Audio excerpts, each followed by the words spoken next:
Chapter 1, I am innocent. In the cold, foreboding dungeon, a battered woman was bound to the torture rack by heavy iron chains. Why? She lamented, her blood-red eyes filled with resentment as she gazed at the man before her. Dressed in a crescent-white brocade robe, his ink-black hair was elegantly confined within a silver crown. Aran, though you are a sinner, you are ultimately my betrothed. I cannot bear to let others inflict harm upon you. The woman seethed with anger. Sinner? Who, pray tell, is the true sinner? A hint of sorrow flickered in his gaze.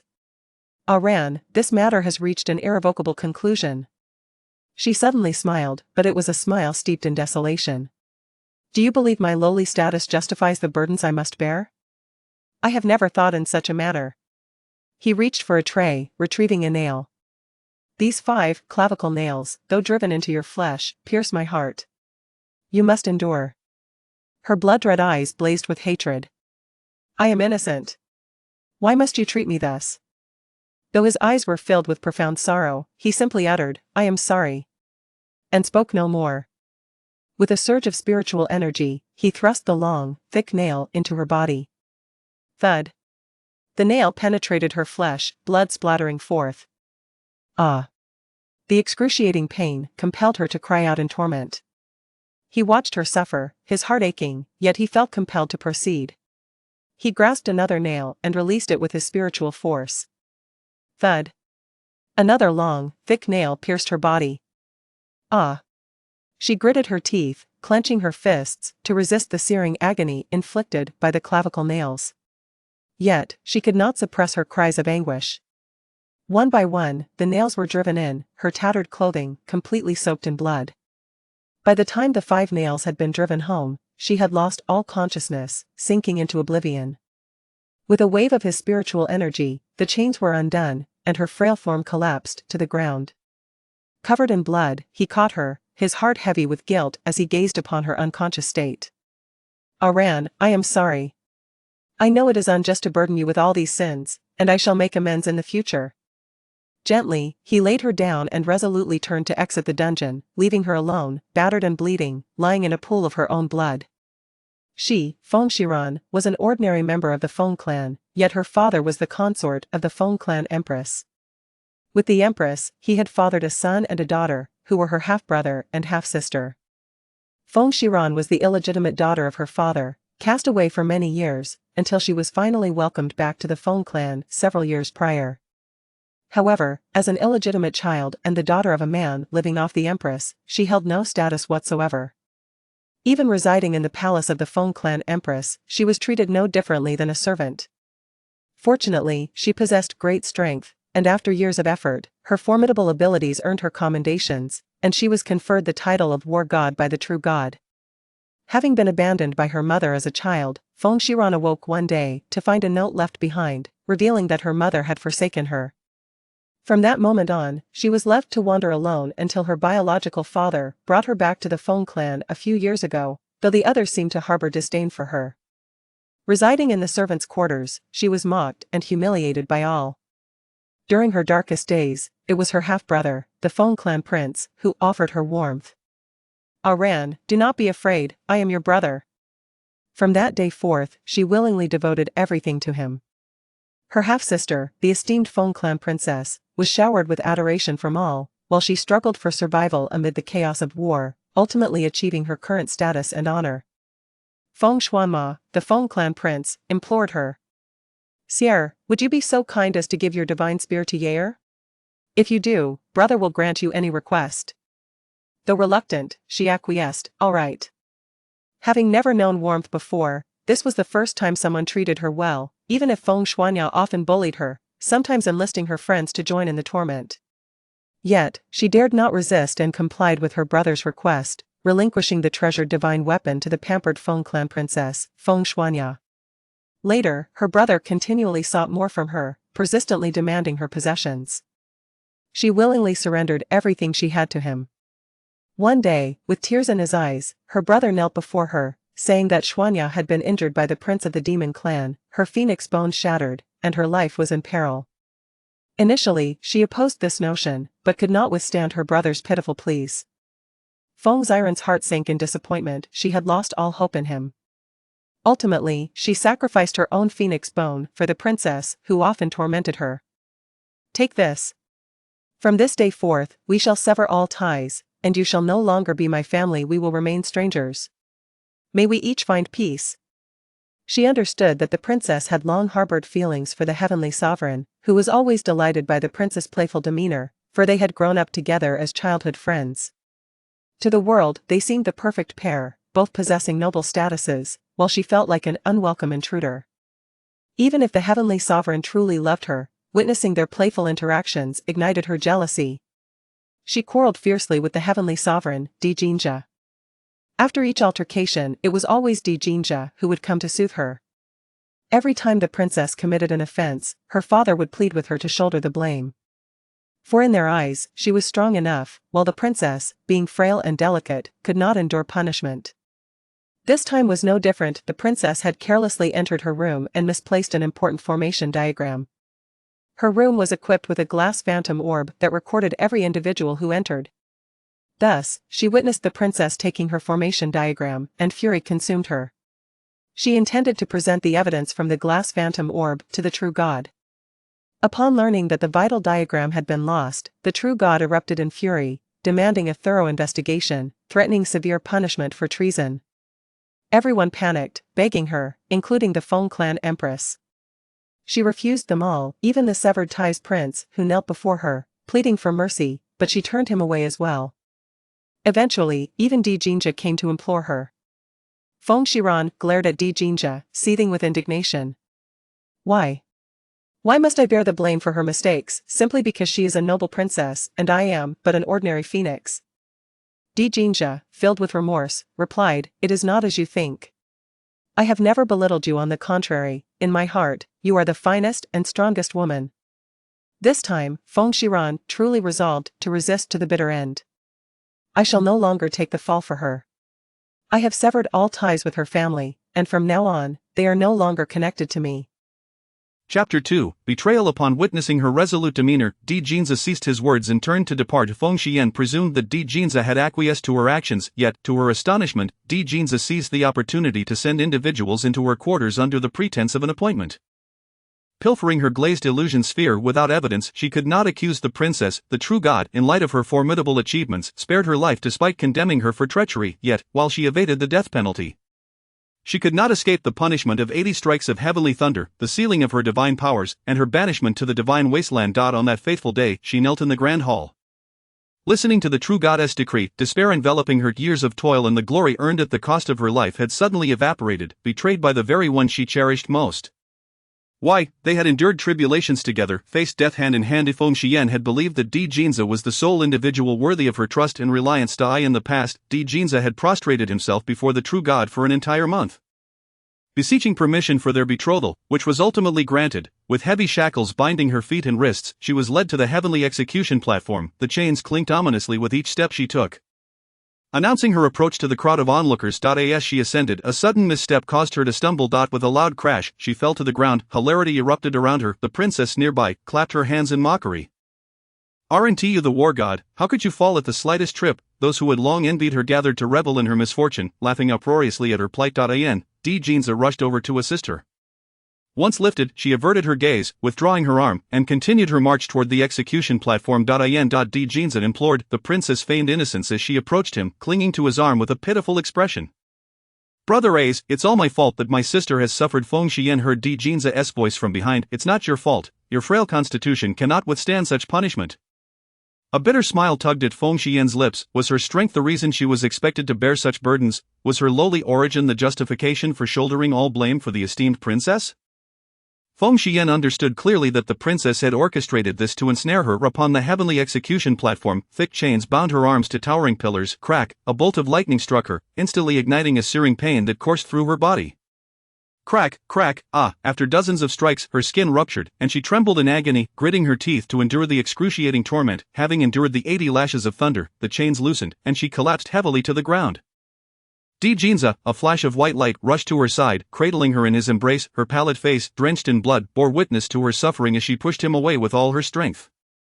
Each step left a trail of blood, unsteady and wavering as she followed two soldiers back to her cell. After a day of recuperation in her confinement, she awoke the next day to find Jinza had come. Not to visit her, but accompanied by a soldier bearing a tray. On the tray lay 5 bone nails, intended to bind her divine powers. In the frigid dungeon, the 5 chilling nails pierced her flesh, staining her with blood, her complexion pale as parchment as she lay unconscious in a pool of her own blood. Unaware of how many days she had been unconscious, she eventually awoke in the divine wasteland, the most desolate place in the divine realm. Populated by sin-laden gods and immortals, all condemned to languish until death claimed them. Upon awakening, her gaze fell upon a cherubic face smiling at her. "Sister, you're awake, you've been unconscious for 15 days. Surveying her surroundings, she found herself in a humble wooden hut furnished with simple decor. Attempting to rise, she was met with excruciating pain. Beads of sweat formed on her brow as the small face expressed concern.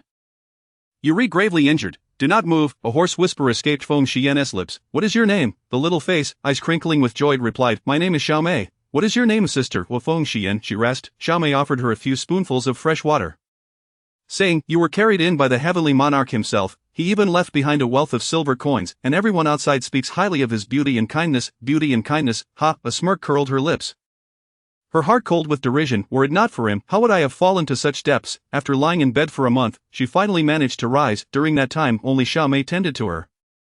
3 years passed swiftly. The nails embedded within her bones became a part of her, no longer causing her pain. However, to extract them in the future would bring forth suffering far greater than she had endured, double the agony. Perched upon a desolate cliff, Feng Xian stood tall, gazing over this wild land. The spiritual energy here was sparse, and sustenance was scarce. She mused, dying here might not be so bad. Though desolate, it is far warmer than the outside world.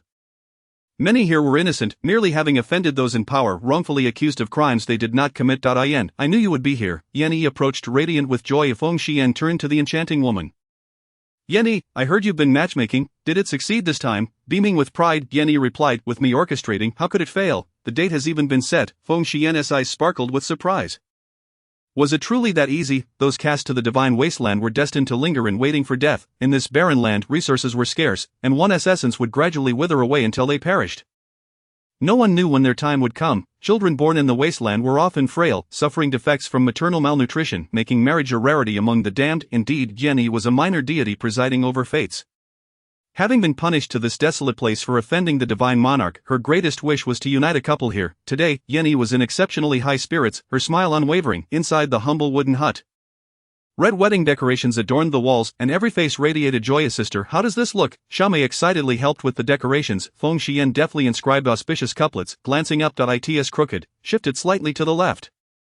Xiaomei complied. "Is this better?" "Yes, just like that." Once finished, she jumped down from her chair and joined the others in the celebratory preparations. Chapter 3, The newlyweds smile in the underworld with everyone's assistance. The wedding chamber was soon adorned. The couple, donned in rented crimson bridal attire, consisted of the former rain god and a once fire immortal. Water and fire, once at odds, now united in joyful matrimony. Everyone offered their blessings to the newlyweds, smiles gracing their faces as they stepped hand in hand into the wedding hall. Yanni stood on the dais, her expression brimming with delight. "Bow to heaven and earth. Bow to your parents." A couple's bow. "The ceremony is complete, take them to the bridal chamber." As laughter erupted from the crowd, the groom slowly lifted the bride's veil, revealing her bashful countenance. "Xanr, you are so beautiful," he said, his gaze warm and affectionate. Seeing this, Yanni interjected, "That veil should only be lifted after entering the bridal chamber." Hurry, hurry, a moment of passion is worth 1,000 gold, under the urging of the crowd. The newlyweds entered their room together. To finance this union, everyone had pooled their savings for the grand feast. Beneath the night sky, Feng Xian sat atop the roof, watching the intertwined figures in the wedding chamber. Raising a jug of wine, gulping it down heartily. Here, there were no disputes, no schemes, no disdain. Though life was arduous, she felt content, far removed from those who had harmed her, wishing never to see them again. Isn't it inappropriate to spy from here? Yanni leapt up beside her, also holding a jug of wine. They clinked their vessels together, a silent understanding passing between them. "Cheers." Feng Xian took several swigs, declaring, "I am not spying. I am watching with full transparency." Yanni chuckled. "To defend your actions so ardently while spying." Feng Xian's gaze fell upon the affectionate couple, her smile fading. This is likely their final night together. Yanni's expression turned somber. "Did you sense that?" Feng Xian's indifference was palpable as she replied, "Yes. To marry the one you love before perishing is not without its merits." With a sigh, Yanni remarked, "Indeed, we shall all face such a day. While we still draw breath, we must pursue our desires lest we be left with regrets." The icy nails within Feng Xian throbbed slightly, despair glistening in her eyes as she murmured, Regrets, Yenny took a few swigs of her drink, asking, if you were to be reborn, what would you wish to do? Feng Shiran let out a bitter laugh, her heart as lifeless as ashes as she remarked. Even the divine realm has fallen so low, if I were to reincarnate it would only bring suffering anew, it would be better to perish amidst heaven and earth. Aunt Yan's heart sank in response. Recognizing the weight of the trials Feng Shiran had endured, the only way she could cope was to drown herself in a stupor. Abandoning all thoughts, cheers, exclaimed Feng Xiran. As dawn broke, a ray of sunlight pierced through the window of the joyous chamber, illuminating a newlywed couple embracing one another, transforming into wisps of crimson dust that gradually floated out of the room, vanishing into the vast expanse of existence. Safe travels. Feng Shiran cast a glance at Aunt Yen, who was soundly asleep beside her, before rising to leave the barren land. In a rugged stretch of wasteland, Xiaomei was laboriously wielding a hoe to cultivate the land. Despite her exhaustion, beads of sweat glistened on her brow, and her face radiated excitement. Feng Shiran stood by, dragging her feet as she watched with a playful curiosity. Xiaomei, are you certain that this desolate place can yield flowers? Xiaomei, the youngest of the sin gods, bore a cherubic face. She had been banished here for accidentally spilling a vial of floral essence belonging to the flower goddess. With childlike innocence, she nodded earnestly. I believe that with dedication I can certainly make it bloom. Feng Shiran's eyes crinkled with suppressed laughter as she rose. Very well, where there is a will, there is a way, wishing you the best of luck. As she prepared to depart, a flash of white light streaked across the horizon of the divine wasteland, and a soldier clad in white armor descended before Feng Shiran. Upon closer inspection, she recognized him as a trusted aide of Emperor Jinjid. He offered a faint bow and addressed her, War God. Xiaomei's curious eyes widened as she listened intently. Feng Shiran's expression darkened slightly. She was no longer the War God. Was General Ji here to mock her? You are overthinking it. I assure you, that is not my intention.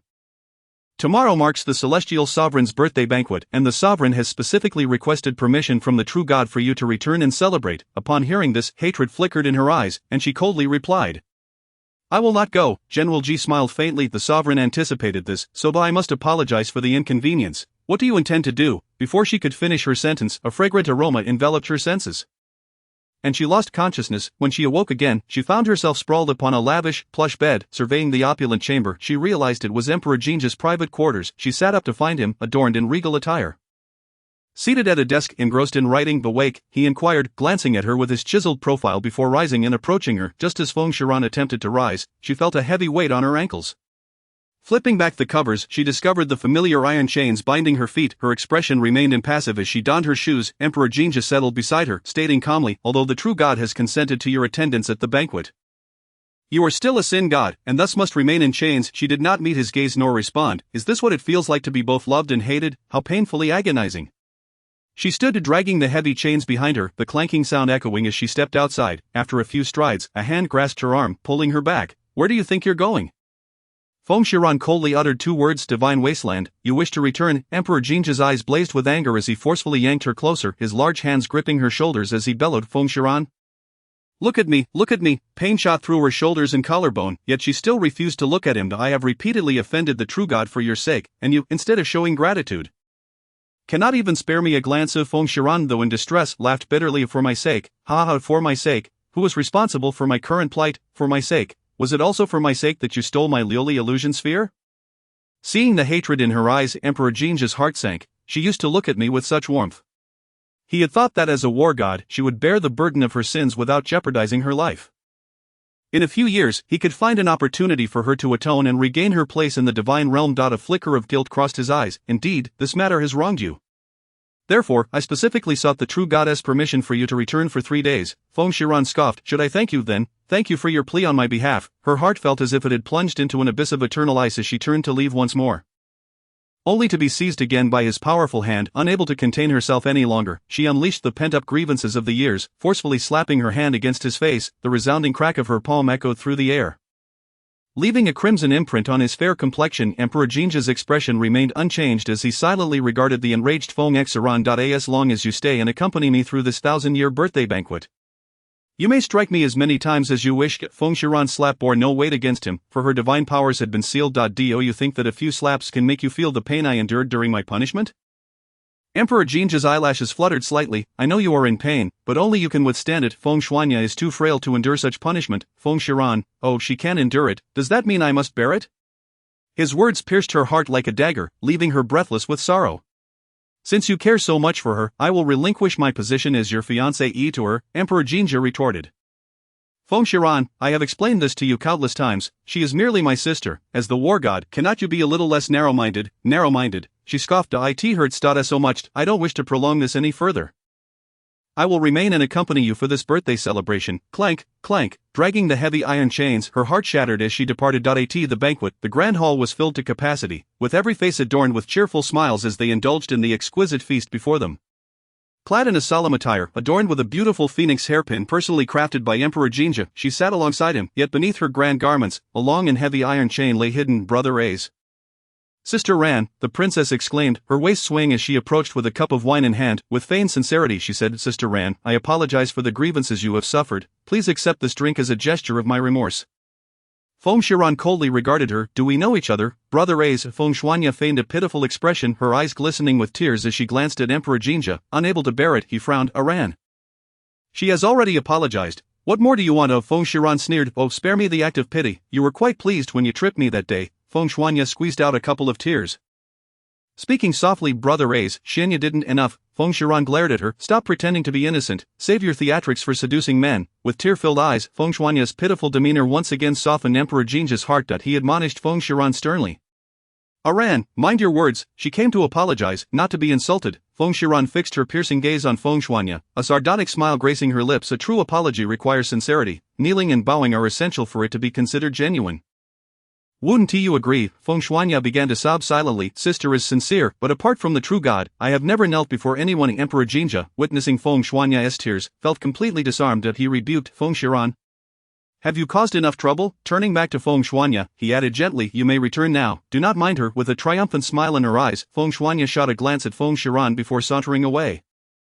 Feng Shiran's expression darkened as she stood. I need some fresh air. She could no longer bear to stay by his side, dragging the heavy chains as she exited the grand hall. In the garden, where flowers bloomed in vibrant competition, she marveled at their beauty, something the divine wasteland had never known. A sudden longing to return to the divine wasteland filled her heart, at least there, warmth resided within her soul. Just as her mood began to lift, a sharp pain struck her back, sending her body flying. With a thud, she crashed to the ground, the 5 seals within her trembling painfully, a wave of agony cascading through her entire being. Coughing up a mouthful of blood, she looked up to see Feng Shuanya and her entourage of noble ladies. The white-skinned princess glared at her with malice. Oh, my apologies, I accidentally bumped into you. And how did you end up flying away? Another princess chimed in. A lowly sinner like you dares to attend the celestial sovereign's banquet. How shameless, Feng Shuanya sneered. How dare you expect this imperial princess to kneel before you? You have quite the audacity. Enduring the pain, Feng Shiran rose, aware that she could not provoke them further. She turned to leave, only to be met with another kick from Feng Shuanya, sending her body flying once more. The agony within her chest rendering her breathless. A nail was embedded in her heart. Feng Shiran could only glare fiercely at them. In the blink of an eye, the grotesque expressions they wore moments ago vanished. Feng Shuanya feigned a look of shock. Sister Ran, what has happened to you? Upon seeing that it was Jinja who had approached, she inquired, what transpired? Ran, spotting her lying on the ground, clutching her chest and spitting blood.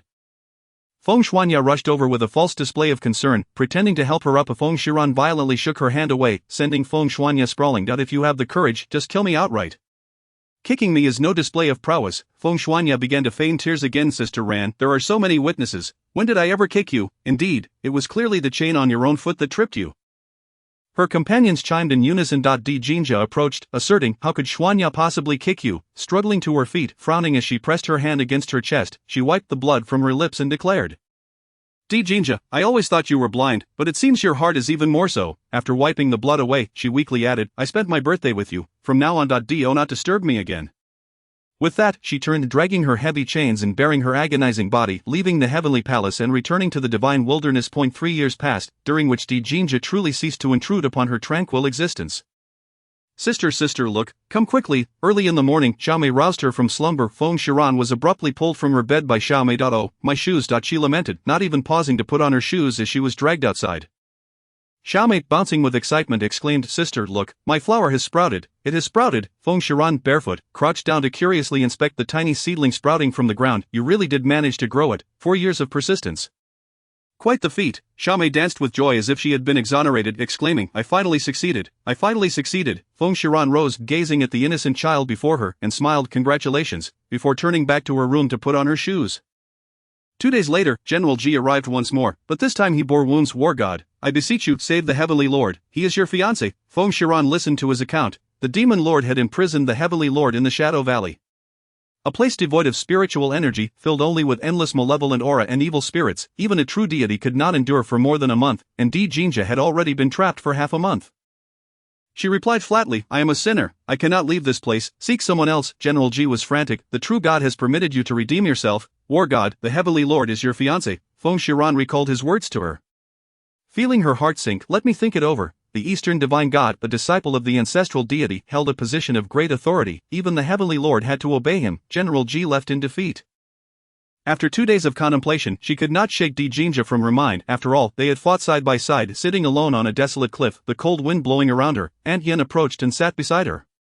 Perhaps this is an opportunity. If you achieve merit, you can walk out of here. Feng Shiran replied, I do not wish to leave. This place is far warmer than the outside world. Aunt Yen smiled gently. You are still young, you should not waste your time here. Feng Shiran mused, perhaps this truly is an opportunity, a chance to dissolve the engagement. That night, she silently bid farewell to everyone, regardless of the outcome. She wanted to give it a try. She mounted a flying beast and made her way to the border between realms, commanding her mount to descend. A team of soldiers eagerly welcomed her. It is the War God, our War God has returned. War God, the Heavenly Lord is saved. The squad cheered upon seeing their War God. Feng Shiran dismounted and approached the gathered hundreds. I am no longer the War God. Simply call me by my name. What of the others? A soldier stepped forward sorrowfully stating half have perished, the rest are trapped in the Shadow Valley. Feng Shiran replied indifferently, return to the camp, provide details, in the camp. Feng Shiran examined the map, comprehending the situation as she searched for a breakthrough point in the Shadow Valley. A soldier entered, offering her a cup of tea. War God, please have some tea. She kept her head lowered. Set it down, from now on, call me by my name. I am no longer the War God, the soldier asserted, in our hearts, you will always be the War God. With Jinja's intelligence, he would not be so easily trapped. There must be a spy among us, thus I cannot trust anyone right now. I must not divulge my plans to anyone. Having learned from the previous incident of the formation map being stolen, she opted not to draw it this time, but rather etched it in her mind. The next day, clad in armor, she stood before her troops organizing them. She intended to carve a path for Jinja with a mere handful of soldiers. Though her armor was ordinary, it showcased her commanding presence. With a fierce gaze directed at the hundreds before her, she shouted, let us move out. The hundreds mounted their exotic beasts and advanced towards the northern part of the Shadow Valley. Though the northern area was plagued with more demon soldiers than other regions, its rugged terrain was closer to the border of the Divine Realm, facilitating escape. Upon spotting the Divine soldiers, thousands of demon soldiers prepared for battle. Feng Shiran led her forces downward. Team 1 advance and attack. Kill. The soldiers charged forward, wielding their weapons, battling fiercely without hesitation. Team 2. She directed her soldiers in the fierce clash against the demons. Kill, one by one. The soldiers surged forward, wielding their divine weapons, fighting valiantly. As one fell, another took their place. Bang, clang, clang. The forces, under Feng Shiran's leadership, began to overpower the demon soldiers, her fierce gaze fixed on the unfolding scene. She thought now is the moment. With a sharp cry, Feng Shiran released her signal, urging those trapped in the Shadow Valley to seize the opportunity and break through the encirclement. Jinja, hearing the signal, led the remaining individuals in a charge from the north. The ground trembled. Jinja broke free from the encirclement and spotted a familiar figure, a smile gracing his features. I knew you would come. The demon forces began to retreat as Feng Shiran rescued her comrades. Seeing the injured Jinja, she remained silent, not uttering a single word. Just as they were on the verge of escaping the demon realm, a dark mist descended from above. Who dares to leave? Feng Shiran looked up to see the demon lord Tsangao, accompanied by 2 demon generals. The demon lord loomed above, emanating a dense malevolent aura. His blood-red eyes seemed poised to engulf everyone. Of Feng Shiran, long time no see. Feng Shiran regarded the demon lord with an impassive expression. Demon lord, you shall not harm him today. The demon lord smirked wickedly. If it were the old you, I might have feared you somewhat, but now, your divine power is sealed. With that, he cast a murderous glare at the Heavenly Lord Jinja. Kill. The 2 demon generals, wielding their demonic blades, swiftly advanced toward the soldiers behind Feng Shiran. Clang, thud. The soldiers fought valiantly, yet the scene was a harrowing one. The 2 generals beside Jinja battled desperately against the demon generals, grasping his divine sword. Jinja leaped into the air, eyes filled with determination, charging towards the hovering demon lord. Feng Shiran watched as the injured Jinja quickly fell back, crashing heavily to the ground. Spitting blood, the demon lord descended, taking deliberate steps towards Jinja, casting a chilling glance at Feng Shiran. Feng Shiran, I shall kill him now. What can you do about it? Feng Shiran bore the burden of the nails in her heart. Her divine power sealed, only through rebirth could she restore her strength. A phoenix possesses only 3 life feathers, granting 3 chances for rebirth. She had already used one during her transformation into adulthood. She gathered all the fragmented divine energy within her, forcing out a life feather from her body. Jinja, witnessing the fiery plume emerge from Feng Shiran, panicked, ran. No, each rebirth meant one less chance for survival. It was already too late. The phoenix feather ignited, engulfing Feng Shiran in scorching phoenix flames, burning fiercely, the nails embedded within her body clattering to the ground. Feng Shiran endured the pain of the rebirth flames, which seared every meridian within her. With a cry, a fire phoenix ascended into the sky, its resounding call piercing the heavens, as a colossal fire phoenix gradually took on a human form in midair. Clad in red, wielding a divine sword, a fleeting shadow darted towards the demon lord. Bang! Having undergone rebirth, Feng Shiran emerged even more formidable than before. In the skies, the black and red forms intertwined, their swords flashing like lightning as two formidable powers clashed. Neither yielding to the other, Feng Shiran's moves were wild and unrefined, striking the demon lord relentlessly, forcing him to retreat. Seizing the moment, she delivered a powerful blow to the demon lord's chest, sending him stumbling back. Without granting him a moment to recover, Feng Shiran raised her divine sword and charged again. Clang! She was intercepted by the approaching demon generals. Seeing that Feng Shiran had grown stronger than before, the demon lord commanded, retreat. Feng Shiran caught sight of several dark shadows fleeing and, with a swift motion, descended to the ground. Without sparing a glance at Jinja, she commanded, return to the military camp. In the military camp outside the border city, Jinja lay in the commander's tent, his body battered and bruised. Feng Shiran brought over a bowl of medicinal soup she had prepared and placed it before him, urging him to drink. Jinja grasped her hand, lamenting, it has been so long since we last met. Did you not think of me at all? Feng Shiran replied candidly, not at all. Jinja feigned a pitiful demeanor, exclaiming, Shiran, my injuries are severe, can you not feel a twinge of sympathy for me? Could you not afford to be a little gentler? Feng Shiran shot him a scornful glance, retorting, did you not feel any sympathy when I was tortured because of you? Lying in bed for an entire month. Yet, these words no longer held the strength to provoke her. She merely stated coolly, rest now, before turning to leave. Upon seeing her indifferent figure, Jinja felt a sharp pang in his heart, as if he were on the verge of losing her. Chapter 6, Fury. Feng Shiran had rescued the heavenly sovereign, much to the delight of the true god, who granted her one request. Elated, Feng Shiran felt a surge of joy, and Jinja shared in her happiness, as everyone assumed she would plead for her own sake. Kneeling on the ground, she bowed her head and declared, the guilty servant Feng Shiran humbly requests the true god to dissolve the marriage contract between myself and the heavenly sovereign. A wave of astonishment swept across the hall. Was she mad to not plead for herself?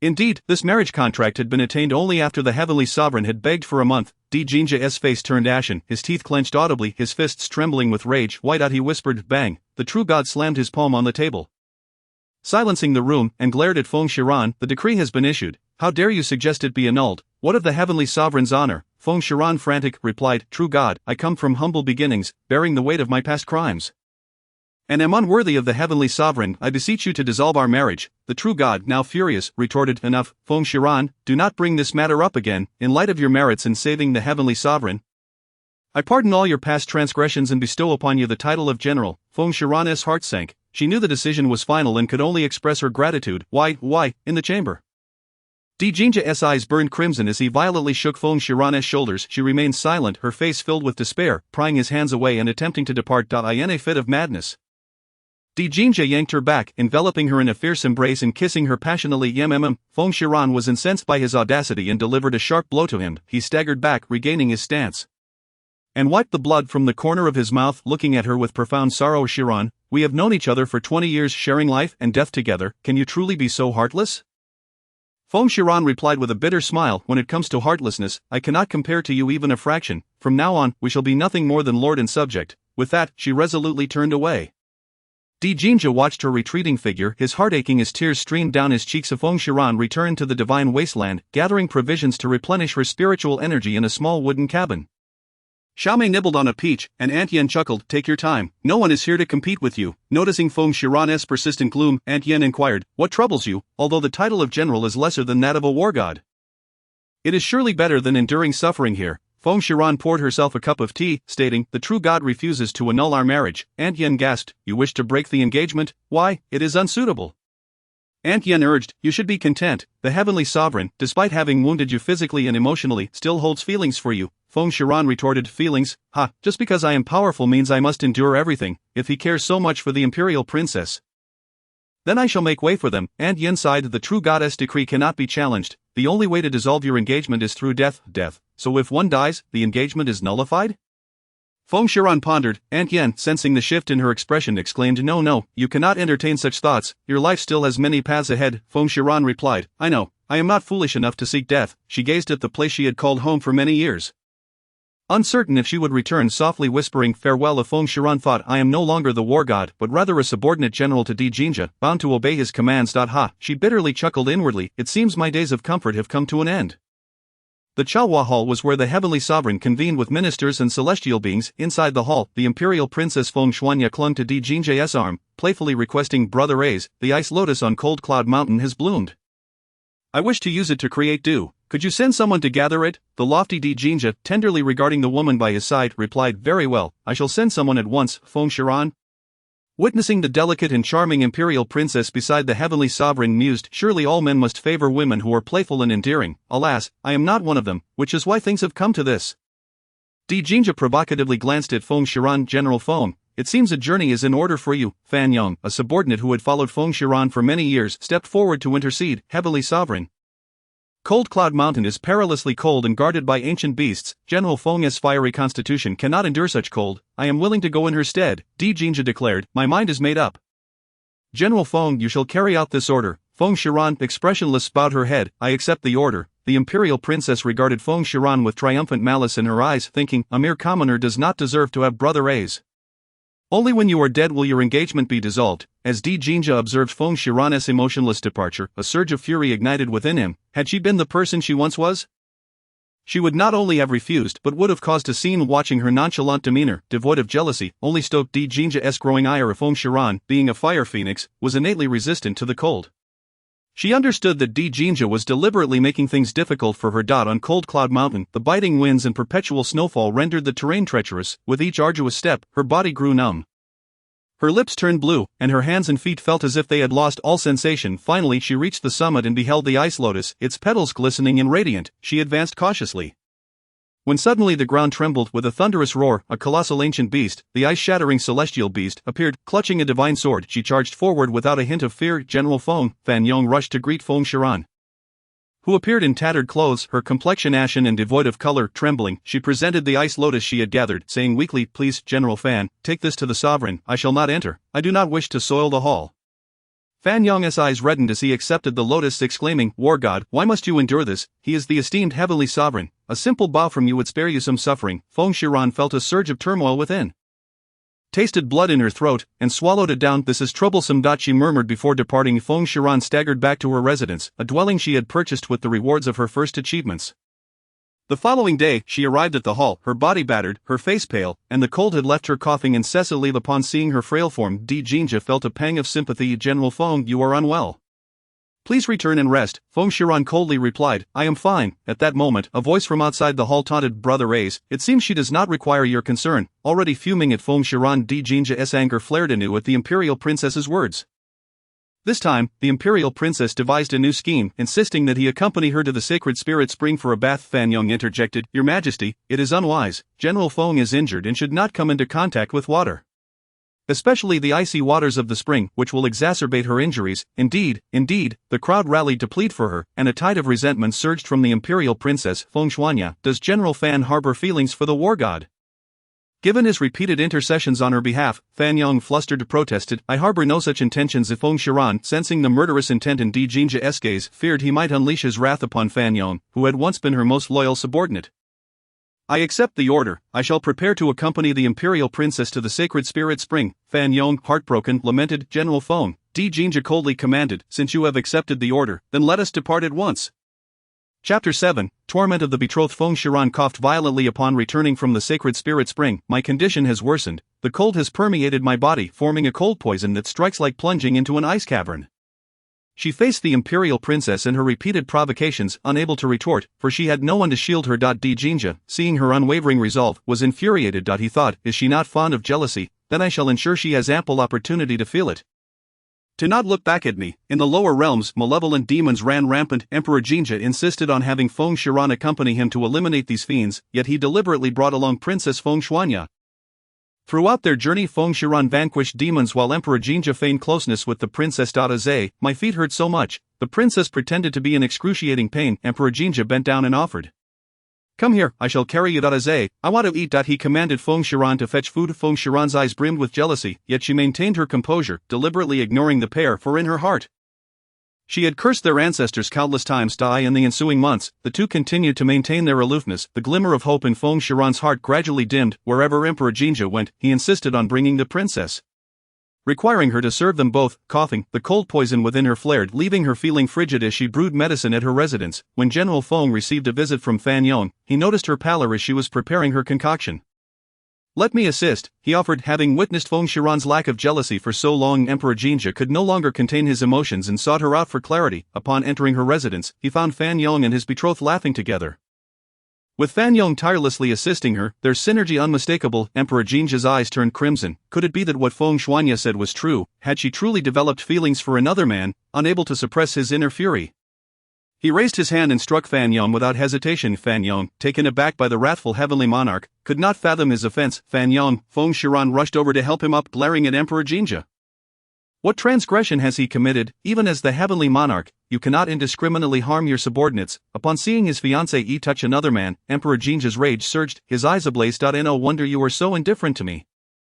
Seeking to dissolve our engagement, you remain unfazed by my intimacy with the princess, revealing that your heart has long been claimed by another. Fan Yong, clutching his chest, hastily explained, Your Majesty, it is a misunderstanding. I merely came to check on General Feng. Feng Shiran, suddenly furious, strode up to him, raising her hand and delivering a sharp slap across his face, leaving a crimson imprint. Stunned, Fan Yong gazed at her, incredulous that she dared to strike the heavenly monarch. Emperor Jinja, I can endure how you treat me, but do not take your anger out on others. Are you truly oblivious to the discord between us? Aran, I understand you have suffered, so in order to help you emerge from the divine wasteland, I deliberately plunged into the demon lord's trap, granting you the opportunity to redeem yourself. His voice grew more passionate as he chastised her. Yet you seek to sever our engagement. Can you not see all I have done for you, for me? Feng Shiran laughed bitterly. For me, is it for the burdens I must bear or to clear my name? Feng Shiran, you are the god of war. Can you not show some magnanimity? Shuanya has been frail since childhood and cannot endure such punishments. Moreover, she did not intend to lose the blueprints. Why should I? At this moment, her heart shattered. She gazed at him, desolate. To be magnanimous. She has been showered with love, and even when she makes grave mistakes, there are those to shield her, while I strive in vain. Ultimately grasping at the moon's reflection in water, only then did she realize he was the exalted heavenly monarch. No matter how much he adored her, he would never shield her behind his back. Just as he had previously thrust her forward to bear the blame. No matter how powerful she became, she remained utterly alone, destined to be exploited and abandoned. Feng Shiran bent forward and declared, Feng Shiran bids farewell to the heavenly monarch. Emperor Jinja, trembling with rage, turned pale. Are you sending me away? Very well, from now on your life or death shall have nothing to do with me. With a dismissive wave, he departed. Feng Shiran coughed, realizing the truth. Fan Yong understood that she had been innocent all along, yet the heavenly monarch treated her thus. General Feng. Take care of yourself. After Fan Yong left, Feng Shiran penned a memorial, voluntarily requesting to go to the borders to safeguard the border town and maintain the peace of the three realms. Emperor Jinja consented, watching Feng Shiran turn away without sparing him a glance. He felt a tumult of anger and heartache that he could not comprehend. Why had she changed? She had never treated him this way before. The moment he pushed her forward to take the blame was fleeting. He knew her military achievements would prevent her execution, and that she would eventually return to the heavenly realm when the time was right. At the borders, the garrison was composed of Feng Shiran's former subordinates, who rejoiced at her return. Although her life outside the heavenly realm was austere, it was also liberating. The demon clan had repeatedly invaded, only to be repelled by Feng Shiran. She preferred confronting the demons rather than facing him. The borders were a crucial pathway for both the demon and fiend races to enter the divine realm and the lower realms, thus, protecting the borders was of utmost importance, should the borders falter. The demon and fiend races would wreak havoc across the three realms. The border town also housed common folk who had lived there for generations. The residents of the border town held Feng Shiran in the highest regard, for in their hearts she would forever be their god of war. General, this is terrible. Fan Yong burst into her military camp, having followed her to the border town since her arrival. What troubles you so? Feng Shiran set down her medicinal bowl. The cold poison within her occasionally flared, and for the sake of the townsfolk, she needed to maintain her health. General Li has gone missing half a month prior. She had dispatched Vice General Li to the lower realms to slay beasts, yet he had yet to return. She sent someone to investigate. After relentless searching, they finally located Vice General Li's lifeless body in the bone pool of the lower realms. The sight of Vice General Li's mangled corpse filled the onlookers with grief. Feng Shiran mournfully gazed at her fallen subordinate, solemnly uttering two words, give him a proper burial. A grand conspiracy had already begun.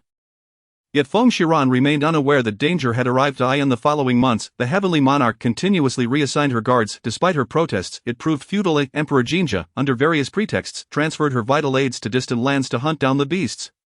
By the end, only a few hundred soldiers remained to defend the city. Clad in armor, Feng Shiran stood alone, poised and resolute in midair, gazing at the demon general and his countless soldiers, unyielding and composed. Her divine sword humming, eager for battle, the demon general looked upon her with disdain. While your heavenly monarch enjoys a life of luxury in the divine realm, accompanied by the beautiful princess, you are left here to defend? Is this the divine realm you wish to protect? Feng Shiran's gaze sharpened as she replied, I do not protect the divine realm nor the heavenly monarch, I safeguard the innocent folk behind me. As long as I live, you shall not step foot here. With a fierce command, the demon general bellowed, kill. The legion of demons surged toward her. Feng Shiran scoffed, channeling her samadhi true fire into her sword, and dashed forward like a fleeting shadow. The screams of the demon soldiers echoed as she swept through them, the flames consuming them in an instant. The battlefield was ablaze, blood staining her battle attire and the entire border. Yet she remained undaunted. At that moment, Feng Shiran was invincible, she was unstoppable, and as long as she stood, she would protect the hundreds of thousands of citizens within the city. Bloodied, she stood defiantly at the border, watching as the demon soldiers fled in disarray. With a cough, she spat blood but managed to return to her military camp. General, the defending soldiers rushed to her side, tears in their eyes. We can fight alongside you. Yes, we shall battle with the general. Indeed, we fear no death. Feng Shiran looked at them with gratitude. I know you are fearless. However, if you join me in battling the demons, who will protect these citizens if the enemy attacks? The city cannot be without soldiers to safeguard it. I am but one person, unable to bear the burden alone. She penned a request, seeking the heavenly monarch's support, standing atop the towering city wall. She gazed into the distance. It had been 3 days. Emperor Jinja, have you received my missive? Coughing, the cold poison gnawed at her body, leaving her feeling as frosty as ice. General. A soldier approached, his expression grim. What is it? The soldier choked back tears. The memorial has been submitted, but the heavenly monarch has yet to respond. Understood. No response, no troops, no support. Yet she did not relent. Every 3 days she sent a memorial. A month passed, and countless memorials had been submitted, yet there was still no reply. Facing the demon lord's million-strong army alone, she endured for a month, still harboring a glimmer of hope for him. Having shared numerous life and death experiences together, she could not believe Emperor Jinja would truly be so heartless. Coughing, she sputtered. A mouthful of fresh blood spewed forth, her body already exhausted, deteriorating day by day, on the verge of collapse. A strikingly beautiful maiden stood proudly atop the city wall, her complexion as pale as parchment, yet her gaze resolute. Soldiers rushed over with exuberance. General, we have received a reply. A glimmer of joy flickered across the maiden's face as she hastily accepted the letter. Recognizing the handwriting of Emperor Jinja, with trembling hands she slowly opened the envelope. The words inscribed within shattered her completely. The imperial princess's birthday has been celebrated in the sea of flowing clouds and flowers. Postponed for 7 days, alone here, battling the demon soldiers, enduring for so long. Only to find her betrothed accompanying another woman, the imperial princess, to admire the flower sea. Postponed for 7 days. How splendid, Hahaha, the soldiers, witnessing the madness of Feng Shiran, reddened their eyes. General, we point 3 days later, at night, she bid her final farewell to this place, leaving behind a letter of farewell and a birthday invitation, sitting alone atop the city wall. A flask of wine in hand, she gazed at the breathtakingly ethereal sky of the borderlands. A gulp, she drank deeply, memories of happier times flooding her mind, fighting valiantly together, escaping death, toasting joyously, standing back to back. Aran, I like you. It was the first time someone had confessed to her, and thus they fell in love. Feng Shiran had repeatedly placed herself in peril for him, witnessing Emperor Jinja kneel before the true god temple for an entire month. Her heart moved, feeling the warmth of being loved for the first time. She believed Emperor Jinja would be her eternal support. But how naive she was, he was the heavenly sovereign, the ruler of all. Not merely her ace, he was a figure of high status imbued with his own dignity and pride. Feng Shiran longed to return to the divine wilderness, to see those who regarded her as family. But alas, she lacked the strength to return. In the early morning, the sun rose, a vivid crimson, draped in the brocade of dawn, slowly ascending from the horizon, casting a myriad of colors upon the awakening earth. Perhaps this would be her last glimpse of the world's beauty. Feng Shiran's gaze was hollow and lifeless. No longer did she harbor any will to survive. She looked upon the distant, dark mass approaching. Bang! She hurled the wine flask, shattering it to pieces upon the ground. Rising slowly, she withdrew the last feather of her life, transforming it into a great formation that enveloped the entire city. Are you certain? Can you single-handedly withstand this million-strong demon army? The demon lord, clad in black armor, looked disdainfully at the ailing maiden before him. The demon queen allied with the demon lord, determined to raise this place. Coldly mocking her, you are at your last gasp. Feng Shiran smiled faintly, stepping gracefully down from the high city wall. The demon queen and the demon lord have both arrived. This is for the best. sparing future calamities for the three realms. The demon queen scoffed, facing death, and you still speak defiantly. Do you truly believe yourself a deity? Can one person withstand the armies of our two domains? Feng Shiran's lips curled upward, her gaze eerily calm. I wish to give it a try. Upon hearing this, both laughed heartily. The demon queen, ha, the demon lord, ha. Seeing their unrestrained laughter, Feng Shiran channeled all her divine power into her hands. In an instant, a golden formation rose from the ground, encircling all the demons within. What is this? The demon queen gasped in shock. What is happening? Observing the panicked expressions of the demon soldiers, she laughed. Her hands moving swiftly as she loudly intoned, I Feng Shiran, with flesh and blood as the incantation, with soul and spirit as the guide, open ancient celestial demon extermination formation. The demon lord shouted in panic. You madwoman, stop, stop. Yet the incantation had already formed, and Feng Shiran's body was slowly being consumed by the ancient formation. A wicked smile graced her lips, 2 drops of phoenix blood tears streamed from her eyes.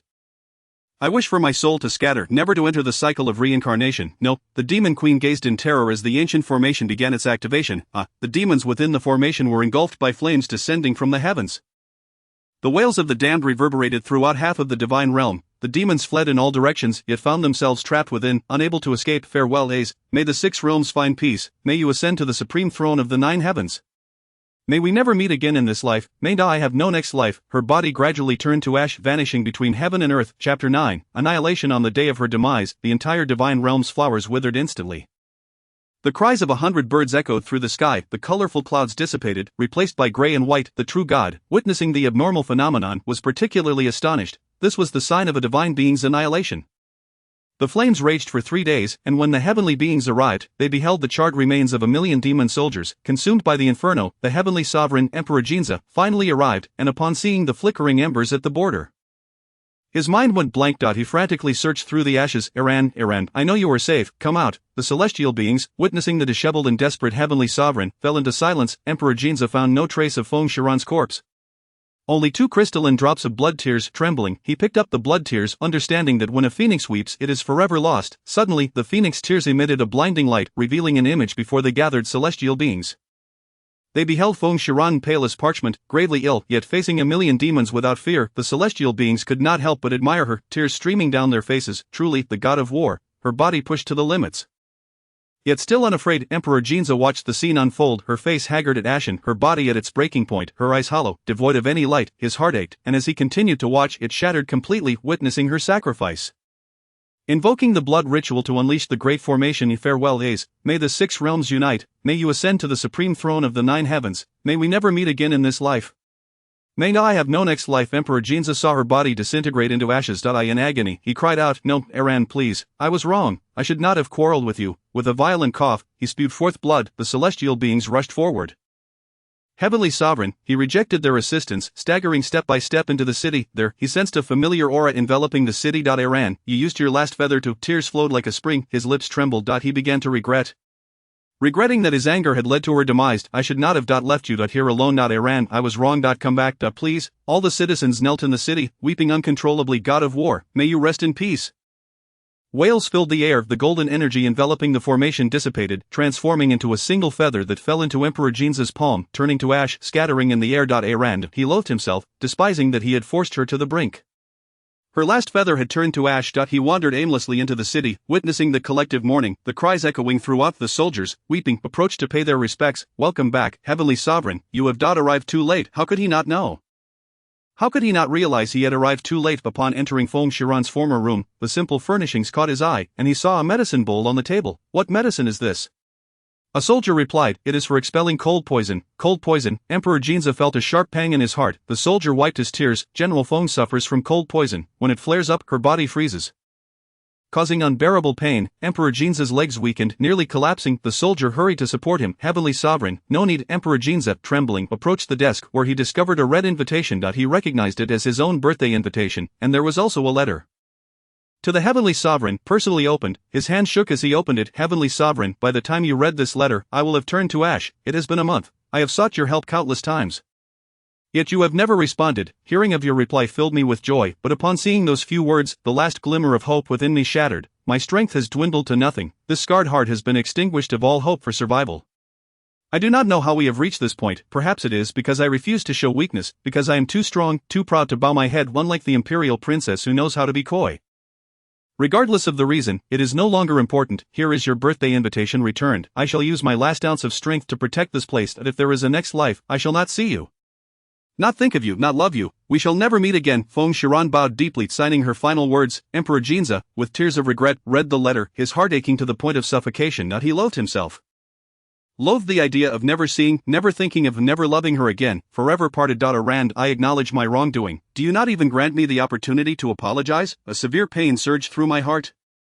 And with a sudden gasp, I coughed up a mouthful of blood, my vision darkening. The soldiers were taken aback. Heavenly Sovereign, quickly summon aid. The true deity has posthumously reinstated Feng Shiran as the god of war, commanding all beings across the three realms to kneel in mourning for the god of war Feng Shiran, and to observe a period of 7 days of lamentation, an honor that no other deity has ever received.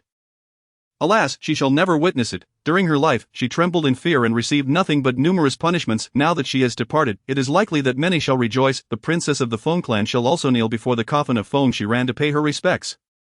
If she could see this, surely she would smile in the afterlife. Although the princess knelt, her heart was filled with joy. At last, she was gone, and brother Eze was hers alone. Feng Shiran, your soul has scattered. Hahaha. She chuckled inwardly, her eyes brimming with mirth. Kneeling before the opulent coffin, the assembly of deities and immortals knelt uniformly throughout the heavenly palace. D. Jinze had remained sequestered in his chamber, clutching 2 crystalline tears of blood. In recent days, he had been dreaming of Feng Shiran, where she appeared clad in the crimson garb of rebirth, silently and coldly gazing at him. Ran. I was wrong, I regret it. Grant me a chance for atonement. Jinze's face was marred by tears of remorse, his eyes bloodshot, reaching out to grasp Feng Shiran's hand, yet, upon contact, her form began to disintegrate into ash. No, Aran, not Aran. He sat upright, startled. It was yet another dream. Extending his right hand, he gazed at the crystalline tears formed in his palm. Do you truly despise me so? Would you rather your soul scatter than see me again? His heart ached fiercely, clenching those 2 crystalline tears tightly to his chest. He wept uncontrollably. On the day of the funeral, the heavenly sovereign finally emerged from his quarters, astonishing all who beheld him. Clad in a black brocade robe, his exquisitely defined features were etched with exhaustion and sorrow. His once raven hair was now a cascade of silvery strands, as he seemed to age significantly in an instant. His gaze was vacant, pupils dilated, resembling a marionette. As he staggered toward the grand coffin, he declared to the assembly, should Feng Shiran not be reborn, I shall remain unmarried for all my days. The kneeling princess Feng Xianya glared fiercely at Feng Shiran's coffin, vowing silently, even if he remains unmarried, I shall be his sole woman. You, a soul scattered, shall never hope for rebirth. A voice rang out, let us commence the funeral. Chapter 10, The Appearance of the Mother. Wait, the kneeling crowd turned to behold a graceful and beautiful woman, adorned in opulent garments, her face streaked with tears. Approaching behind this enchanting lady followed a deity, prompting gasps from the onlookers. Lord Mo Chen, the sovereign of the 9 continents. It was said that he had a stunning wife. The beautiful woman sobbed, her long lashes heavy with glistening tears, each droplet rolling down her pallid cheeks. Her weeping evoked deep sympathy, and the assembly speculated about her identity. The woman glided gracefully to the coffin, her husband. Lord Mo Chen, appearing equally mystified by her presence, she cried out, Xiaoran, my little Ran, it is I, your mother, who has wronged you. I should never have abandoned you. The crowd murmured in disbelief. Could this woman truly be the mother of the god of war? What was the meaning of this? Is it true that Lady Mo Chen once had a connection with the Feng Emperor? Oh, is that so? So the god of war was abandoned by her own mother in her youth. Indeed, how pitiable. The woman collapsed upon the coffin, weeping like a rain-soaked flower, while Lord Mo Chen comforted her. My lady, please do not despair. Xiaoran would not hold you accountable. The woman sobbed, it is my fault. I should have recognized her sooner. She caressed the coffin, lamenting, it is the fault of your mother. I should never have left you. The heavenly sovereign interjected, it is time to set forth. The Lord of Fate stepped forward to remind him.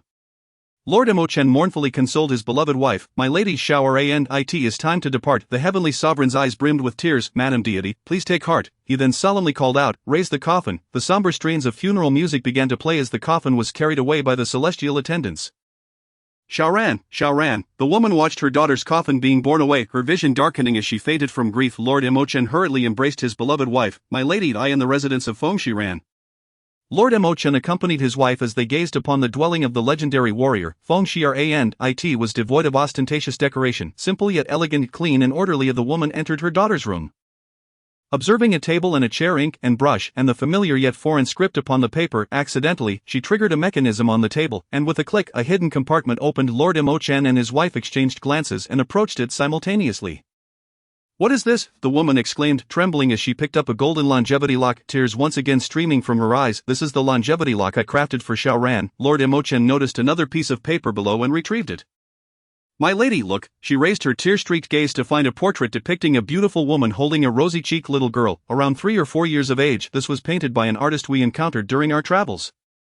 The woman trembled as she caressed the image of the little girl. Showran, your mother longs for you, yearning to reunite. But your mother lacked the courage. After 7 days of mourning, the heavenly sovereign Dijinze, burdened by remorse for the death of his fiancée, publicly declared in the court, I, driven by selfish desires, caused the demise of Feng Shiran. Henceforth, I am sentenced to 100 strikes of heavenly lightning. Your Majesty, no, sire, please reconsider. Your Majesty, it must not be. The heavenly sovereign Dijinze replied coldly, silence, I have yet to finish speaking. He gazed sternly at the assembly. The god of war Feng Shiran submitted numerous memorials. Why did I only receive this last one? The crowd fell silent, heads bowed. Only upon seeing Feng Shiran's farewell letter did he realize she had submitted several memorials, while he had only received this final one. Just as he had accompanied the princess to the flower fields, Fan Yong stepped forward. Your Majesty, there are those who conspire against the god of war. Please investigate thoroughly. The decree is granted. He ascended the steps of the heavenly tribunal. For this was the only path to redemption. The princess's eyes glistened with tears as she gazed at him, filled with sorrow. Was a dear brother, the celestial being shared her pain, witnessing the stark contrast to the time when Feng Shiran was punished. Dijinze stood upon the heavenly tribunal, his arms bound by long iron chains. Crack, crack, bolts of lightning struck him, searing pain radiating throughout his body, every inch of skin trembling in agony. He gritted his teeth, reflecting, so this is the torment of heavenly punishment. How did she endure it when struck by lightning and sealed of her divine power? Ran, I was wrong. Crack, crack, his complexion turned pale, blood seeping from his bitten lip, skin beginning to crack as blood flowed onto the ground below. Princess Feng Xianya, witnessing this, stomped her feet in anguish. Aze, please stop. Please. Crack, crack, after the 100 strikes of heavenly punishment concluded, the chains binding his arms fell away. His face was devoid of color, yet he forced himself to bear the pain, refusing to collapse. The princess rushed forward. Aze, dear brother, she reached out to support Dijinze, but he rejected her. I can walk on my own. He trembled as he returned to his chambers, nursing his wounds for half a month, finally comprehending why Feng Shiran had harbored such hatred toward him. Now I even begin to despise myself. After thorough investigation, it was revealed that the princess had been the one obstructing matters behind the scenes. Fan Yong entered the study, bearing a thick stack of memorials. Your Majesty, these are the memorials submitted by the god of war. He placed the documents on the desk. Dijinze gazed at the hefty stack, his hidden sorrow resurfacing. Had he paid a modicum of attention, he would have uncovered the princess's scheme. The reason he had reassigned her companions was due to the princess's claims that she was at the border, indulging in revelry with the soldiers. In a fit of rage, he had believed her words, removing those by her side. Dijinze perused the memorials penned by Feng Shiran, his heart bleeding profusely. Fan Yong urged, Your Majesty, the death of the god of war was a conspiracy. Please punish the princess severely. The princess concealed the god of war's memorials, delaying military affairs. She is to be punished with 80 strikes of lightning and confined for a century. Iran, I shall ensure she repays what she owes you. The punished princess, covered in injuries, lay weeping and wailing on her bed, crying out to the celestial attendants at the door, I must see Aze, quickly summon him. I refuse to believe Aze would treat me this way. At the entrance, the celestial attendants sent by the heavenly sovereign kept watch over her. The imperial princess should cease her cries, for the heavenly sovereign will not see you. Enraged, the princess seized a pillow and hurled it away, exclaiming, I refuse to believe it. In her tumult, a wave of pain coursed through her body.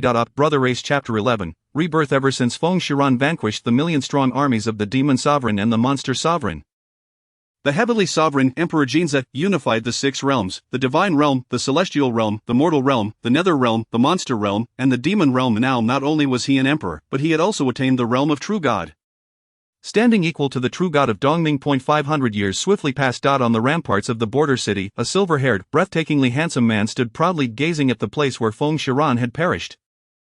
Brother Ace, the imperial princess, swayed her hips as she approached, immediately wrapping her arms around his strong, sturdy arm. Emperor Jinza pushed her hands away, asking coldly, What brings you here, with a face full of grievances? The princess squeezed out tears. Brother Ace, what troubles you? Why have you been so neglectful of Xianya? With an expression of indifference, Emperor Jinza retorted, What deeds have you committed? You know in your heart better than I do. Brother Ace, Xianya harbors feelings for you. She likes you. It was her fault for secretly concealing Sister Rant's edict. She truly did not know it was of such significance. As she spoke, tears began to fall, and she hoped that this time Emperor Jinza would soften his heart and comfort her as before. To her shock, what she received was a furious roar, Enough, put away your little tricks. You have done far more than this. Do you truly think this sovereign is unaware? The roar startled her into silence. Momentarily forgetting her tears, she gazed at her brother Ace in disbelief, refusing to believe he would treat her in such a manner. In a gentle tone, she implored Brother A's. Have you misunderstood something? Emperor Jinza looked at her with disdain. Stop pretending. Aren't you tired? The day you insisted I accompany you to see the flowers see, was it not all premeditated? Realizing her scheme had been unveiled, the princess abandoned her feigned demeanor, a wicked smile spreading across her face. Yes, it was all my doing. The formation map was also my intention. I wanted her dead. Only when she is dead can your engagement be dissolved. Emperor Jinza glared at her in fury. We grew up together, yet I never discerned you to be so malevolent. Was I truly so blind in misjudging you? Suddenly she threw her head back and laughed. Ha! You are not blind. You know better than anyone. You simply fear the power of my mother, the Empress. Emperor Jinza seemed struck by her words, glaring at her in anger. She grew bolder. How did I hit the mark? Stop pretending to be love-stricken. Those who don't know would think you are truly infatuated. Little do they know, Feng Shiran was merely a pawn in your game. Smack! A resounding slap struck the princess's face as he bellowed, silence. The princess covered her cheek, the five-fingered blood imprint glaringly evident. Instead of weeping, she erupted into wild laughter. Ha! Brother Jinza, are you enraged out of shame? Ha! What does it feel like to have personally killed the one you love? Emperor Jinza's eyes turned blood red, as if the deepest scars of his heart had been laid bare. Leave, get out of my sight at once. Ha! I shall take my leave. She swayed her hips, the golden hairpin atop her head rattling, and before departing, she left a devastating remark that pierced Emperor Jinza's heart. Feng Shiran has scattered her soul and will never return. It is you who killed her with your own hands, Emperor. Ha! Emperor Jinza's complexion turned pale, his eyes filled with boundless sorrow as he gazed into the distance where she had turned to ashes. You truly will not return. He yearned, hoping for the day they might reunite, but a century passed, and then another, a millennium, and yet another, with no sign of her rebirth. His heart sank to the depths of despair. In the boundless void, a fire lotus bloomed, its heart gathering specks of light die in the blink of an eye. 2,000 years elapsed, and these specks began to coalesce into human form, a translucent female figure standing atop the fire lotus. A beam of flame shot into the void, accompanied by a phoenix's cry that shattered the very fabric of space. This woman was breathtakingly beautiful, radiant, and beyond description, her mesmerizing purple eyes captivated all. And on her forehead glimmered a golden mark. Long flowing black hair cascaded like a waterfall, and her red attire accentuated her fair, delicate skin, as pure as that of an infant. The fire lotus beneath her merged with her being as she stepped through the rift in the void. At the moment of her rebirth, the heavens trembled. Dressed in simple clothing, she retracted her primordial divine power, her purple eyes transforming into black, and the golden mark on her forehead vanished. I in the celestial realm. In an ordinary courtyard, a petite figure clad in a green silk dress lay on a chair with closed eyes. Reflecting on the moment of her rebirth, a voice resonated within her mind. My bloodline. The celestial demon is about to return to the world. I bless you with rebirth, and you must assume the responsibility of protecting all beings and eliminating the celestial demon. The fire lotus aided Feng Shiran in reconstructing her soul. And as her ethereal form stood within the fire lotus, she mused, what do the masses have to do with me? For now, I must focus on my rebirth. As for the masses, that will depend on my mood. With an unchanging countenance she inquired, who are you? I am the Phoenix Ancestor. Feng Shiran replied, Phoenix Ancestor? Why do you say I am your descendant? You are my great-granddaughter. Your father's name is the great Emperor Chongqian. And your mother is the true god Feng Jinue. Thus, with the aid of her ancestor, she was reborn. However, in her reborn form, she appeared as a 10-year-old girl, considerably weaker than in her past life. It seems I must begin my cultivation anew. The names of the great Emperor Chongqian and the true god Feng Jinue were unfamiliar to her. Did they still exist in this world? She thought of a place, the Eternal Ancient Academy, the library. There contained records of ancient history. Perhaps she could uncover details about her parents and the celestial demon. Bang! A youth placed a basin of dark, unappetizing matter before Feng Shiran on the table. Time to eat. Feng Shiran, appearing merely a teenager, opened her eyes to see the large basin filled with dark, wriggling contents. Instantly, her eyes widened in disbelief, and she stood up slowly, brushing her chest. I am not angry. I am not angry. After all, this white fox is cooking for the first time. With a forced smile that lacked sincerity, she looked at the boy before her. Are you certain this is for me? The boy in white replied earnestly. Indeed. Don't you birds enjoy eating such things? Hurry, I worked very hard to catch this, birds, as a descendant of the Phoenix Ancestor with a noble bloodline. Feng Shiran could no longer suppress her fury at being referred to as a bird by this fool. With a loud bang, she slammed her hand on the table, shouting, I am a phoenix. A phoenix, not a bird, let alone a wild chicken. How dare you serve me a basin of centipedes and earthworms? The white fox, seeing the girl in a fury, looked utterly aggrieved. But phoenixes have wings. Aren't those with wings all birds? Feng Shiran frowned, regarding him as if he were a simpleton. Sometimes I truly wonder if you are just a fox or a complete fool. Keep it for yourself and enjoy it. She turned and strode away. The boy in white watched the angry girl leave, asking, Where are you going? A voice echoed from afar, To the Eternal Ancient Academy. The boy in white glanced at the meal he had painstakingly prepared. Grumbling, why didn't you say so earlier? How was I to know what a phoenix eats? I thought all birds enjoyed this. Chapter 12. Entering the academy. This white fox was indeed of noble lineage. The celestial fox had been saved by Feng Shiran inadvertently in a mountain cave. At that time, it had been sealed, bound by iron chains, and sensing a connection, she freed it. Little did she know. She had rescued a fool. Upon arriving at the Eternal Ancient Academy, Feng Shiran discovered that not everyone could enter the library. The minimum requirement was to be a disciple of the academy. With no other choice, this battle goddess, the future Phoenix Ancestor, begrudgingly decided to become an instructor. Hahaha. A round-faced, rotund little man laughed uproariously, observing the 10-year-old girl before him. You wish to be an instructor? Hahaha. That is the most amusing joke I have ever heard. The small figure puffed her cheeks in indignation. The more annoyed she became, the more the headmaster found her charming. Why are you laughing? Why can't I be an instructor? The headmaster waved his hand dismissively. Little one, do not be silly. The next room is where you belong. The next room. Thus Feng Shiran, in a daze, was led to the adjacent room, successfully enrolling as a student. She lamented silently, this battle goddess has been tricked into becoming a student.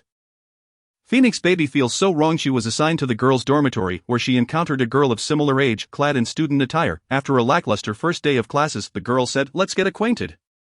My name is Li Qingmei. Feng Shiran, who had been meditating on her bed, opened her phoenix eyes and sat up to regard the girl. Xiaomei. Feng Shiran suddenly recognized her. She was the innocent girl from the Divine Wasteland. Xiaomei. The girl smiled sweetly. What is your name? Li Feng ran. To her astonishment, she encountered Xiaomei once more, and a sudden realization struck her. Being a student here wasn't so bad after all. After the awakening of her bloodline, Feng Shiran could even cultivate her abilities while sleeping. It was blissful beyond imagination. During the day, she napped in the classroom, and at night, she slumbered in the girls' dormitory. Feng, a fierce roar echoed, startling her from her dreams, causing her to shudder. Awakened, she lifted her gaze to meet the furious eyes of Master Yin Xian. Hahaha, laughter erupted all around her. Out, with a single command from Master Yin Xian. Feng Shiran nonchalantly wiped away the drool. All right, you all carry on. One could only imagine the fury etched on Master Yin Xian's face. On the street, a 10-year-old girl indulged in skewered delicacies, skipping about carefree.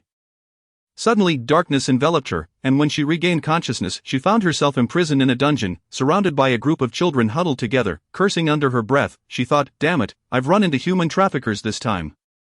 How dare they abduct me? Just wait till I deal with you. Boss, the goods this time were quite impressive. The higher-ups are urging us. Should we proceed immediately? Voices of two men echoed from outside the dungeon.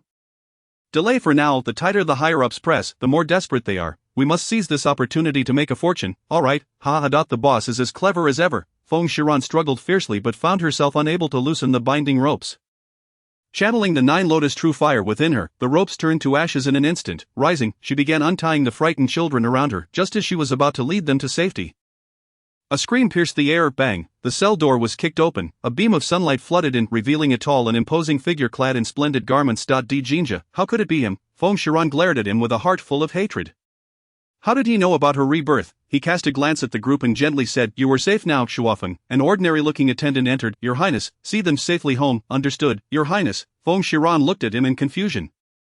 Your Highness, Isnte Jinja. The man turned to Feng Shiran. Did you untie the ropes on them? Feng Shiran replied coldly, yes. What do you want? He spoke softly. Do not be afraid, I am not a trafficker.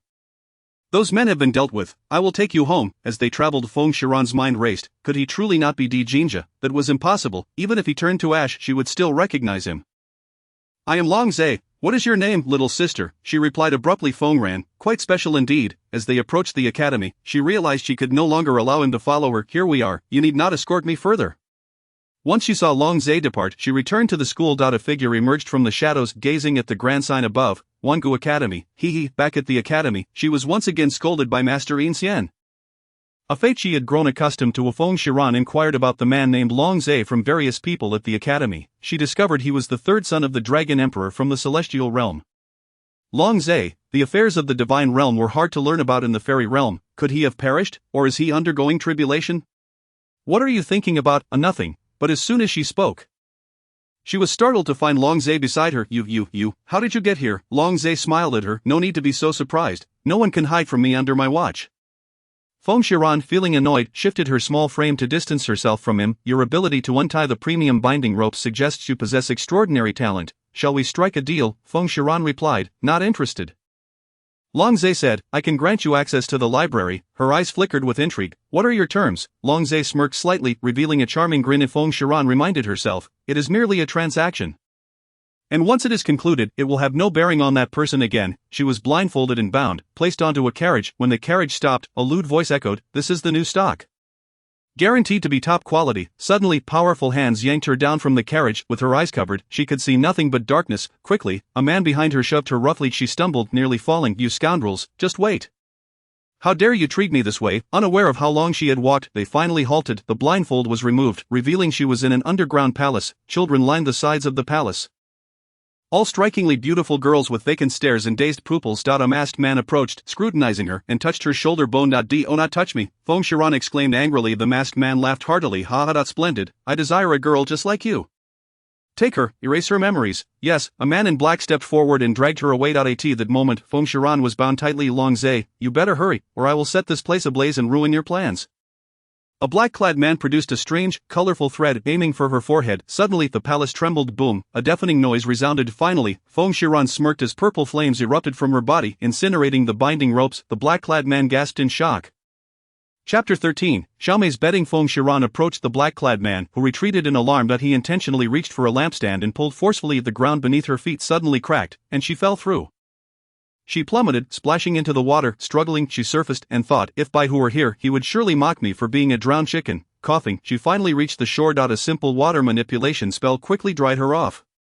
"Where am I? A little girl, this is the dark prison." In the pitch blackness, she heard a voice and shivered. A flame ignited in her hand, illuminating the darkness. "Who is speaking? Show yourself." Suddenly, water splashed, and an extraordinarily handsome man emerged from the depths. With ice-blue hair, a chiseled face, and azure eyes, water dripped from his body, creating a mesmerizing sight that words could scarcely capture. Yet he was bound by chains, his shoulders pierced by hooks, firmly trapped in the water. "Who are you?" the beautiful man replied. "I am the son of the East Sea immortal lord, Shenli. Who might you be?" Feng Shiran stammered. You are Feng Shiran. I can save you, but you must pledge your loyalty to me." "Do you agree?" "Yes," he answered without hesitation. A contract materialized in her hand, and thus she ensnared another fish. A sword appeared, and she infused it with the 9 lotus true fire. A beautiful purple flame, imbued with potent spiritual energy, sliced through the water. Clang, splash, the chains fell away. The beautiful man grimaced in pain as he removed the hooks from his shoulders. Swimming to the shore. Six-pack abs, a stunning fishtail appeared before her. Glistening pink scales shimmering with moisture. A year ago, I saved a celestial fox, now I rescue a breathtaking fish. Feng Shiran gazed at the fish, swallowing her saliva. "Can you walk?" Shenli transformed into a white robe, and then morphed his fishtail into 2 legs. They searched for an exit for a long time but found none. Looking up at the height they had fallen from, she could fly out. But what of the fish? Shenli tapped the stone wall, knocking on it. As they pondered their predicament, a thunderous noise reverberated. Boom, the earth trembled once more. The sidewall suddenly collapsed, light pouring in. Feng Shiran. Long Zhe rushed in from outside the wall. "I'm here." Upon spotting her small figure, Long Zhe hurried over, scanning her for injuries. "I'm fine." Hearing this, his anxious heart finally relaxed. "Who is he?" Long Zhe felt a flicker of disgust in his eyes. Feng Shiran replied, "This is Shenli. We just met." Long Zhe responded, "Oh, let us hurry out." Upon exiting, Feng Shiran found herself momentarily stunned. Wow, where is this? Before her lay a dreamlike scene more beautiful than the divine realm. Blossoms blossomed, mountains wound around water, and the sound of flowing streams filled the air, with clouds drifting beneath her feet, while white cranes soared overhead. "This is Shuewu Mountain. Thanks to you, I was able to locate their lair." Feng Shiran replied, "No need for thanks, our interaction was merely a transaction. Do not forget your promise." "I shall not, but you must wait a moment. Gaining access to the library requires an audience with the heavenly realm." She risked herself to guide him. He successfully located the lair of his counterpart. Although she did not inquire about the identity of this person, she could surmise that they were undoubtedly a nefarious individual. Upon returning to the academy dormitory, she discovered Xiaomei curled up in a corner, trembling all over. "Xiaomei," Feng Shiran exclaimed, rushing over in concern, and she crouched down to gently comfort her. "Do not be afraid, it is I." Xiaomei slowly lifted her head, her disheveled clothing and unkempt hair accompanied by bruises on her face, tears streaming down as she wept. "Ran, woo." She suddenly collapsed into Feng Shiran's embrace. "What transpired?" Feng Shiran demanded fiercely. Xiaomei merely shook her head, continuing to sob. "Woo. Tell me." Feng Shiran's eyes glinted with a murderous intent. "It was Sun De Yang, he woo. I am tainted." Xiaomei cried inconsolably. Feng Shiran gritted her teeth. "Sun De Yang, you seek death. Xiaomei, do not be afraid, I shall avenge you." "Aran, do not go, he is the son of the immortal lord, we cannot provoke him. At worst, I shall request the immortal master to transfer me." "Yet what of it? He has sullied your purity and ruined your life. It cannot be left unaccounted for." Xiaomei lowered her gaze. But his family is powerful, we cannot contend with them. You must rest in bed." Feng Shiran assisted her onto the bed and established a barrier in the room. "You cannot leave until I return." Aran, do not go, you will be in danger. Xiaomei grasped her hand tightly, unwilling to let go of Feng Shiran reassured her, do not worry, I shall be fine. In the boys' dormitory, Sun Deyang boasted to his companions about his grand achievements. You have no idea, the scent on her was simply intoxicating, her body was as soft as cotton. A group of ruffians laughed unabashedly in the room outside. Feng Shiran's veins bulged as she clenched her fists. The sound of cracking knuckles filled the air. Bang! She kicked the door open. The men inside were momentarily stunned, and then Sun Deyang exclaimed, oh, this one is even more beautiful though a bit small. I prefer them young. Feng Shiran's expression darkened, her eyes aflame with fury. Irrelevant individuals, leave immediately, otherwise, brother Sun, I shall not beat around the bush. Yes, we have assignments, we shall take our leave, Sun Deyang sneered. Glancing at a few of them, look at your cowardice. As a few of them stepped out of the room, a commotion ensued, followed by cries of terror.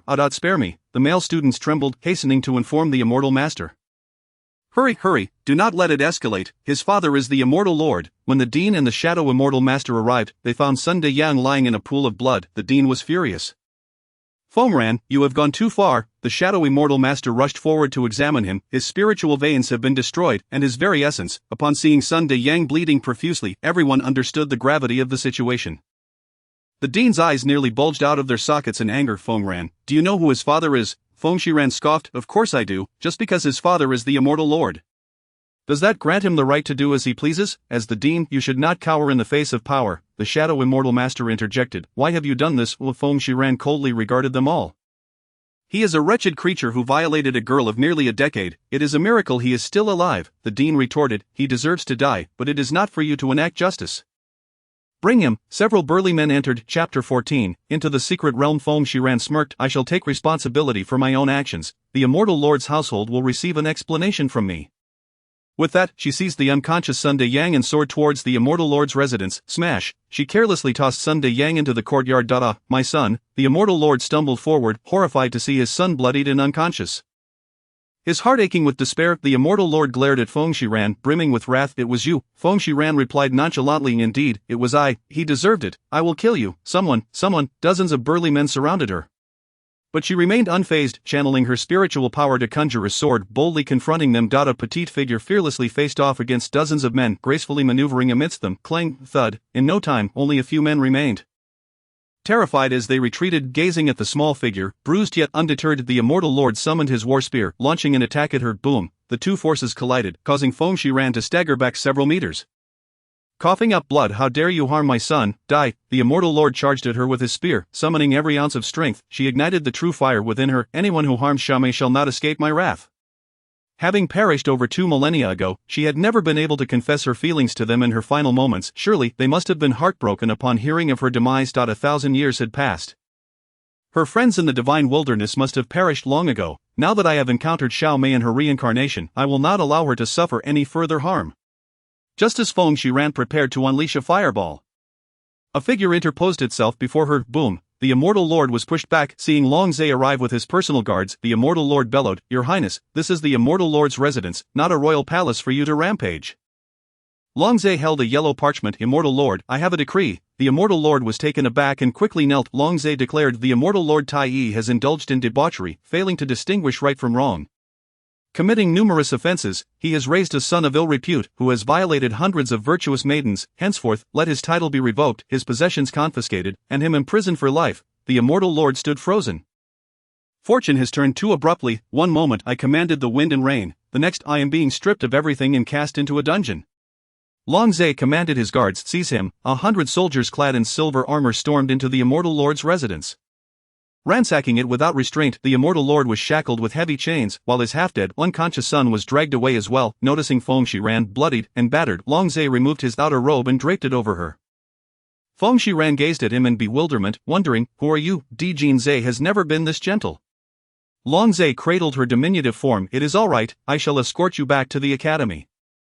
With me, the dean will not trouble you. Though touched momentarily, upon seeing his face, her heart was filled with resentment. The dean greeted Long Zhe with exaggerated deference. Long Zhe deliberately emphasized, do not hold me accountable. He cast a glance at Feng Shiran before departing. 2 months later, Xiaomei finally emerged from the shadows. Aran, where are we going? Feng Shiran munched on a meat skewer. I am taking you to my villa for some fun. In a secluded and tranquil villa, Xiaomei exclaimed, Aran, you have finally returned. Woo-woo, I missed you so much. The white fox rushed to Feng Shiran seeking a hug. Feng Shiran rolled her eyes. Scram! The mermaid approached as well. Xiaomei beheld the stunning young man, her mouth agape, her eyes wide with admiration. With a voice as soothing as the heavens, he asked Ran, "Is this your friend?" Feng Shiran replied. "Yes, she will be staying here today." Bai Qi stepped forward, positioning himself protectively in front of the mermaid. "Ran, I have learned how to cook. This time you will surely be satisfied," Feng Shiran replied. "Very well, go ahead, just prepare some simple porridge." When the porridge was served, just as Feng Shiran was about to eat, Xiaomei cried, "Ran, you cannot eat that." Feng Shiran frowned, "Why can't I eat it?" Xiaomei urged, "Look for yourself." Feng Shiran stirred the porridge with a spoon. Its color appeared pleasant, and it contained beans, looking quite appetizing. Xiaomei shook her head, "Such is the master, such are the servants." "Beans, are you sure? What kind of beans?" Xiaomei raised an eyebrow, exasperated. "Castor beans." Feng Shiran's temper flared, slamming her hand on the table. "Castor beans? By, you fool, get over here." The courtyard erupted into chaos, with everyone chasing and hitting each other. The mermaid was more reliable, steaming some crabs for them to eat. As night fell, the sky was adorned with twinkling stars. Feng Shiran sat alone on the rooftop, casually summoning a jug of wine. Eager to indulge, just as she was about to drink, the wine bottle mysteriously vanished. "You are still growing, you cannot drink." Long Zhe had appeared again without her noticing. Feng Shiran glared at him with disdain. "Does your family live by the sea? You are meddling too much." Long Zhe, perceiving her animosity, asked, "Why do you despise me?" Feng Shiran remained silent. "When can I access the library?" Long Zhe replied, "I have already petitioned the celestial realm. I believe a result will come soon." Feng Shiran scoffed, "It is merely a library, yet it requires petitioning the celestial realm." Long Zhe explained, "This library contains precious scrolls from ancient times, heavily guarded by intricate mechanisms and magical formations. Without a token, entry is forbidden." "Oh, I am going to sleep now, you may do as you wish." With a leap, she descended. Returning to the academy the following day, the principal announced that the secret realm had been opened, and no student was allowed to leave the academy to venture into the secret realm without permission. Otherwise, the academy would bear no responsibility for any mishaps. Feng Shiran's gaze flickered with intrigue. How could such a fortuitous event occur without her involvement? 2 days later, she left a letter for Xiaomei and slipped away. In the outskirts, numerous cultivators had gathered. A beam of white light descended from the sky, forming a portal. Everyone surged forward, and Feng Shiran joined them. After a moment of dizziness, she found herself standing in a cave, her mind swirling with questions. Shouldn't this be a forest or a place abundant with precious herbs? Deciding to explore, she walked deeper into the cave, which seemed endless. Holding a flame in her hand for illumination, she noticed the passage widening as she ventured further, and suddenly, a colossal beast appeared before her, peacefully slumbering. Feng Shiran swallowed hard, feeling as though she were but an ant in its presence. How unfortunate! Others enter the secret realm to find countless precious herbs and cultivation resources, while I encounter a monstrous beast. Level 36, retreat is the best option. I must quietly return. Cautiously, she began to backtrack. But the ground trembled beneath her feet. A deafening roar echoed, and she thought, "This is it." Chapter 15, The Truth Behind Her Parents' Disappearance. Feng Shiran dashed toward the exit as a massive claw swung toward her.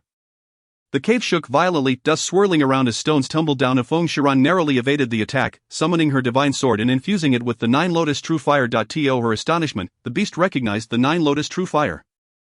Balancing delicately in midair, she confronted the enormous creature. "You know of the 9 Lotus True Fire?" The beast regarded her tenderly. "You are the daughter of Chong Xian and Feng Jinyue." Feng Shiran's pupils dilated. No one in this world knew their names. "Who are you?" The beast began to transform, taking on a human form, with hair as white as a crane and a handsome visage. Do not be afraid. "Little girl, what is your name?" "Feng Shiran. You may call me Uncle Chen, for I share a deep bond with your father." Feng Shiran was taken aback. "Is this true? Am I being taken advantage of?" "Uncle Chen, where are my parents now?" Tears welled in Chen Xian's eyes. He was obliterated by the heavenly Tao. "What?" Feng Shiran could hardly believe it. "Why, your father does not belong to this realm. He is a great emperor from another dimension who fell in love with your mother." However, the heavenly Tao discovered their forbidden romance and annihilated him, while your mother, being of the Feng ancestral bloodline, narrowly escaped death. When Feng Shiran learned that her mother was still alive, she felt a surge of emotions, almost moved to tears. "Yet the phoenix has no tears. Where is my mother?" Chen Xian's gaze fell. Filled with profound sorrow, "She is imprisoned by the heavenly Tao, and I do not know her exact location. All traces of her have been erased by the heavenly Tao." Feng Shiran's expression darkened. Her fists clenched tightly, cracking with wrath. "I shall avenge my parents." "Little Shiran, to become powerful, you must venture into the ancient ruins and inherit your grandmother's legacy." "But the ancient ruins have been lost for millennia." "Where can I find them?" "In the desolate regions of the divine realm." "Allow me to escort you out." "Uncle Chen, won't you come with me?" Chen Xian shook his head helplessly. "I am bound here by the heavenly Tao and cannot leave. To see you once more in my lifetime is already a blessing." Upon learning the truth, Feng Shiran's heart ached. "Uncle Chen, I will surely rescue you." In his hand, a divine palace materialized. "This is a gift from me to you."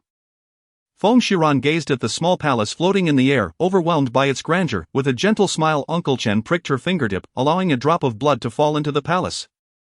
Tears brimmed in Chen Xian's eyes. Little Shiran, I am truly happy to see you again. Take care. Feng Shiran felt a wave of dizziness and suddenly found herself on the edge of a steep cliff. Wow, fire spirit, grass, flame flowers, fire. These are all the precious herbs I desperately need. Her eyes sparkled with excitement. If she were able to cry, tears of joy would have streamed down her face. Thank you, Uncle Chen. She frantically gathered herbs, her consciousness already half full with the treasures. Wait, if so many fire attribute herbs grow here, there must be more treasures hidden below. Gazing over the cliff, a rush of heat surged up. Ha, just as I suspected. Without a moment's hesitation, she leaped down. At the base of the cliff, the bubbling magma posed no threat to her. She continued deeper underground. The heat intensified, and sweat evaporated almost instantly.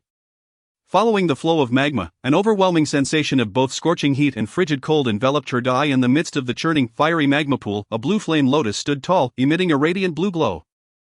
It was the ice fire ghost lotus. Without a second thought, she soared into the air, heading straight for the lotus, eager to absorb its essence and merge with it. A piercing pain surged through her body. The scorching heat and icy chill assaulted her fragile form. Determined, she gritted her teeth, allowing the 9 lotus true fire within her to devour the ice fire ghost lotus, with a tremendous explosion of power. Feng Shiran's lips curled into a wicked smile as she beheld her flames transform into a mesmerizing blue-violet hue, hot enough to melt anything, cold enough to rival ancient ice. It was time to leave. The secret realm would close in a few days, and she thought to explore the depths of the forest. Monsters fled in terror, as if they had seen a ghost. Am I truly that frightening? She took out a mirror to inspect herself. Startled, she dropped the mirror. After steadying herself, she picked it up again. Why are my eyes blue-violet, and my hair as well? Wait, have I grown taller? Feng Shiran examined herself closely.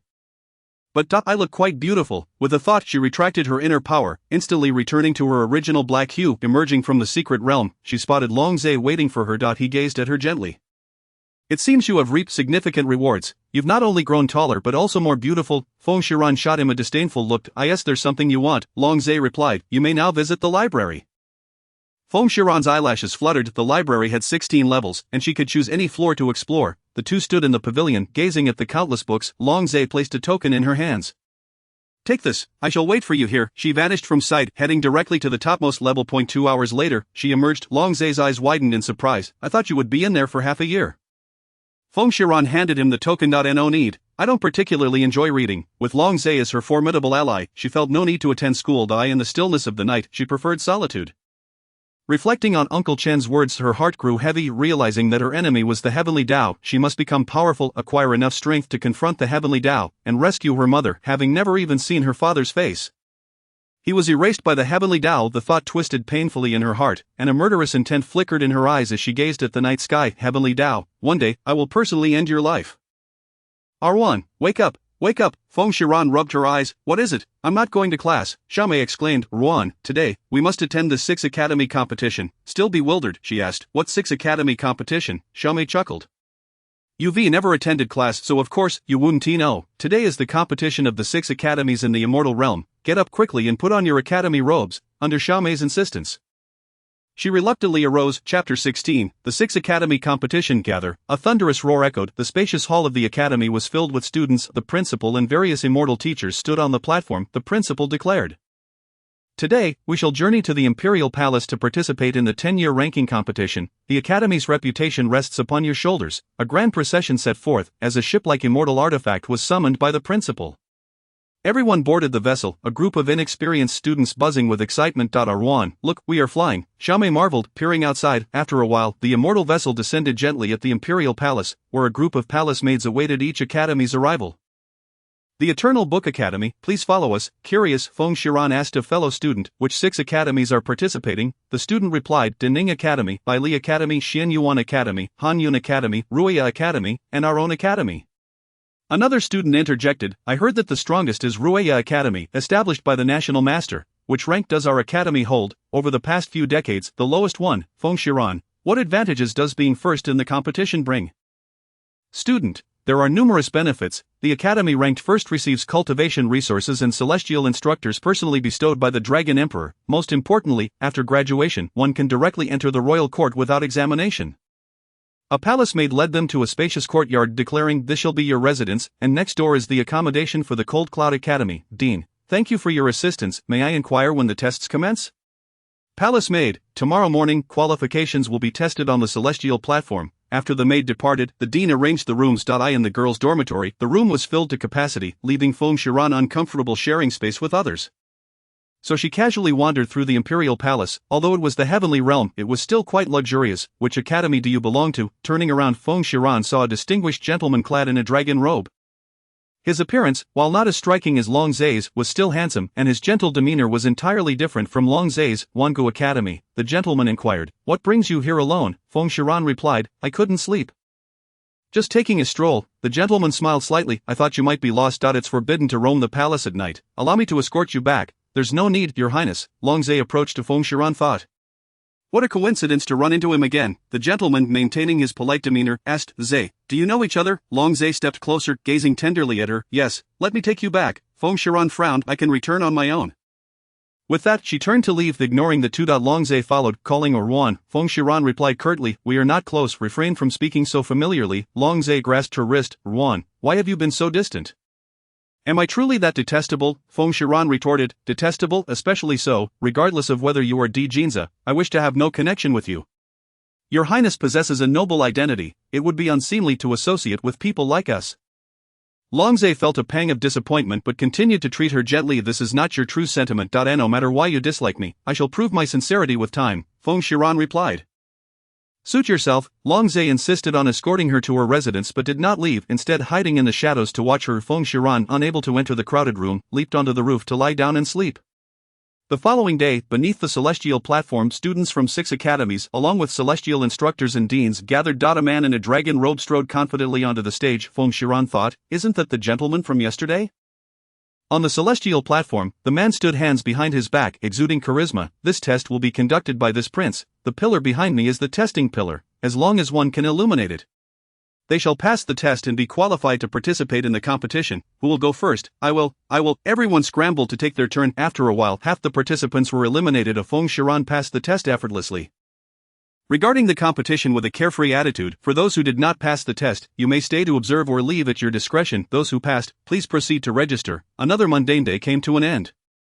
That night, she continued to lie on the roof when a figure approached. I have arranged a residence for you nearby. Let us go. Feng Shiran coldly replied, no need, I can sleep anywhere. Long Zai chose not to argue further and lifted her effortlessly. Feng Shiran found herself in a beautiful courtyard. Long Zai set her down. Your room is over there, mine is right next door, but if you need anything, just call. Feng Shiran questioned, why must we reside together? Long Zai replied, just consider it as keeping me company. Although Feng Shiran was reluctant, seeing his earnestness, she decided to stay. At dawn, the formal competition began, with participants being continuously eliminated from the martial stage.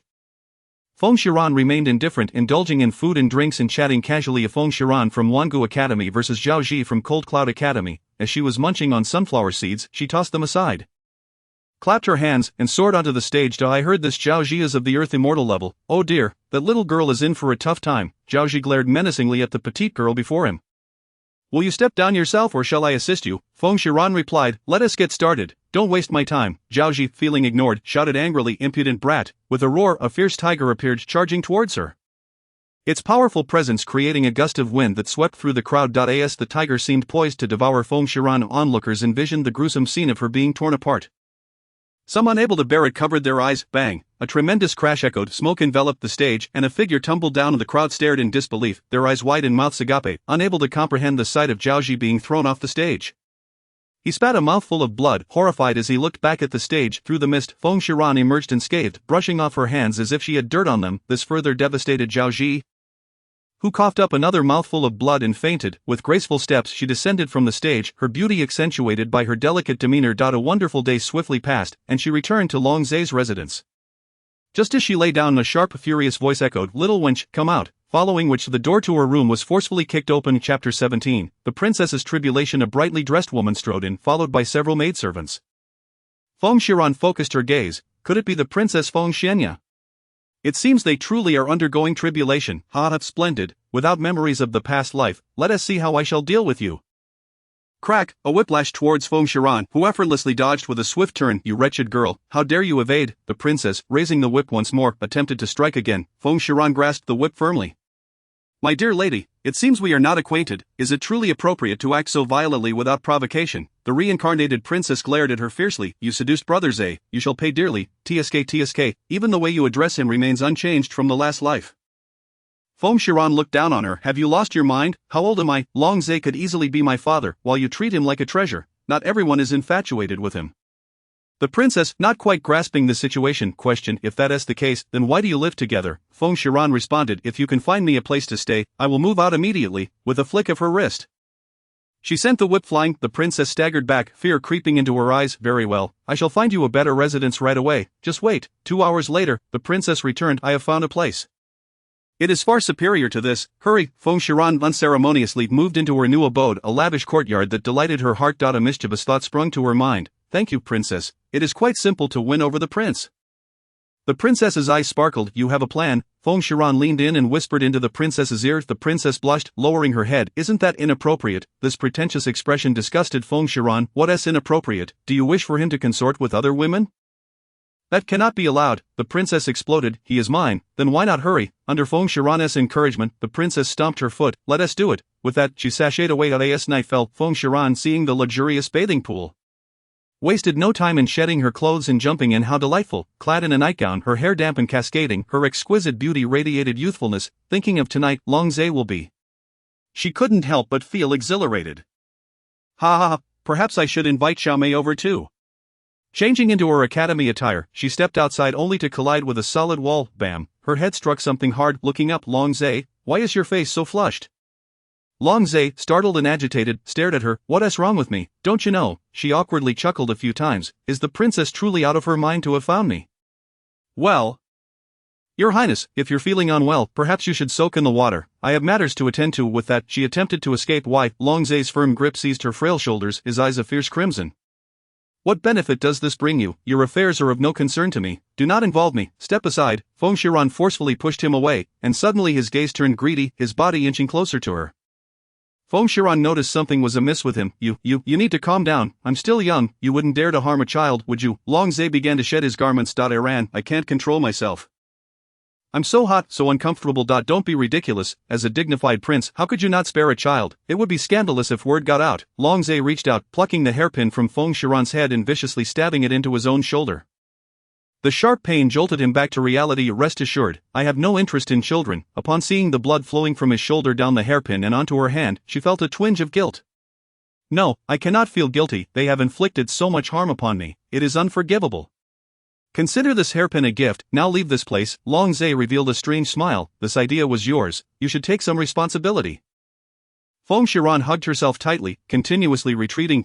You said you had no interest in children. I have no interest in children, which is why I will wait for you to grow up before I hold you accountable. Seeing him turn and leave, he indeed took the hairpin with him. Xiaomei is safer at the academy than here. Fine, I shall go to sleep. The martial arts arena was bustling with excitement. With the crown prince seated high above watching, Feng Shiran, feeling bored, doodled circles on her seat. May I ask who is Feng Ran? Lady Feng? A eunuch approached, inquiring of the headmaster. The headmaster, somewhat perplexed, stood and respectfully asked the eunuch. What is it, my lord? Has that girl done something wrong? The eunuch chuckled. Headmaster, do not overthink it. That girl has performed remarkably well. His Majesty simply wishes to meet her. The headmaster felt relieved this time. After all, she is my student. Should anything happen to her, I would also be implicated. Feng Ran, upon hearing the headmaster call her, she walked over. Headmaster, what is it? The eunuch smiled and spoke softly. Lady Feng.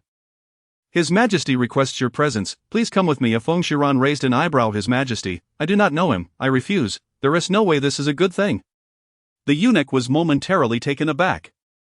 As it was the first time someone had rejected the emperor's invitation, the headmaster's heart trembled. Feng Ran, His Majesty has summoned you. How can you simply refuse? Feng Shiran, with an innocent look on her youthful face, replied, Did you not say I should behave and not go anywhere? The headmaster nodded. I believe I did say that. However, this is an invitation from His Majesty. To refuse would be a grave disrespect. Quickly go and meet the emperor. Oh, it seems there is no way to evade this. Very well, let us go. Following the eunuch to the palace, he announced, Lady Feng, please. Feng Shiran entered, and upon seeing the emperor seated upon the dragon throne, his majestic appearance radiated imperial authority. She bowed and said, I pay my respects to your majesty. The emperor asked, Are you Feng Ran? Yes. The emperor, with a neutral expression, inquired, What do you think of the Rui Wang? Countless question marks filled Feng Shiran's mind. Who is Rui Wang? The emperor clarified, My second son, Long Zay. Feng Shiran replied, I am not very familiar with Rui Wang, I do not know much about him. Trying to drag me into this, not a chance, back when I was making waves, you were still oblivious. The emperor asked, is he not good? Feng Shiran responded, Rui Wang possesses both good looks and talent.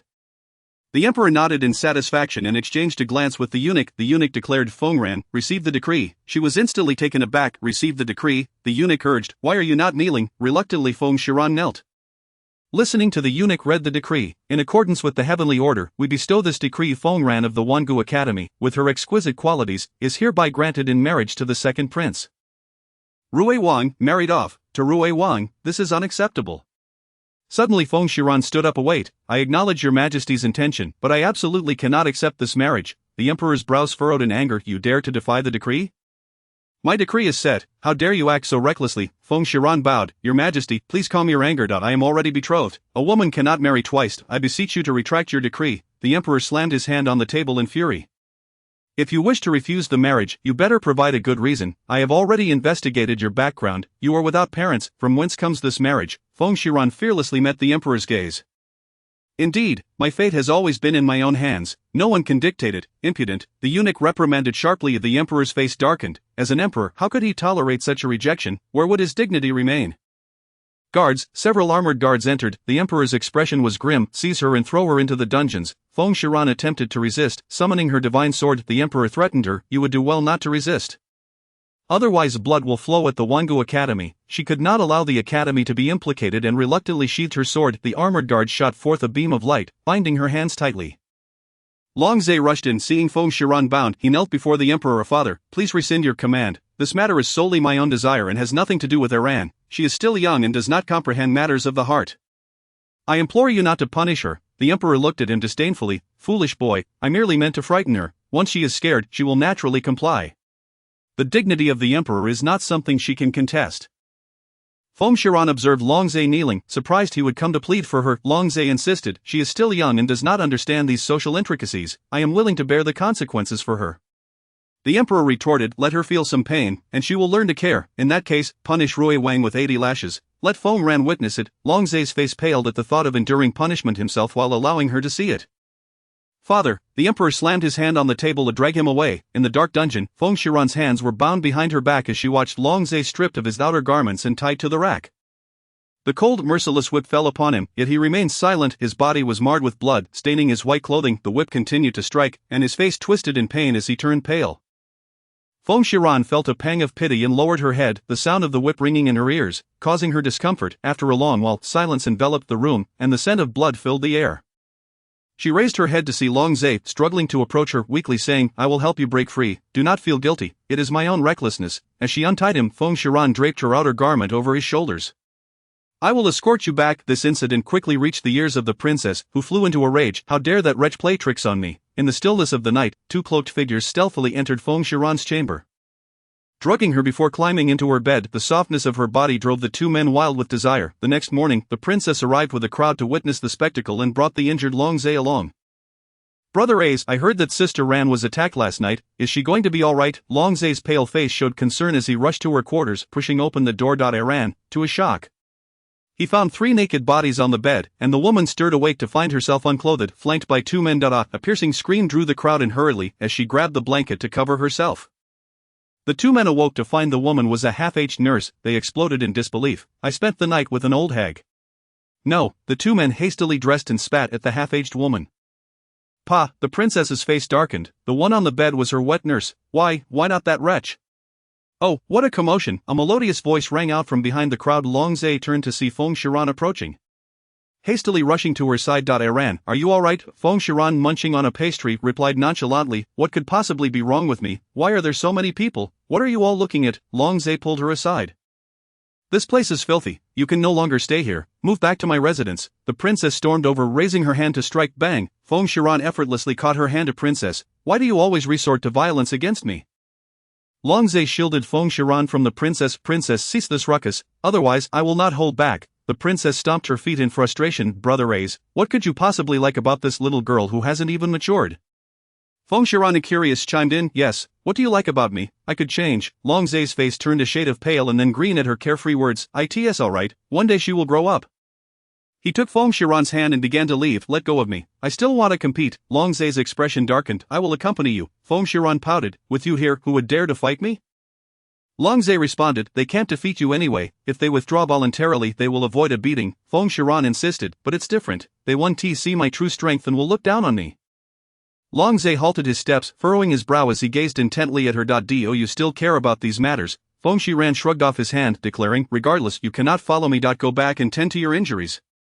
Without a backward glance, she strode away. On the martial stage, Feng Shiran fixed her gaze upon Xiao Mei and a female student from Roya Academy, who were engaged in combat. Observing that Xiao Mei had gained the upper hand, she suddenly noticed the girl producing a small needle in her hand, stealthily aiming it at Xiao Mei's heart. In response, Feng Shiran quietly unleashed a wisp of true fire energy, instantly melting the needle.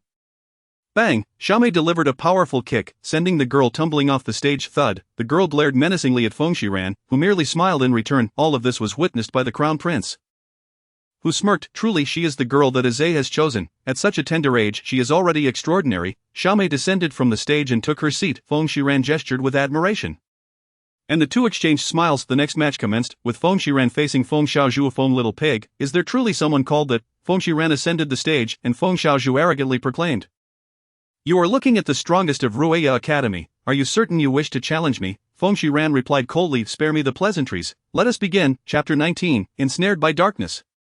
Feng Xiaozhu mocked the little girl before her. You foolish child, unaware of your own limitations. Summoning his exquisite celestial sword with a resonant call, the audience erupted in astonishment. Indeed, he is a top-tier student, wielding a celestial sword. That little girl is in for a calamity. In the distance, the princess beamed with delight, while the maid beside her fanned the flames of her triumph. Your highness is brilliant. This time, you can teach her a lesson with complete legitimacy. The princess, lost in her own elation, felt her heavy makeup cascading down her face. That little vixen, how dare she entice the man of this princess? I shall ensure she suffers a fate worse than death. Feng Shiran conjured an ordinary sword and met Feng Xiaozhu head-on. Clang! The swords clashed, each combatant evenly matched. Feng Xiaozhu scoffed. You do possess some skill, but I have no time to waste on you. His aura surged, dark energy swirling around him as he concentrated all his power into his sword, charging towards Feng Shiran with a tempestuous force. Below, Xiao Mei was on the verge of tears, and the dean of the academy was sweating profusely, all feeling the tension mounting. A cold smirk appeared at the corner of Feng Shiran's mouth as she infused her sword with the three mystical true fire. Striking back with swiftness and ferocity, boom, sparks flew, cascading like stars as a large crater formed on the stage. Feng Xiaozhu stared in shock at the diminutive figure before him. No, it cannot be. You cheated. Feng Shiran approached him with a charming grin. The one employing trickery is you, I believe. Feng Xiaozhu glared fiercely. What nonsense are you spouting? Feng Shiran retorted, whether I speak nonsense or not. You know it. Deep down, raising her finger, a spark ignited and burrowed into Feng Xiaozhu's forehead. Feng Xiaozhu clutched his head, writhing in agony on the ground. The students from Roya Academy erupted in outrage. What have you done to him, you vile woman? Such malevolence from one so young, utterly despicable. The dean leapt forward, pointing at her in accusation. I never anticipated your academy would produce such a wicked student. A lowly scoundrel like you deserves to be cast into hell. How dare you insult this Feng baby? She raised her hand, unleashing a surge of spiritual energy. Crack! A resounding slap echoed against the face of the opposing academy.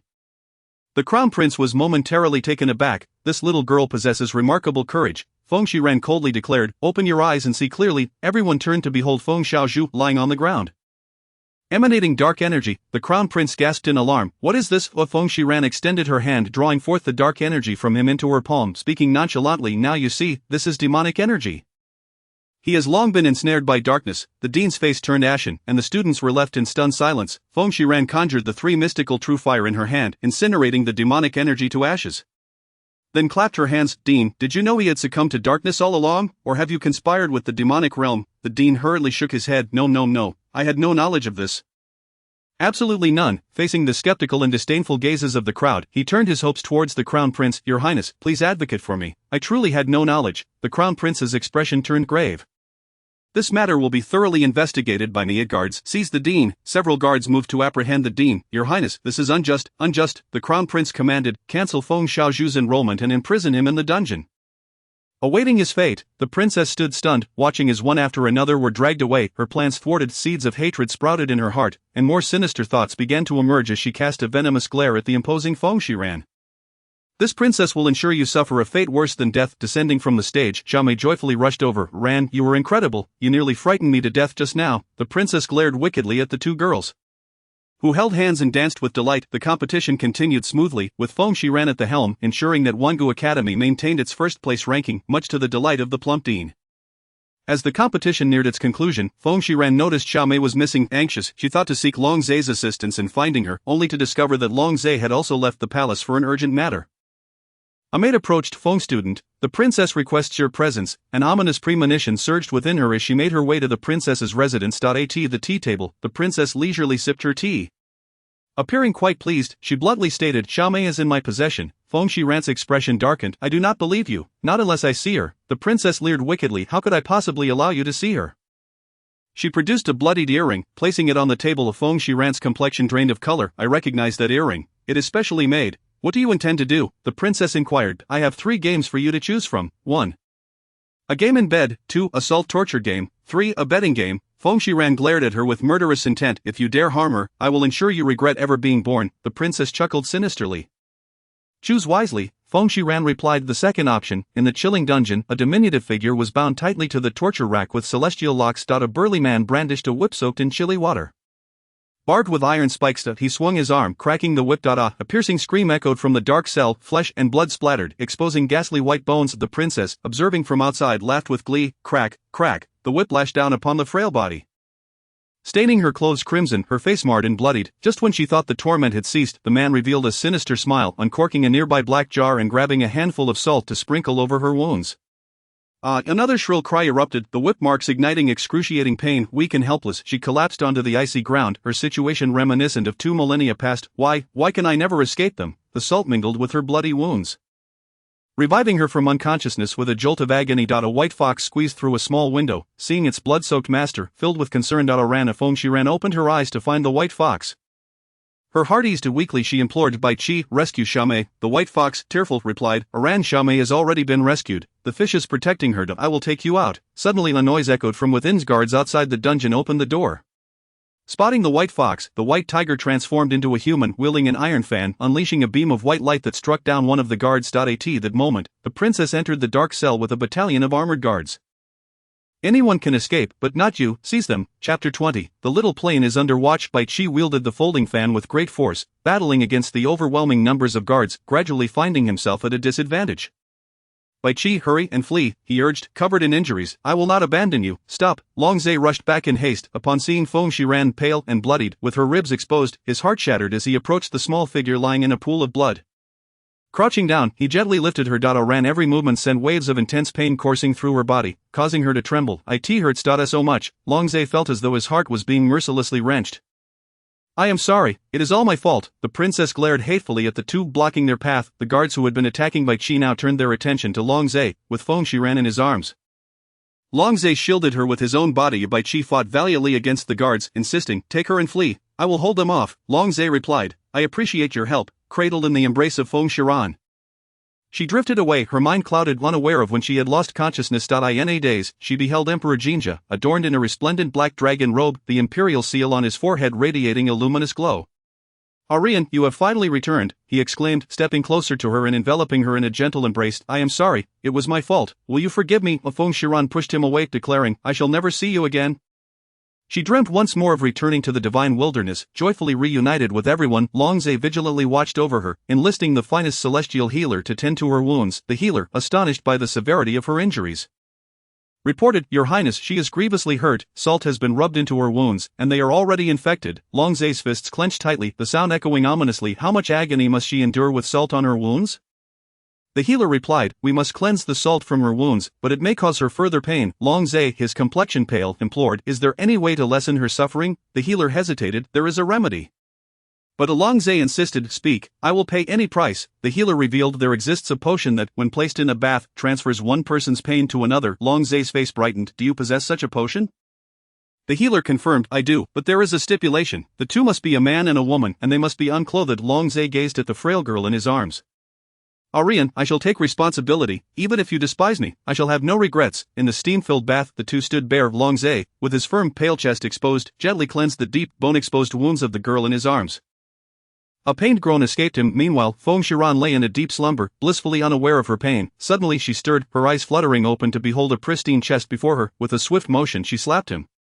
then hastily covered her own modesty, exclaiming, "Pervert." Long Zhe, enduring immense pain, explained, "It is not as you think. This is to alleviate your suffering." Her face flushed. Feng Shiran hugged her petite form, observing the lacerations adorning her body.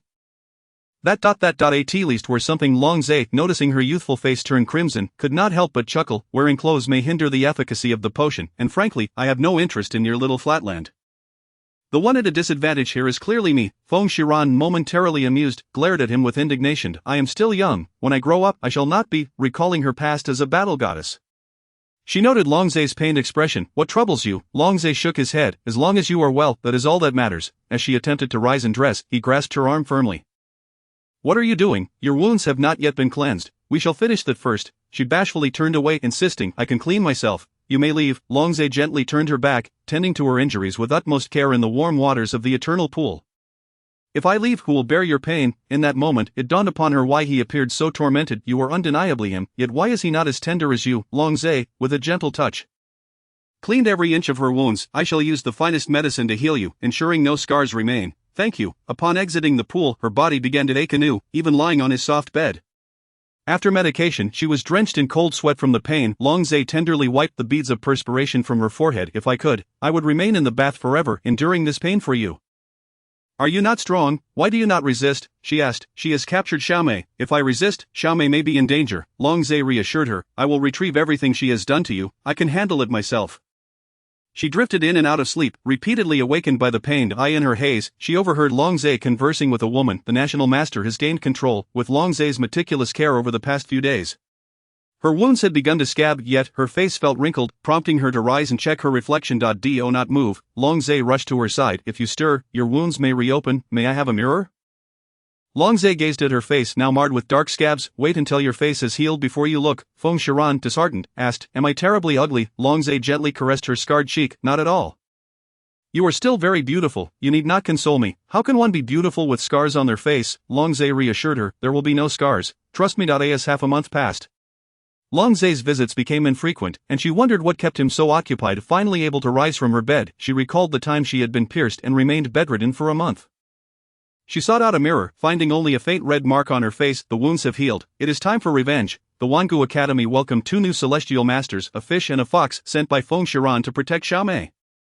A significant upheaval occurred within the imperial palace. The national master had betrayed them, replacing the entire court with his followers. He threatened Long Zhe with the lives of the Dragon Emperor and the Crown Prince, demanding he marry his daughter, the princess. "Marry?" While Feng Shiran hovered in midair, a wicked smile playing on her lips as she observed the palace adorned in red cloth. The once festive atmosphere of the imperial palace was now thick with tension and oppression. Surrounded by armored troops encircling the palace, such an event cannot occur without my presence. 3 days later, the world learned of the marriage between the Rui Wang and the princess. All courtiers gathered to offer their congratulations at the grand banquet. Yet, upon the dragon throne sat not the dragon emperor, but the national master, with the crown prince and ministers assembled together, surrounded by armored soldiers. Within the assembly, loyal ministers denounced the traitor, vowing to resist. Blood splattered across the table as one met his end. The others fell silent in fear, while the national master smirked coldly. "You seek death. The bride and groom have arrived." The couple, clad in red, approached. Long Zhe with a darkened countenance, brimming with disdain, and the princess, beaming with joy at her long-awaited wish. The national master gazed upon his daughter with satisfaction. "From this day forth, you shall be a legitimate couple." The princess, grinning like a blooming flower, bowed to her father. "Thank you, father, for your support." Long Zhe glared at them with loathing, while the national master remained unfazed. "Whether you are willing or not, this union is fated." Feng Shiran, draped in a flowing white gown, entered the hall, drawing the attention of all. Of the princess mocked. "What is this? Sour grapes from one who cannot partake." Feng Shiran sauntered to an empty seat, wickedly smiling as she poured herself a glass of wine. "I, Feng Shiran, am merely the discarded second-hand goods. If you wish for them, feel free to take them." She downed the drink and, raising her gaze to the princess, declared, "I have no intention of competing with you." The princess, furious at the insult, exclaimed, "How dare you insult Brother A's?" Despite her diminutive stature, Feng Shiran exuded a formidable presence. "How foolish are you? I am clearly insulting you." With a slight smile, she turned her gaze towards the lascivious national master. "My daughter, picking up the discarded goods of others, while you feast on their remains, such shamelessness is epitomized by you both." The crown prince chuckled softly. "This girl has quite the sharp tongue." The national master, scowling, glared at her with murderous intent. Such audacity, but what a pity! He flicked his wrist, launching several ice shards towards her. Long Zhe leapt to shield her, receiving the blow. "Pfft," he gasped as the national master leered at them. It seems she is your lifeline, kill her." In an instant, 100 armored soldiers charged at Feng Shiran. Long Zhe pulled her close, urging, "Hurry, we must escape." Feng Shiran unleashed a burst of flames, incinerating the soldiers. They were reduced to ashes, leaving the crowd aghast. "What fire is this? It can turn a person to ash in an instant." Long Zhe stared in disbelief, while the national master felt a chill of fear. "Who are you truly?" Feng Shiran stepped forth from behind Long Zhe. "Did I not say?" Feng Shiran, the national master's pupils dilated in horror as he gazed upon her, shaking his head in disbelief. "No, impossible, you cannot be her?" In the celestial realm, aside from those who could ascend to the heavenly realm, namely emperors and national masters, no one knew of the war god, Feng Xian. Feng Xian summoned her divine sword, declaring, "I have come today for but one person." Her sword pointed menacingly at the princess, who began to panic. "Father," the national master interjected, "you cannot harm her. Her status is too noble. If you are indeed that person, you ought to be well aware."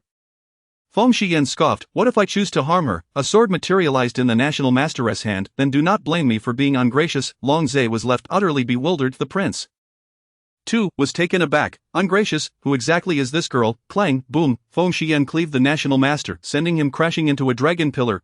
Truly she was the war god, reborn as a child, yet still incredibly formidable. Feng Xian advanced step by step toward the princess. Raising her sword, the national master, in a moment of desperation, was engulfed in a surge of dark energy. "Who dares to harm my daughter?" Long Zhe summoned his celestial sword, exclaiming, "The national master has succumbed to madness. Everyone flee, flee, flee, flee." The crowd scattered in a frenzy. "Father." The princess could hardly believe her eyes as she gazed at her father, now consumed by darkness. Feng Xian infused her sword with the 9 lotus true fire. "This is not ordinary dark energy." Long Zhe stood beside her. "Then we must be even more cautious." Die. The national master, shrouded in swirling dark energy, wielded a demonic sword. Bang, bang, bang. Long Zhe and Feng Xian joined forces against the frenzied national master. The 9 lotus true fire scorched him, emitting a hissing sound, yet it failed to vanquish him completely. Bang, crack, a sound echoed as Long Zhe's ribcage shattered. Long Zhe, Feng Xian supported him as he sat down. The princess, trembling in a corner, was paralyzed by fear. The national master offered no respite, charging toward them once more. Be careful. Long Zhe attempted to rise, but agony surged through his chest. Feng Xian no longer concealed her strength. Unleashing all the power within her, her inky hair transformed into a mesmerizing blue-purple, and her eyes mirrored the hue. Long Zhe gazed in astonishment. "Ayenyu." The flames on her sword also shifted to blue-purple, creating a blurred image as it slashed toward the national master. The blue-purple flames engulfed the national master, who emitted a wretched scream. Feng Xian formed a formation with her hands, trapping the national master within. Channeling the blue-purple flames into the array. The hall reverberated with anguished wails, hauntingly tragic. The princess, cowering in the corner, had lost her sanity. "Oh not kill me. Oh not kill me." Long Zhe clutched his chest, enduring the excruciating pain as he approached Feng Xian, witnessing the blue-purple flames reduce the national master to ashes. "What kind of flames are these?" Feng Xian replied, "They have no name, they are a fusion of 2 extraordinary fires." Long Zhe gazed at her with deep affection, admiring her flowing blue-purple hair, her captivating eyes, and her unparalleled beauty that left one spellbound. "Then allow me to bestow upon you a name, if you will?" Feng Xian looked up, her enchanting eyes sparkling. "Sure." Long Zhe suggested, "Let us call it the sacred lotus calamity fire, the purest flame in the world, incinerating the sins of humanity." Feng Xian was enchanted by this name. Beaming at Long Zhe with a radiant smile, "Sacred Lotus Calamity Fire, I adore this name." Her smile captivated him completely, alleviating the pain in his chest. He gazed at her dreamily. "As long as you like it." Feng Xian turned to the crowd outside the hall, shouting, "Prince, come and deal with the aftermath." The prince entered, his gaze fixated on Feng Xian, utterly enthralled. Chapter 22, She was forcefully kissed. I in the dark, stinking dungeon. The princess was filthy and disheveled, her spirit shattered, her meridians destroyed, and her celestial bones extracted. Feng Xian retracted her power, reverting to her inky hair and eyes, observing the princess curled up in a dark corner.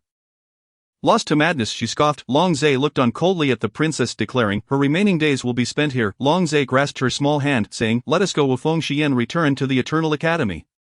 Engaging in a heartfelt conversation with Xiaomei throughout the night, whenever Xiaomei mentioned that fish, her face flushed crimson. "What is this?" Feng Xian curiously examined an object woven from red string. Xiaomei hurriedly snatched it away. "This is a heart knot, do not damage it." Feng Xian inquired, "Which fish gave you this?" Xiaomei pouted, "It has a name, you know, TSK. How old are you to be in love already?" Xiaomei shyly lowered her head. "Not too young." Feng Xian withdrew from her studies and returned to her small courtyard, intending to focus on her cultivation. She refined and absorbed all the herbs she had gathered from the secret realm. In the blink of an eye, 3 years had passed. Long Zhe frequently visited, bringing her countless delicacies. Come and eat." Feng Xian skipped over, marveling at the spread of delicious food. "It smells divine, you've made me plump." Ha, you are still growing, you gain weight. Long Zhe looked at her indulgently. 3 years have passed, and she has grown significantly taller and more beautiful. Long Zhe inadvertently noticed that her previously unremarkable bosom had begun to swell. He recalled the scene from 3 years ago when they had bared their hearts to one another, and his face flushed. At night, they sat together under the stars. Feng Xian turned to him.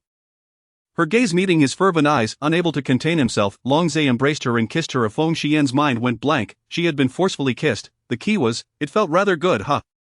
Long Zhe passionately savored her supple, fragrant lips. After a long while, he reluctantly released her, tenderly caressing her exquisite face. Will you marry me? Feng Xian shyly lowered her head. You are too impatient. How old am I? Then I shall wait for you to mature. Once you come of age, we shall wed. Feng Xian raised an eyebrow. I will consider it. Thus Feng Xian accepted him, for his gentleness indeed stirred her heart. 2 years later, she had blossomed into a celestial beauty, even more captivating than when she was the war god. Feng Xian mused. Being with him is quite pleasant. He lacks the memories of Jinza and showers me with affection. She reveled in Long Zhe's doting attention. War god, in her dreams Feng Xian rubbed her eyes, sitting up in displeasure. Who disturbs my beauty sleep? War god, please atone. It was the minor deity, the Star Lord. The Star Lord bowed his head. Feng Xian narrowed her phoenix eyes. When did you learn of my reincarnation? The Star Lord replied. I was unaware until I arrived in the lower realm. Feng Xian, you do not need me to teach you what should and should not be said. Do you? The minor deity will not divulge the war goddess reincarnation. Feng Xian, that is good. Now, what do you wish to convey? The Star Lord bowed again. I implore the war god to leave the emperor's side. Feng Xian furrowed her brow. Why? The Star Lord explained. The war god is not of the celestial realm. Your presence has affected the emperor's tribulations. Feng Xian replied. I quite like him as he is. I do not wish to leave. War god, the emperor has already undergone 6 tribulations in the lower realm, yet he has yet to attain completeness. The divine realm is rife with grievances. Feng Xian was taken aback. 6 tribulations, why must he endure them? The Star Lord explained. Since your demise, the emperor has been despondent, living in regret each day, ultimately leading to his mandated tribulation. Feng Xian asked, a mandated tribulation, what does it entail? The Star Lord shook his head. I do not know. The emperor has reincarnated 5 times, and this is the 6th. His mandated tribulation is about to manifest, but is it because of me? Feng Xian pondered. The Star Lord responded, before descending to the lower realm, I did not know who it was, only upon seeing you was I certain. Feng Xian inquired, and what of the imperial princess? Why must she undergo tribulation? She accompanies the emperor through his tribulations, fearing he may take a liking to another woman in the lower realm. Feng Xian fell silent for a moment. I understand. Once Long Zhe completes his tribulation and returns to the celestial realm, he will no longer be the gentle, doting Long Zhe she cherishes. In the study of the Duke of Rui's residence, Feng Xian observed Long Zhe diligently attending to his affairs. How should I bid him farewell? My heart suddenly feels heavy. Yan, why do you not come in? Long Zhe rose to greet her. Feng Xian remained silent, directly leaping into his embrace, holding him tightly. Long Zhe felt her soft warmth, his heart trembling as he instinctively tightened his grip around her waist. What is the matter? Feng Xian replied. Let us marry. You say that again? Not am I hearing things? Long Zhe was overwhelmed with emotion, tears welling in his eyes. Feng Xian looked up at him earnestly. Let us marry. The sooner, the better. Long Zhe, overwhelmed with joy, stammered. Very well, in 3 days, we shall wed. 3 days later, the Duke of Rui would marry. The entire empire rejoiced, and the streets were adorned with red carpets. He had prepared the most exquisite phoenix crown and bridal attire years in advance. Clad in her wedding gown, she felt a tinge of sadness for lacking family to accompany her. Yan. She looked up to see the academy students, including the dean and the celestial master. What brings you here? Xiaomei smiled as she ran over and embraced her. We've come to be your family. The fish and the fox had also arrived to escort her. The dean said, Aran, from now on, we are all your family. If that scoundrel dares to bully you, the entire academy will come to your aid. Nodding, she felt immensely touched, never having experienced such warmth before. In the grand hall, Long Zhe approached her, adorned in wedding attire, an act he had never dared to dream of. Slowly, he took her hand as they walked together towards the altar. The Dragon Emperor beamed with joy, exclaiming, my son has finally found a wife. It's not an easy feat. With reverence, they bowed to heaven and earth, then to the high hall, followed by the couple's mutual bow. The ceremony concluded, and she was led into the bridal chamber. On the spacious wedding bed, the two sat nervously. Long Zhe confessed, it's my first time, I'm a bit anxious. Feng Xian clutched the wedding cloth. Equally nervous, this is my first time too, you know. Outside, a group of people listened intently, one pressing against the door. Why is there no sound? Another chimed in, perhaps they aren't tired yet, not wanting to sleep. Smack! A hand struck the first's head. You foolish child, this is the bridal chamber, not bedtime. Long Zhe held the ceremonial wine, stepping before her. May our love be profound and our hearts forever entwined.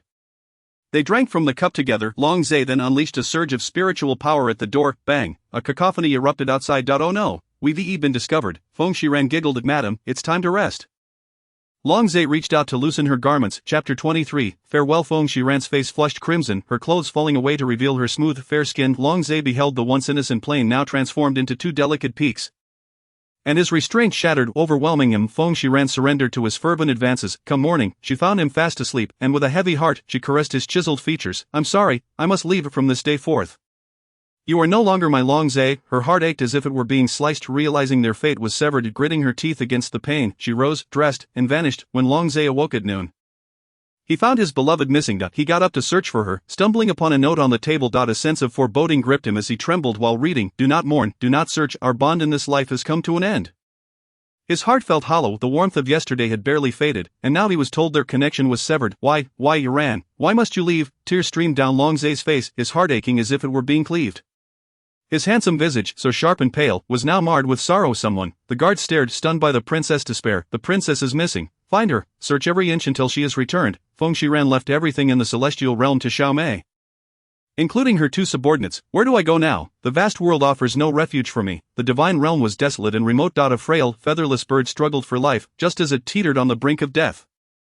A gentle hand cradled it. The figure wore an exquisite mask. Its life force had been stripped, its powers obliterated, yet it still clung to existence. Little one, do you wish to survive? Feng Shiran gazed at the pitiful creature in her palm. Devoid of feathers and unappealing, since you are of my kin, I shall lend you my aid. She infused the bird with the 9 lotus true fire, igniting a glimmer of hope within it. The Phoenix clan, once led by the Phoenix Ancestor, had birthed this fire, making it the source of life for their kind, capable of reviving a fallen phoenix. The ailing bird, too, was a phoenix in distress. With a resounding cry, the bird was reborn, transforming into a splendidly colored creature before her. No need for thanks. Though you have been reborn, your powers are lost, and you must start anew. The vibrant bird nodded eagerly. Filled with excitement, chirp, chirp, Feng Shiran replied, you may accompany me, but let us not cause trouble. Thus, the two settled in this desolate land. In this barren expanse stood an unassuming yet extraordinary abode, a gift from Uncle Chen that had been transformed. Thunder rumbled as Feng Shiran gazed at the stormy horizon, lost in thought. If Phoenix Ancestor, is something amiss there? The colorful bird beside her inquired. Is it unusual? I hadn't noticed. Feng Shiran instructed, wait here. I shall investigate. Be careful. Phoenix Ancestor. Thunder rumbled ominously as Feng Shiran approached, evading the bolts of lightning. Exhausted, she pressed on, only to be met with a furious storm of sand. The grains, sharp and deadly, struck her like daggers. A protective barrier enveloped her, shielding her from the onslaught, yet, the relentless barrage began to fracture her shield. With a resounding crash, it shattered, and she was left bleeding from the fierce attack. Perhaps retreat is wise, further advance may turn me into a mere pulp. Phoenix Ancestor, a large colorful bird hurried over, agitated. Feng Shiran reassured, no harm done, let us return. In the celestial realm, Long Zhe had searched for 20 years without a trace of his wife. In his study, a handsome man, now weary and gray, bore the weight of sorrow, tears brimming in his eyes. Ran. Why did you leave? What wrong did I commit? Now the dejected Rui Wang languished, lost in reverie as he gazed at her portrait. Bai Qi sighed, shaking his head, thinking, once you're gone I shall seek her out. Does she even think of me? How can she adjust without me? Returning to his residence, Bai Qi found the fish entwined with Xiao Mei, sharing a passionate kiss. He felt a surge of frustration, unable to bear their affectionate displays. I should never have stayed. As Long Zhe stared blankly at his wife's portrait, a surge of anguish erupted within him, causing him to cough up blood. Word spread through Rui Wang's estate that the prince, afflicted with a severe case of lovesickness, was nearing his end. 30 years later, the emperor successfully returned from tribulation, and the gods rejoiced in celebration. Yet, Emperor Jinzhe wore an expression of solemnity, lacking any sign of joy. Upon awakening, he sought someone immediately. I shall not see him. He caused a demise, and even if I endure 100 lifetimes, I cannot quell the ache in my heart. The divine lord of the Purple County spoke angrily. A young boy in white beside him interjected, my lord, he is the emperor, you should show him some respect. Bah, I shall not heed anyone. I should never have given a ran to him. The boy raised an eyebrow, but it was the war god who chose him, not you. The divine lord of the Purple County awkwardly blinked. I simply refuse to see him, my lord. The emperor claims to have news of the war god. What? Why didn't you say so sooner? The divine lord hurriedly donned his shoes and jumped from his meditation seat. Go summon him. In the divine realm, the Purple County Lord held a prestigious position. Both Feng Shiran and Emperor Jinzhe had once served under him, bestowing them with great respect. In the garden, the young boy poured tea for the two revered figures. The Purple County Lord excitedly exclaimed, she truly has been reborn. In a heartbeat, his excitement turned to fury as he slammed the table. Your engagement is no more. I shall not let her go this time. Emperor Jinzei smiled gently. We are already wed in the lower realms. What? The purple county lord felt as though struck by lightning. So I have no chance. That does not count. That is merely her incarnation in the lower realms, not you, Emperor Jinzei. Emperor Jinzei sipped his tea. I have come today with a request. Chapter 24. The Emperor's Return. The purple county lord rolled his eyes. You, the sovereign of the 6 realms, need my assistance. Emperor Jinzei lowered his gaze. I cannot search for her openly. I require your help. Why not? Did you not marry her? Before he could explain, the purple county lord slammed the table again. I understand now. She is deliberately evading you. Haha, very well. May you never be forgiven. Pleased with himself, he thought, even if I find her, I will not divulge her whereabouts to you. Wait until we are together before notifying you. Upon returning to the heavenly realm, Emperor Jinzei summoned the Star Lord of Destiny. Do you know your crime? The Star Lord of Destiny wiped the cold sweat from his brow, adamantly denying any wrongdoing. This humble deity knows nothing, Emperor Jinzei stated. I have heard whispers of unrest in the demon realm. Perhaps you should visit it for yourself. Visit the demon realm? Is there even a chance of returning alive? The Star Lord of Destiny replied, I have ventured into the mortal realm before and even encountered the war god after his rebirth. Emperor Jinzei's expression darkened. So, it is you who wishes for her to leave my side?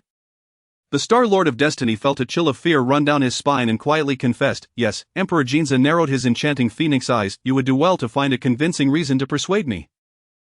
Otherwise. 2 days later, the heavenly realm announced that the Star Lord of Destiny had descended to undergo tribulations and experience the 8 sufferings of life. A youthful maiden exclaimed, Fengzu, please do not go. After all these years, you always return battered and bruised. Feng Shiran replied, Yuner, I wish to try once more. With so many experiences, I believe I have gained some wisdom. She effortlessly crossed through the 100-mile radius of thunder strikes. As the raging sands assaulted her, she channeled her spiritual energy, summoning a barrier. Before long, crash, the barrier shattered, but another one enveloped Feng Shiran as she bravely navigated through the tempest of sand. At last, she encountered a white vortex, the entrance to which she entered without hesitation. Where is Eran? Where is she gone? Bai Qi lounged with crossed legs in the grand hall, admiring its beauty yet secretly astonished. Wow, this seemingly ordinary little house conceals such a luxurious palace within? Yuner asked, who are you? How do you know Fengzu is here? Bai Qi grinned proudly. What is our relationship? Of course, I know where she is. Then tell me, where has she gone? Yuner provocatively challenged. Did you not just say you knew where she was? Bai Qi's face flushed with indignation. I know she is here, but the scent fades as it approaches. Yuner scoffed. Oh, so you followed the scent here. Just then Feng Shiran, looking disheveled, entered. What brings you here? Eran. Bai Qi rushed over, reaching out for a hug. Feng Shiran raised a finger to his forehead. Did I not instruct you to protect Xiaomei in the mortal realm?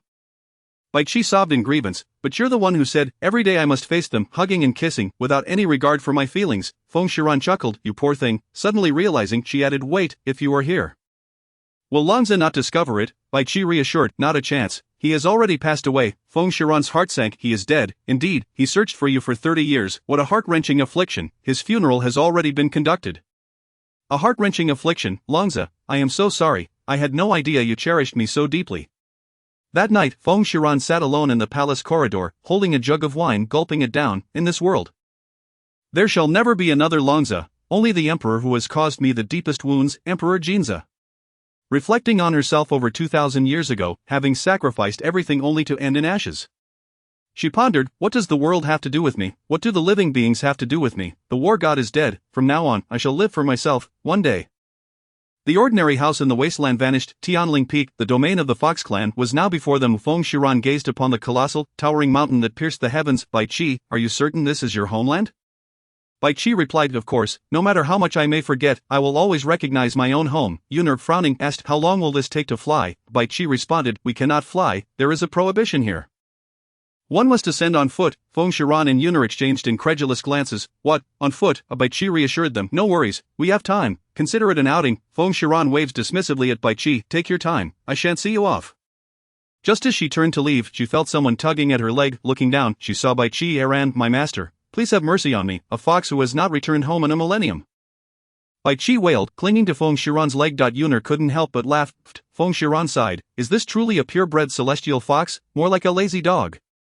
Get up, do you have no shame? Bai Qi wailed. If you do not agree, I will not get up. I might as well die. Feng Shiran was enveloped by dark clouds of frustration. Sometimes I truly doubt whether he is male or female. Fine, get up, alright. Bai Qi instantly beamed with joy. After 10 arduous days of climbing, they had barely reached 1/3 of the way. Feng Shiran's legs felt like lead, and she regretted ever agreeing to this. The group lay sprawled on the ground, utterly exhausted. Yuner despaired. How long must we climb? Bai Qi remarked. I recall my slowest ascent took 2 months. Feng Shiran, in frustration, threw off her shoes at him. Bai Qi shielded his head. Rubbing it, who set this ridiculous rule? I shall not rest until I find out. Bai Qi, with a forced smile, picked up the shoes and limped back, offering them to Feng Xiran. Do not be angry. My lady, once we reach the top, I shall treat you to a grand feast. Feng Shiran rolled her eyes. Sure, as if the very clan that sealed you would not try to drive us away once we arrive. Bai Qi insisted. That is impossible. I am the only bloodline of the Fox Patriarch. Who would dare disrespect me? Yuner queried. Then who sealed you? Bai Qi pondered. I cannot recall if the trio walked for over a month before finally reaching the summit. Wow, am I in the 9th heaven? Yuner exclaimed. Feng Shiran gazed in awe at the scene before her, with clouds entwined and the blue sky ascending to the heavens, through mist and cloud, perilous paths wind. A winding stone bridge connects the realms. Upon the vast, sealed summit lies another world, with playful children and beautiful women appearing in perfect harmony, as if they belonged to a realm untouched by the complexities of the divine world. Chapter 25, Identity Replaced. I have returned. Bai Qi's thunderous shout drew the attention of all present, who regarded him with bemused expressions. One passerby glanced at him, thinking, is this person not a fool? Feng Shiran chuckled. Hahaha. Yuner joined in. Haha. Bai Qi, feeling embarrassed, said, it has been 1,000 years, it is only natural that they do not recognize me. Come, let me take you back to the palace. They traversed through the clouds, crossing perilous paths and winding stone bridges, arriving at a magnificent palace. Bai Qi, filled with excitement, barged through the palace gates, only to be stopped by the guards. Halt, is this a place where a lowly commoner like you can enter? Bai Qi glared. Do you not recognize who I am? I am your crown prince. The guard laughed mockingly. Our crown prince does not resemble you at all. Someone, remove this madman who dares impersonate our crown prince. Bai Qi was forcibly thrown out by 2 guards. Whoa. Yuner remarked, is he going to cry like this forever? Feng Shiran groaned, rubbing her sore legs. Let us find a place to rest. Feng Shiran summoned her divine essence, manifesting an ordinary house in the vacant lot. Days later. Whoa. Feng Shiran kicked him in the rear. Stop crying. Yuner has gone to gather information. Bai Qi rubbed his behind, sniffling. Iran, you will help me, right? Who? Feng Shiran, seated at a lavish table, asked, are you certain you are the crown prince? Bai Qi sniffled. Of course I am sure. Feng Zhu. Yuner entered. What did you find out? Feng Shiran inquired. Yuner replied, their crown prince is indeed named Bai Qi, the sole son of the Fox Emperor. However, it is strange that their crown prince Bai Qi has never left. The 2 stared intently at Bai Qi. What do you mean? Are you doubting my identity? Feng Shiran suggested. Could it be that your prolonged sealing has caused some memory confusion? Yuner added, the Fox Emperor has been plagued by illness for many years. Currently the crown prince manages all affairs. I also learned. Feng Shiran pressed. Learned what more? Yuner continued. The crown prince has already married his fiancée. Feng Shiran turned to Bai Qi. You have a fiancée? Bai Qi thought for a moment. I believe I do, one arranged since childhood. She is the daughter of the Grand Elder. Yuner gasped, realizing it matched her findings. Could it be that you truly are the crown prince? Feng Shiran asked. If you are the crown prince, then who resides in the palace? Meanwhile, in the celestial palace of Emperor Jinza, a young boy clad in white was secretly summoned. Is there any news? The boy was the attendant of the god of Purple County. Replying Emperor, there has been no news. Emperor Jinza instructed, keep a close watch. With Purple County's temperament, if he finds out, he will act before us. Yes, this humble servant will keep a vigilant eye. After the young attendant in white withdrew, Emperor Jinza gazed at the 2 drops of phoenix blood tears in his hand. Aran, where are you? We are already married. We are truly husband and wife now. Can you not grant me one chance for redemption? Your Majesty, the princess seeks an audience, came the voice from outside the door. Emperor Jinza disdainfully replied. Not seen. Atop Tianling Peak, within the Fox Emperor's palace, 2 guests and a celestial attendant arrived. Feng Shiran wore a delicate mask upon her face. Thank you for your warm hospitality, Crown Prince. This is my disciple. We happened to pass through this region during our travels. If we have caused any disturbance, please forgive us. The Crown Prince, adorned in splendid fox attire, sat beside a beautiful woman, their hands intertwined affectionately. He smiled gently. You flatter us. It is our clan's honor to have you both here. I shall ensure you receive the finest of hospitality. Bai Qi, disguised as a woman and posing as Feng Shiran's celestial attendant, stood behind them. Has the nobility always resided here? Feng Shiran inquired. The Fox Prince replied, since the time of our ancestral deity, the Fox clan has dwelled here. This elevated location suits our kind perfectly. Feng Shiran remarked, this place, far removed from worldly strife, brimming with spiritual energy, is indeed a blessing for your clan. Thus, the group settled into the palace. Shabai, come here and massage my legs, Yuner commanded. Bai Qi, dressed as a woman, retorted, enough, there are no outsiders here, yet you still order me about. Feng Shiran cautioned, this is the palace, you 2 should be discreet and not reveal anything. Bai Qi pondered, have you noticed something peculiar?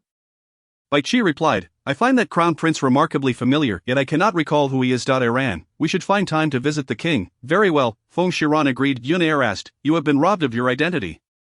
And your fiancé Yi is wed to another. Do you not feel jealousy? Bai Qi touched his nose. This identity holds little value. Besides, I do not harbor affection for her. If I could annul the engagement, I would have done so long ago. In recent days, the Crown Prince had warmly entertained them, taking them to various scenic spots and indulging them with local delicacies. During leisurely moments, they would converse with the Crown Princess. Gathering information in the garden, the Crown Prince passionately recounted the intricacies of the Fox clan. Feng Shiran harbored a growing suspicion, realizing that the prince was genuinely concerned for his people and would undoubtedly become a benevolent ruler in the future. The Crown Prince remarked, I cannot predict the future. For now my only concern is that my subjects live in peace and prosperity. Feng Shiran then asked, by the way, I have been here for several days. Yet I have yet to see the Fox Emperor. The Crown Prince's expression darkened. My father is afflicted with illness and has been recuperating in the inner palace. Feng Shiran responded, I see. Might we visit the Emperor? The Crown Prince hesitated. I sincerely apologize. My father is sometimes lucid, sometimes not. At times, he does not even recognize me, making it difficult for him to receive guests. Feng Shiran expressed concern. Is it truly that severe?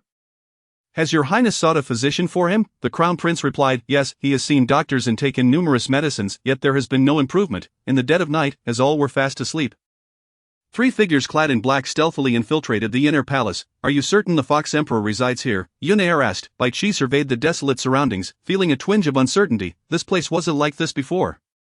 The group gazed at the sleeping quarters resembling a cold palace fit for a deposed emperor. Feng Shiran urged, let us enter and investigate. Upon stepping inside, she sensed something amiss and quickly called out.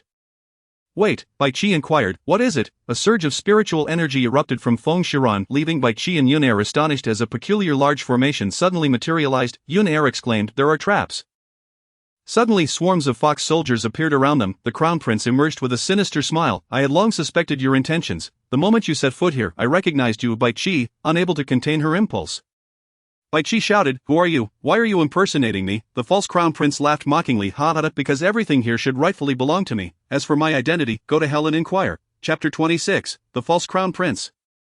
Kill. At the command of the false Crown Prince, the fox soldiers charged forward. Bai Qi and Yunair fought valiantly, swiftly incapacitating the soldiers. The Crown Prince remained indifferent to their plight, ordering, bring him forth.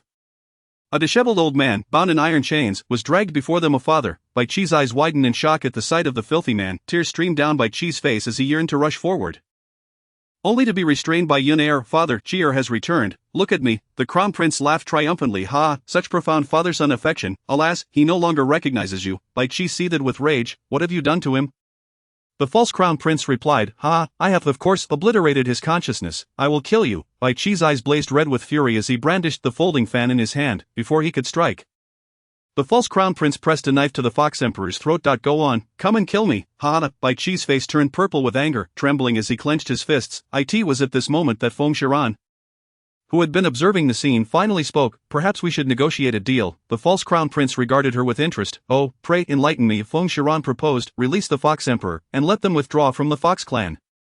All that exists here shall belong to you. Bai Qi and Yunair were taken aback. This, Yunair stammered. Bai Qi interjected. Iran. The false Crown Prince scoffed. Do you take me for a child? I have no reason to release them. Everything here is still mine. Why would I let them go? Tsk. Feng Shiran admired him. What a cunning mind. If you despise them so, why did you seal Bai Qi instead of simply killing him? The false Crown Prince retorted, want to know? I refuse to tell you. Now you have but one option, surrender. Yunair scoffed. Dream on. Just as the words left her lips, the Crown Prince's knife sliced through the Fox Emperor's skin. Blood spilling forth, Bai Qi cried out in alarm. No, stop. He knelt before Feng Shiran and Yunair, pleading, I beg you, for the sake of our past friendship, do not resist any further. Yunair's hand rose in anger but did not fall. Bai Qi lowered his head in guilt. This time I owe you. Feng Shiran declared, we shall surrender. Yunair had no further words to say. In the dimly lit dungeon, Feng Shiran and Yunair were heavily shackled by spirit-binding iron chains. Suppressed by a formation, Yunair pouted in grievance. Why must we endure this humiliation? Feng Shiran, however, remained calm. He is knelt. What more do you expect? Yunair questioned. How do we escape from this predicament? Feng Shiran reassured her.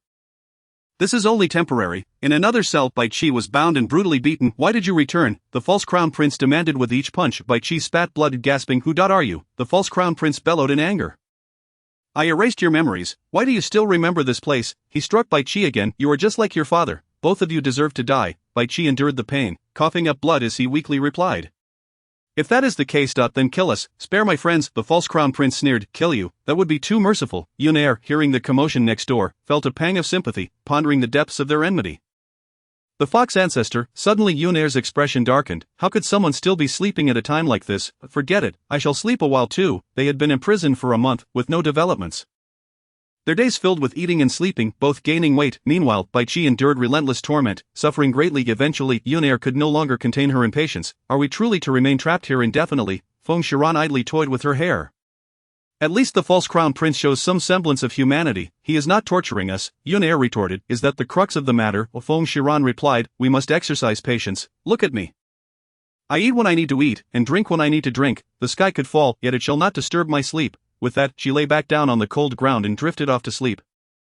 Yunair began to doubt her own existence. These two have such a good attitude. When the crown prince entered, Feng Shiran turned away in displeasure. It is not that we have a good attitude. We simply lack the capacity to resist. What more can we think? The crown prince warned. As long as you behave, I shall not harm women. Yunair shot back. Are we not behaving? We have no means of resistance left. What can we do? The crown prince replied. You had better not attempt any tricks, otherwise, I will show no mercy. Yunair retorted fiercely. Are you mad? We are in this state, what tricks could we possibly pull? Feng Shiran queried. You do not intend to imprison us for a lifetime, do you? The crown prince offered no reply, turning to leave. His silence only deepened Feng Shiran's suspicions. Bai Qi, severely injured and lying in the adjacent cell, floated in and out of consciousness, hearing a voice in his mind. Bai Qi, Bai Qi. Bai Qi's blood-stained eyelashes trembled slightly as he communicated with Feng Shiran through his spiritual sense. Aran, how are you still able to use your spiritual sense? Feng Shiran replied. Enough with the small talk. Have you recalled anything? Bai Qi responded. Some indistinct images, elaborate. Thus, Feng Shiran continued to converse with him through their spiritual connection, exchanging information while simultaneously releasing her fire butterfly to gather intelligence. On the surface, everything appeared calm, yet it was a covert operation. 2 months passed, and the prince had completely lowered his guard. On a dark and windy night, Feng Shiran felt an urge to take action. She rose, stretched her limbs, and twisted her stiff neck, a wicked smile gracing her lips. With a powerful force, she shattered the iron chains binding her, disrupting the binding spell. Yunair, who had been asleep, awoke to the thunderous sound. Her body trembling as she looked up, instantly filled with joy. You have finally made your move. Feng Shiran approached Yunair and with a swift motion, shattered the formation and the iron chains with a single strike. Let us go. In the isolation cell, the two of them helped Bai Qi escape. Save my father, Bai Qi pleaded. Your father is not in immediate danger. I need to go somewhere. You two should return for now. Yunair supported Bai Qi, asking, where are you going? Feng Shiran replied, I will explain later. Once she ensured the two were safely away, she stealthily infiltrated the prince's study. With a click, the hidden door in the study was opened by Feng Shiran. A ball of fire appeared in her hand as she ventured into the dark chamber. Within the shadows, the sound of chains echoed. This place was one she had secretly discovered. The reason she had allowed herself to be captured was that she sensed a trace of demonic energy from the false prince. Chapter 27. The demon clan, a half-beast, half-human creature, robust in stature with blood-red eyes, was shackled by long iron chains, its body marred by scars, having lost its demon power. Feng Shiran's pupils constricted. A demon. How did you end up here? The demon emitted a sorrowful CRY. My tongue was ripped out. Feng Shiran frowned. This indicates they wish to keep a secret hidden. Can you only nod or shake your head? The demon nodded. Was it the prince who imprisoned you here? The demon shook its head. Could it be the Fox Emperor? The demon nodded affirmatively. Did the Fox Emperor rip out your tongue? The demon shook its head again. Feng Shiran's brow furrowed. Was it the prince then? The demon nodded. Thus, the Fox Emperor has confined you, and the false prince has silenced you, indicating he is aware of what the Fox Emperor wishes to inquire about, and does not want you to disclose it. The demon nodded. Is this matter related to the demon clan? The demon looked at her in shock. From its expression, Feng Shiran deduced she was correct. Has the false prince located the item from the demon clan? The demon shook its head. Then it remains in the demon realm. The demon gazed at her with a pleading look for death. A smile graced Feng Shiran's lips as a sword materialized in her hand. With a swift motion, blood sprayed forth, and the demon closed its eyes. The news of their escape would soon reach the false prince. He issued a bounty for several individuals under the pretense of theft, threatening execution of their companions if the items were not returned within 3 days. Bai Qi exclaimed, they demand that I return immediately in 3 days, or they will kill my father. Feng Shiran replied, then you should go. Yunair asked, do we have a chance to throw ourselves back into the fray? Feng Shiran shook her head. I never said I intended to go. Yunair was perplexed by her meaning. Feng Shiran turned to Bai Qi. If he intends to kill your father, he would have acted long ago. Why wait until today? Bai Qi questioned, what does he intend to do? Feng Shiran moved closer to him. You should ask yourself, what is your relationship with him? Bai Qi looked innocent. I don't know. I can't remember. Feng Shiran extended a finger, channeling her divine power into Bai Qi's forehead.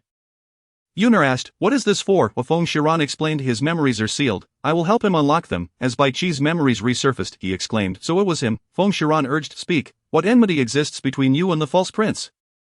Bai Chi confessed, "He is my brother, Bai Yen." Feng Shiran's eyes widened in disbelief. "You have a brother?" Yunar echoed her surprise. "A brother?" Bai Chi continued, "He is the son of my father and another woman." Later, it was discovered that she did not possess pure fox lineage, and thus he was born with impure blood. The Fox clan values purity of bloodline to determine worth, consequently, the Fox Emperor abandoned that woman and the child she bore. Marrying another, Bai Chi concluded, "He harbors resentment and approached me to seek revenge." Yuna remarked, "Yet he seems quite pitiable." Feng Shiran mused, "So it seems, your father was indeed at fault." Bai Chi insisted, "This is our grievance. You need not interfere, I will handle it myself in 3 days. Feng Shiran yawned, "In that case, we outsiders shall not meddle in your family affairs. I shall take a nap." 3 days later, Bai Chi ventured alone. Yunar asked, "Are we truly not going?" In the grand hall, Bai Chi entered alone, gazing at his half-brother seated high above Bai Yen. Bai Yen glared at him with malice. "It seems someone helped you unlock the seal." "I truly underestimated her," Bai Chi asserted. "Our matters should not involve them. I have come, deal with me as you will." Bai Yen retorted fiercely, "I detest your false benevolence, just because your bloodline is pure. You are deemed right in the eyes of the world, meanwhile, I, regardless of the cost, am unrecognized." Bai Chi implored, "Bai Yen, why concern yourself with others' opinions? Just be yourself." Bai Yen roared, "You have been showered with affection since childhood. How can you comprehend the pain of being trampled by the world? You are virtuous and righteous. Even if you were to kill an innocent, it would still be perceived as justified." Bai Chi countered. "When have I ever killed an innocent?" Bai Yen scoffed. "The truly noble often forget the past. 1,000 years ago, do you not recall that little cripple whom you kicked aside?" Bai Chi suddenly remembered. "It had been an unintentional act. I did not mean to kick him." Bai Yen seethed. "He was my closest friend, frail by nature. It was you caused his demise." Bai Chi found himself at a loss for words. "I am sorry," Bai Yen declared. "He is dead. My mother was abandoned by the Fox Emperor, dying with resentment. Yet you killed my best friend." Dark energy surged from him as he ominously proclaimed, "You all shall die." Countless tendrils of dark energy ensnared Bai Chi, rendering him immobile and lifting him into the air. "Bai Yen, you may kill me, but do not harm my father." Bai Yen laughed sinisterly. "Are you speaking of him?" With a wave of his hand, the dark cloth beside him was cast aside. Bai Chi beheld his father trapped in a cage, a collar of iron around his neck, tethered like a dog by the Fox Emperor. With spoiled leftovers set before him, Bai Chi seethed with rage. "You beast, he is your father, your own flesh and blood." Bai Yen cackled, "My biological father, when did he ever treat me as his own? In his eyes and heart, there is only you, his pure blood son." Bai Chi retorted, "No matter how much you hate him, you still carry his blood. You cannot treat your father this way." Bai Yen rose. "Why can't I? When I was on the brink of starvation, he merely tossed me a bowl of spoiled rice." Bai Chi shook his head. "No, father would never do such a thing." Bai Yen sneered. "Not only did he do that, but he also insulted my mother, calling her a lowly beast." Bai Chi, recalling his father, refused to believe the impossible. "It cannot be. Isn't he obsessed with pure bloodlines? I shall exchange your blood for mine." Bai Yen slashed open Bai Chi's wrist and his own, chanting incantations. Between the two of them, a cycle of transformation began. Before the transformation could succeed, bang, a flash of white light severed the connection between them. Bai Yen looked up. "You dare come seeking death?" Feng Shiran and Yunar approached. Feng Shiran elegantly walked towards Bai Chi. "Blood transformation is a dark art of the demon clan. You have already allied with them."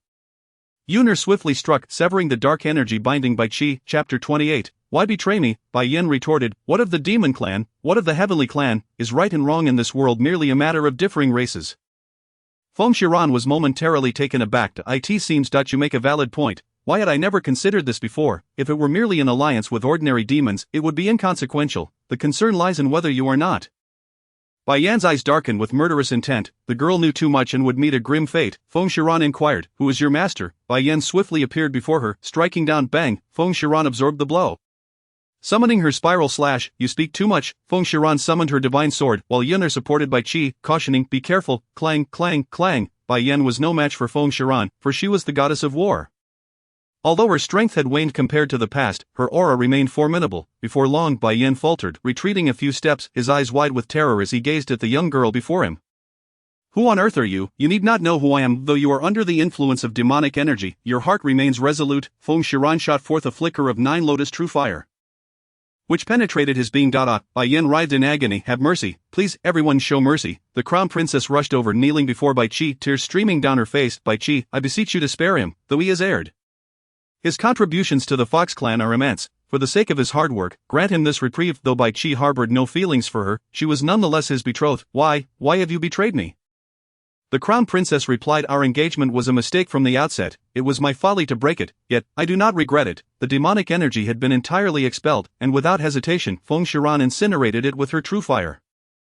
Bai Yan scrambled to the Crown Princess. Shinger, rise, we did nothing wrong, so there is no need to plead. The Crown Princess looked at Bai Qi, he has treated me with utmost kindness and affection.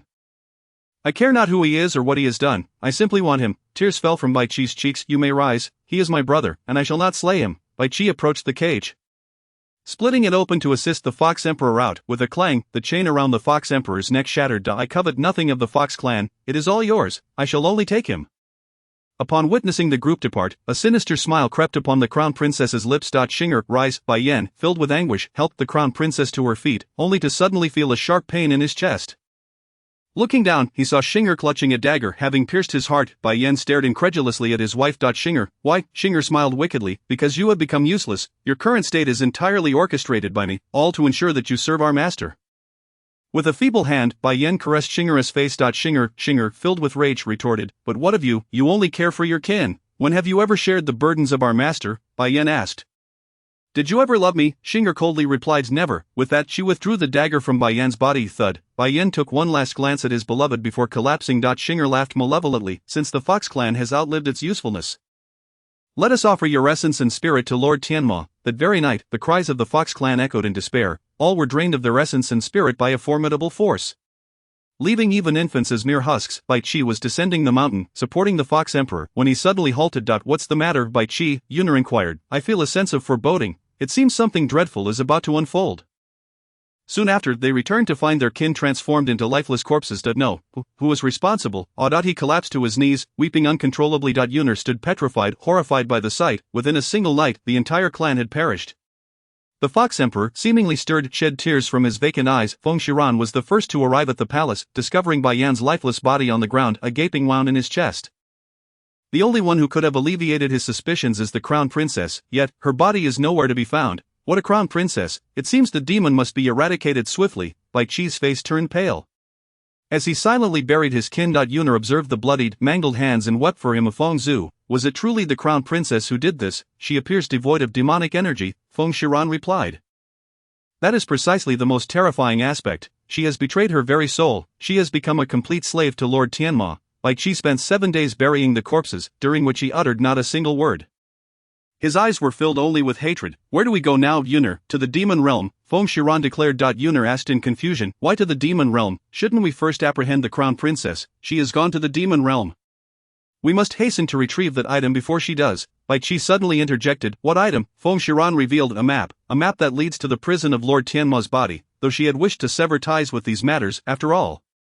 The heavenly Tao was her enemy, and the fate of the world was its responsibility, not hers. Upon witnessing the corpses of the children, she could not bear to allow such horrors to recur. She had read about it in the archives of the celestial realm. Lord Tianma descended alongside the heavenly Tao. Thousands of years ago, during ancient times, Lord Tianma ravaged the world. 2 ancestral gods joined forces to seal his body in various locations. Both Lord Tianma and the heavenly Tao are immortal, thus they could only be sealed. Feng Shiran cursed, damn the heavenly Tao, it deserves to perish alongside Lord Tianma. To reach the demon realm, one must traverse the heavenly realm and approach the border. They traveled discreetly, hoping to reach the demon realm without incident. Approaching the heavenly realm, we shall present ourselves as siblings. The Fox Emperor is our father, Feng Shiran instructed. Bai Qi nodded in agreement. That works. Yuner chimed in, who will be the elder, who will be the younger? Bai Qi, feeling much better than in previous days, jested, since you both are using my father as a guise, obviously, I am the eldest. Feng Shiran replied, so be it, you shall take on the role of the elder. Yuner pouted, why should it be you? Feng Shiran quipped, with that aged visage of yours, no one would believe you are the younger sibling. Yuner burst into laughter, feeling a sense of balance restored. Bai Qi, indifferent to their banter, held his head high thinking, as long as I am the eldest, that is all that matters. Halt, heavenly guard, what is the matter? A woman wearing a conical hat was stopped just as she attempted to step through the heavenly gate. The heavenly guard commanded, remove your hat, the heavenly realm has a rule that no one may cover their face. Several individuals queued behind. Observing the scene, Bai Qi and Yuner simultaneously turned to Feng Shiran. Bai Qi suggested, why not remove your mask? Feng Shiran shot him a glare, are you jesting? If I were to remove my mask, the entire heavenly realm would erupt. Bai Qi, puzzled, asked, wait, you aren't an important fugitive, are you? Chapter 29. A planned encounter. Feng Shiran flared with indignation. How could that be? The Fox Emperor, half-dazed, suddenly spoke. Huan Yen technique. Feng Shiran inquired, Huan Yen technique. Yunar echoed, Huan Yen technique. Bai Qi slapped his forehead. How did I not think of that? Our Fox clan possesses a secret technique, the Huan Yen technique. Feng Shiran countered, that is no secret. The Huan Yen technique can be seen through at a glance, Bai Qi insisted, but our Fox clan's version is unique. Even true gods cannot discern the real from the fake, Yunar suggested, then it's worth a try. Feng Shiran nodded. Bai Qi added, however. Feng Shiran prompted, however. What? Bai Qi, somewhat embarrassed, replied, I am not proficient. This technique can only last for 3 days. Feng Shiran shrugged. 3 days is sufficient. Let us pass through this heavenly gate first. Bai Qi began to chant, lightly touching Feng Shiran's forehead. Feng Shiran, filled with trepidation, approached the heavenly gate, relieved when the guard did not impede her passage. Hey, are you moving or not? The people behind urged impatiently. Let's go, Dachi responded, and thus they successfully made their way through the heavenly gate. Bai Qi assisted his dazed father. Is the heavenly realm truly this vast, and we cannot ride beasts? How many days must we walk? Feng Shiran replied, I know a shortcut. With a bit of effort, we can reach the border in 3 days. Bai Qi, worried for his father's health, proposed, why not let you go ahead? I will follow with my father shortly. Feng Shiran agreed, that works. I will wait for you among the demon tribe. Yunar, let us be off. Feng Shiran and Yunar dashed forward as a luxurious carriage sped towards them, a rarity among divine artifacts. The opulent vehicle halted before the two, and a voice called out, 2 ladies. Feng Shiran and Yunar turned to see General Ji stepping down from the carriage. General Ji, will I be recognized? Feng Shiran inquired. What brings you here, General? General Ji, smiling graciously, replied, Are you two in a hurry to cross the border? Yunar nodded. Indeed, we must hasten. General Ji continued, Our Lord is also en route to the border, seeing your urgency.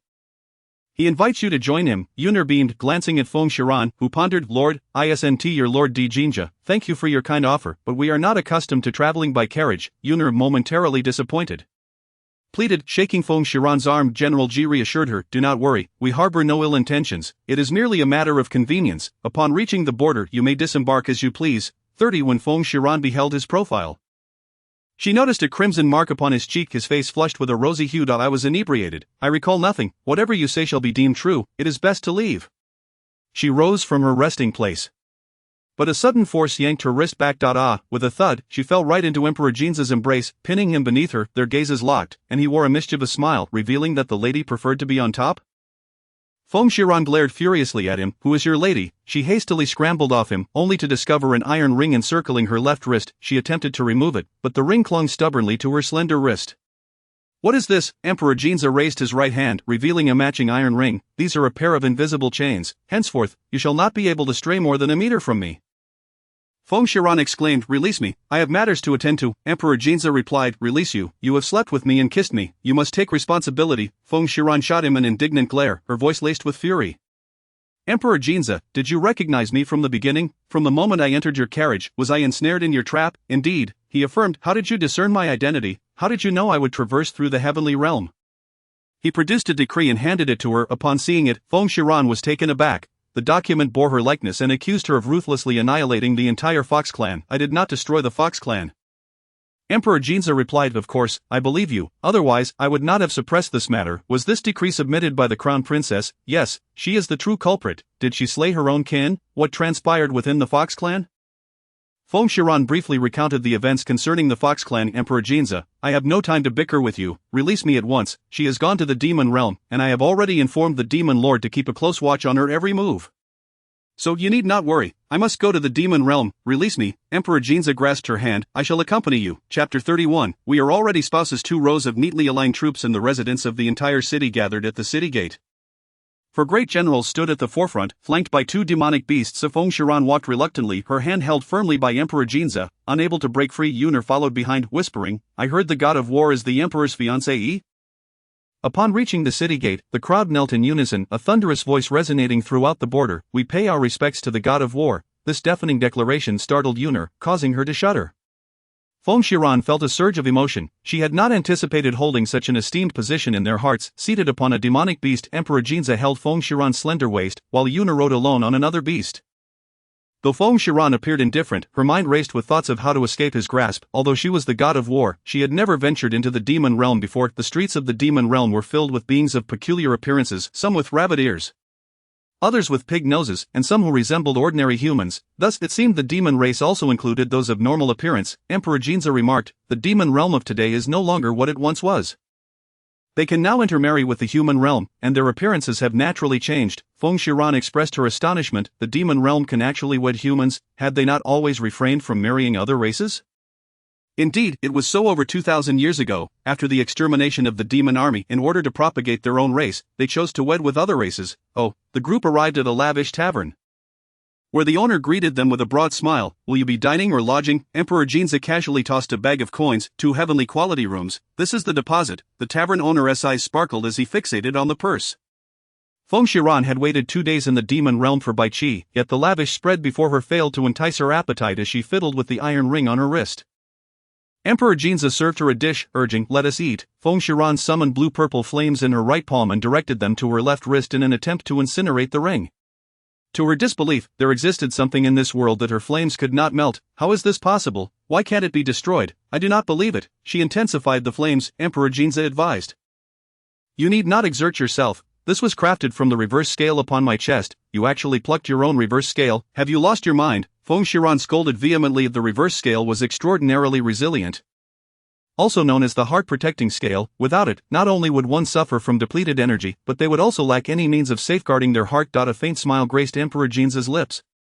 Are you concerned for me? Feng Shiran shot him a frosty glare. You think too highly of yourself. Your life or death is of no consequence to me. Let us eat. That night, Emperor Jinza reviewed documents from the heavenly realm. 1,000 miles away, while Feng Shiran sat in a chair a meter away from him, pondering her next move. An idea struck her. I wish to bathe. Emperor Jinza laid down his writing brush and stood.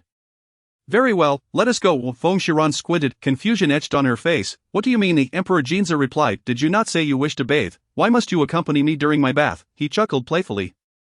My lady need not be shy. I have seen every inch of your skin. You not at that moment. She felt utterly exposed, a wave of embarrassment washing over her. Feng Shiran fumed inwardly. I am tired. Emperor Jinza swept her into his arms.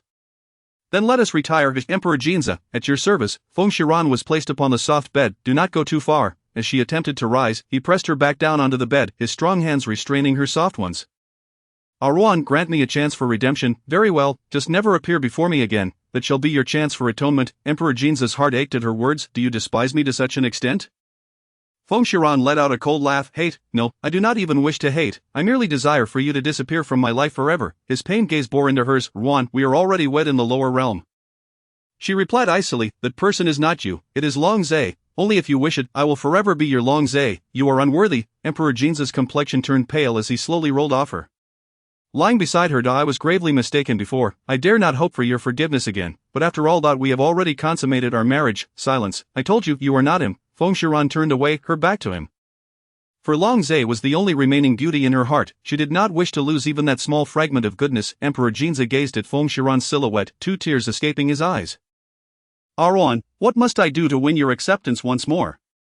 After their arrival in the demon realm, several individuals concurrently made their way there. The purple county god, Princess Feng Xianya, as well as Bai Qi and the Fox Emperor. Yuner sat alone on the rooftop, lost in thought, lamenting, little sister, why the sighs? Startled, Yuner turned to find an unfamiliar figure beside her, a handsome young man clad in purple robes. Seated next to her. Who are you? He raised his head proudly. I am the purple county god. Yuner touched her chin. I believe I have heard of you. On the third morning, Feng Shiran and Emperor Jinza emerged from their room, one after the other, and found Bai Qi, the Fox Emperor, and Yuner gathered together in the tavern's dining hall. Beside Yuner sat yet another individual, Taoji County. Upon seeing Feng Shiran, the man in purple robes was overcome with emotion, tears brimming in his eyes. Arwan, he sprang up and rushed toward her. Arwan, I thought I would never see you again in this lifetime. Buhu. He opened his arms wide, only to exclaim, Ruan? How have you gained weight? Feng Shiran burst into laughter. Taoji County raised his head. It's you again, Emperor Jinza. How can it be you? Realizing he had just embraced a man, he shuddered in shock. Emperor Jinza remarked nonchalantly, men and women should maintain a respectful distance. He shivered slightly, as if something unclean had touched him. Seeing this, the purple county god grew agitated. What do you mean by that? Emperor Jinza replied, I have a cleanliness obsession. The purple county god exclaimed, how could one I personally taught speak to me in such a manner? He rolled up his sleeves, ready to fight. Hey, have you grown wings now? Feng Shiran quickly intervened. Do not stoop to his level, let us go eat. Bai Qi's eyes widened, rubbing them in disbelief. Am I seeing things? Did Long Zhe not perish? Yuner, noticing him incessantly rubbing his eyes, inquired, what is wrong with your eyes? Bai Qi responded, Yuner, who is that man accompanying Arwan? Yuner replied, he is the emperor. Alright, do you know what status Feng Zun held previously? Bai Qi slurped a noodle. What was it? The god of war. Over 2,000 years ago, she single-handedly annihilated a million-strong demon army. Feng Shiran. Bai Qi choked on a mouthful of noodles. Pht, cough, cough, cough. Longzhe coughed. Your Majesty, is Iran the battle god who fell all those years ago? Chapter 32. She is not your prisoner. Several individuals sat together, dining. Bai Qi kept his gaze fixed on Di Jinza, who narrowed his eyes and shot him a glance. Bai Qi, when did you sneak over to Iran's side? Bai Qi the fool spoke without thinking. After your burial. Hahaha. The Ji Jun god laughed heartily, disregarding his image. So the esteemed D has fallen to such a state. In that instant, Bai Qi felt a piercing gaze upon him, fiery and intense that he dared not stare at Di Jinza any longer, immediately lowering his head. Slurp. But Feng Shiran sat to the right of him, and Ji Jun god to his left. Come Meiran, eat more. Look how thin you become. Upon seeing Feng Shiran consume the dish offered by Ji Jun god, Di Jinza's face darkened. Bai Qi served a dish for his father. Huh, what's the matter? Di Jinza inquired. By what means did you find Iran? Bai Qi replied, by following the scent of course. Yunair noticed something on Feng Shiran's wrist. Sister, what is that on your wrist? Feng Shiran replied curtly, a steel bracelet. After dinner, Bai Qi helped the Fox Emperor tidy his appearance. Yunair sighed, the Fox Emperor is truly pitiable. Is there really no cure? Di Jinza perceived the underlying issue. It is not impossible. Feng Shiran asked, is there any way to restore his sanity? Di Jinza responded, his mind is sealed by a certain force. We must find a way to break the seal. Ji Jun god took a sip of tea. Only the demon clan possesses the ability to use such forbidden techniques for sealing. Feng Shiran frowned. Once again, the demon clan, upon seeing Bai Qi descend. They all exited the tavern together. A pair of sinister eyes fixated on the departing group. Feng Shiran, even if you are reborn, this princess will ensure you die once more. Ji Jun god stayed close to Feng Shiran. Xiaoran ran, what business do you have with the demon lord? Xiaoran ran, why do you still follow this heartless scoundrel? Feng Shiran furrowed her brow. It's not that I wish to follow him. It's that he clings to me like a stubborn adhesive, impossible to shake off. Ji Jun god cast a sidelong glance. That gloomy face of his, he has always been shameless. I refuse to play with him. Yunair stole a glance at the esteemed emperor. How can someone of such noble status be rendered worthless by their words? Bai Qi felt a headache coming on. I dare not interject. Ji Jun god declared, Iran, your engagement is no more. This god shall pursue you relentlessly. Di Jinza glared furiously. Tao Ji Jun, we are already married in the mortal realm. We are truly husband and wife. Ji Jun god retorted, I do not care. I am determined to win over Xiaoran Ran. Her husband in the mortal realm has already perished. Moreover, your engagement with her has long since ended.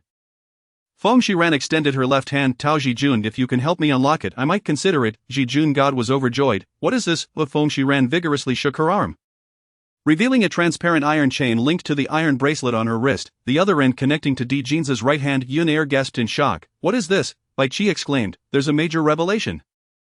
Ji Jun god scolded, how dare you, with the surname Di, she is not your prisoner, why treat her this way? A Di Jinza, with an air of arrogance, replied, this is merely a playful intimacy between husband and wife. No need for your concern, Feng Shiran retorted, who says we are husband and wife? Ji Jun god disdainfully shot Di Jinza a glance. Exactly, shameless. Xiaoran Ran, you are even more beautiful than before.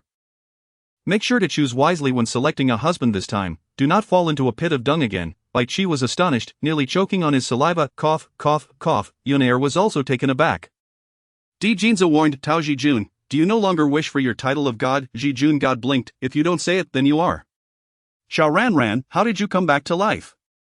Pray tell us. Throughout their journey as Ji Jun god rambled on, they arrived at the residence of the demon lord, a series of uneven hills. After traversing the hills, they came upon a spacious cave entrance, guarded by 2 demon soldiers. Who goes there? Ji Jun god boldly called out, demon lord, come forth to meet us. A stunning man donned in red, with red hair and red eyes, emerged. Yunair gazed dreamily. Is there truly such exquisite beauty in this world? Bai Qi remarked, indeed, he is the demon lord, brimming with demonic charm. The red-clad demon lord approached Di Jinza, bowing. Demon Lord Hong Lin pays respects to the emperor and god. Di Jinza replied, no need for formalities. The demon lord gestured, please come inside. Upon entering, Feng Shiran marveled, it looks rather unremarkable from the outside, even somewhat shabby, but inside, it is truly a world apart. The cave boasted an emerald floor and walls of agate, illuminated by vibrant lights and resplendent colors, quite befitting of the demon lord's image. The spacious and opulent hall was adorned in gold and jade, resembling broad daylight, with chairs carved from transparent crystal. Feel free to take a seat, the demon lord invited. Di Jinza interjected, no need for such formality, simply inform us of the whereabouts of the Fox clan's princess. The demon lord replied, please do not rush. The matter is somewhat complex. She has now entered the forbidden grounds of the demon clan. Several demon maidens brought forth fine tea. Forbidden grounds. Feng Shiran queried. The demon lord explained. The demon clan possesses a forbidden area. Created by the demon god over several 100,000 years ago, Jinza pressed. If it is a forbidden area of the demon clan, how could an outsider enter? The demon lord suddenly grew serious. This forbidden ground is accessible to all, however, once inside one may not return. Throughout history no one has ever come out alive, Jijun God remarked, so they merely cannot leave, not that they are dead, the demon lord continued. Every individual who enters the forbidden ground must leave behind a soul jade. As he spoke, he waved his hand to reveal a table covered in fragments of jade. These belong to those who have entered. Their names are now shattered. Bai Qi inquired, what about the princess? The demon lord conjured a jade pendant that glimmered in his hand. Here is hers, upon seeing that his enemy was still alive. A surge of murderous intent emanated from Bai Qi. She must have her own motives for entering the forbidden ground. Bai Qi shall definitely enter. Feng Shiran cautioned, calm down, she may not be able to come out. The demon lord added, no one has ever survived the forbidden ground. It may be prudent to wait and see. Bai Qi glanced at his father, please take care of my father, I shall enter the forbidden ground alone. There is no need for you to take risks, Feng Shiran insisted. If you are going, I shall accompany you. I am curious to see what lies within this forbidden ground. Yunair chimed in. May I also go? Feng Shiran replied, you stay, and take care of the Fox Emperor. Yunair appeared somewhat downcast. Oh, Jijun God asked Iran, are you truly going in? Feng Shiran affirmed. Bai Qi is right, she must possess astonishing secrets. Perhaps that map is hidden within the forbidden grounds. It must not fall into the hands of the demon clan. Jinza overheard her thoughts. What map could possibly instill such fear in you all? Chapter 33, The Forbidden Ground. Jijun God declared, since Iran intends to go, I shall also accompany you, Jinza demanded. Where is the forbidden ground? The demon lord regarded him sternly. Emperor, have you thought this through? Once you enter, you may never return, Jinza asserted. I trust in my own strength. The demon lord replied, since you are resolute in your decision, I shall say no more. He produced several soul jades, instructing each person to drip their heart's blood into them. The forbidden ground lies in the extreme north of the demon clan. It is desolate, devoid of life, and fraught with ferocious beasts. The demon lord bid farewell to them, watching their retreating figures with a sigh. Be cautious, all of you. Junair felt tears welling up but could not cry. Feng Shiran left her and the Fox Emperor behind, watching the figures recede. She silently murmured, you must return alive. The demon lord smiled gently. Let us return, little girl. There are many delightful things here. I guarantee you won't miss them. They journeyed northward. Feng Shiran remarked, it is becoming increasingly desolate. We must be near the forbidden ground. Bai Qi expressed his gratitude. Iran, you really need not accompany me. Feng Shiran retorted, do not overthink it. I am not here solely for you. I simply do not wish for the demon clan's plans to succeed. Bai Qi's lips trembled slightly as Jijun God inquired. What plans does the demon clan have? Jinza cast a grateful glance at Jijun God. At last, you have asked a useful question. Feng Shiran replied, what other plans could the demon clan have? They will undoubtedly return. Jijun God waved her hand dismissively. That is utterly impossible. If you do not wish to speak, then so be it. Feng Shiran countered, why not deceive us? How can it be impossible?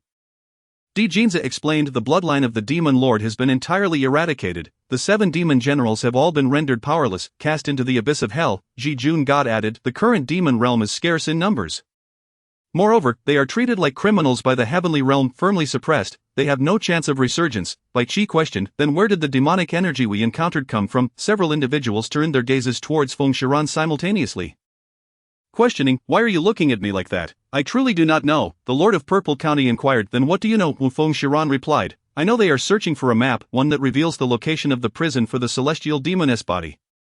At this revelation, a wave of shock swept through the group. Jinja exclaimed in astonishment, the celestial demon. The Lord of Purple County echoed in disbelief, the celestial demon. Bai Qi also expressed his surprise. The celestial demon, Jinja reproached, why didn't you mention this sooner? Even the Lord of Purple County concurred, indeed, such a significant matter. Why did you not disclose it earlier? Feng Shiran glared at the two. You never asked, did you? Furthermore, whether it is the celestial demon or the world at large, what does it have to do with me? Do you wish for me to perish once more? Jinja felt a pang in his heart. Vowing, I will not allow you to come to harm again, Feng Shiran remained silent, thinking to herself, if I trust you again, I might not even know how I meet my end next time. Jinja's heart ached further, as if a blade twisted within him. They finally arrived at the far northern region, where the land was charred black and a miasma hung in the air, exuding an aura of death. For thousands of miles around, not a blade of grass grew, and several mutated beasts approached. These aberrant creatures possessed hollow gazes and elongated fangs, their bodies resembling animated corpses. Suddenly, a dozen mutated beasts charged towards them. Howl, the Lord of Purple County summoned his floating cloud flute, placing it to his lips. A powerful note resonated, imbued with divine energy, causing the mutated beasts to be repelled. Thud, thud, despite tumbling several times, they seemed oblivious to their pain and rose once more to charge forward with ferocity. Howling, Bai Chi exclaimed in alarm. They don't feel pain, Jinja clarified, their consciousness has perished. They are but shells of their former selves. With a divine sword appearing in his hand, Jinja shielded Feng Shiran behind him. The flute in the Lord of Purple County's hand transformed into a blade. Swish, swish, the two deities frantically struck at the creatures. Bai Chi glanced at Feng Shiran. Shiran, are you not going to assist? Feng Shiran replied, one is a supreme deity, the other a true deity. Is my aid truly necessary? Bai Chi pressed, then what is your current realm? Feng Shiran observed the fierce battle. I have just entered the divine realm. Bai Chi asked, what was your realm when you were the war god? Feng Shiran replied nonchalantly, on the brink of becoming a true deity. Hull. A mutated beast lunged at Feng Shiran. Jinja swiftly wrapped an arm around her waist, kicking the creature away with a mighty force.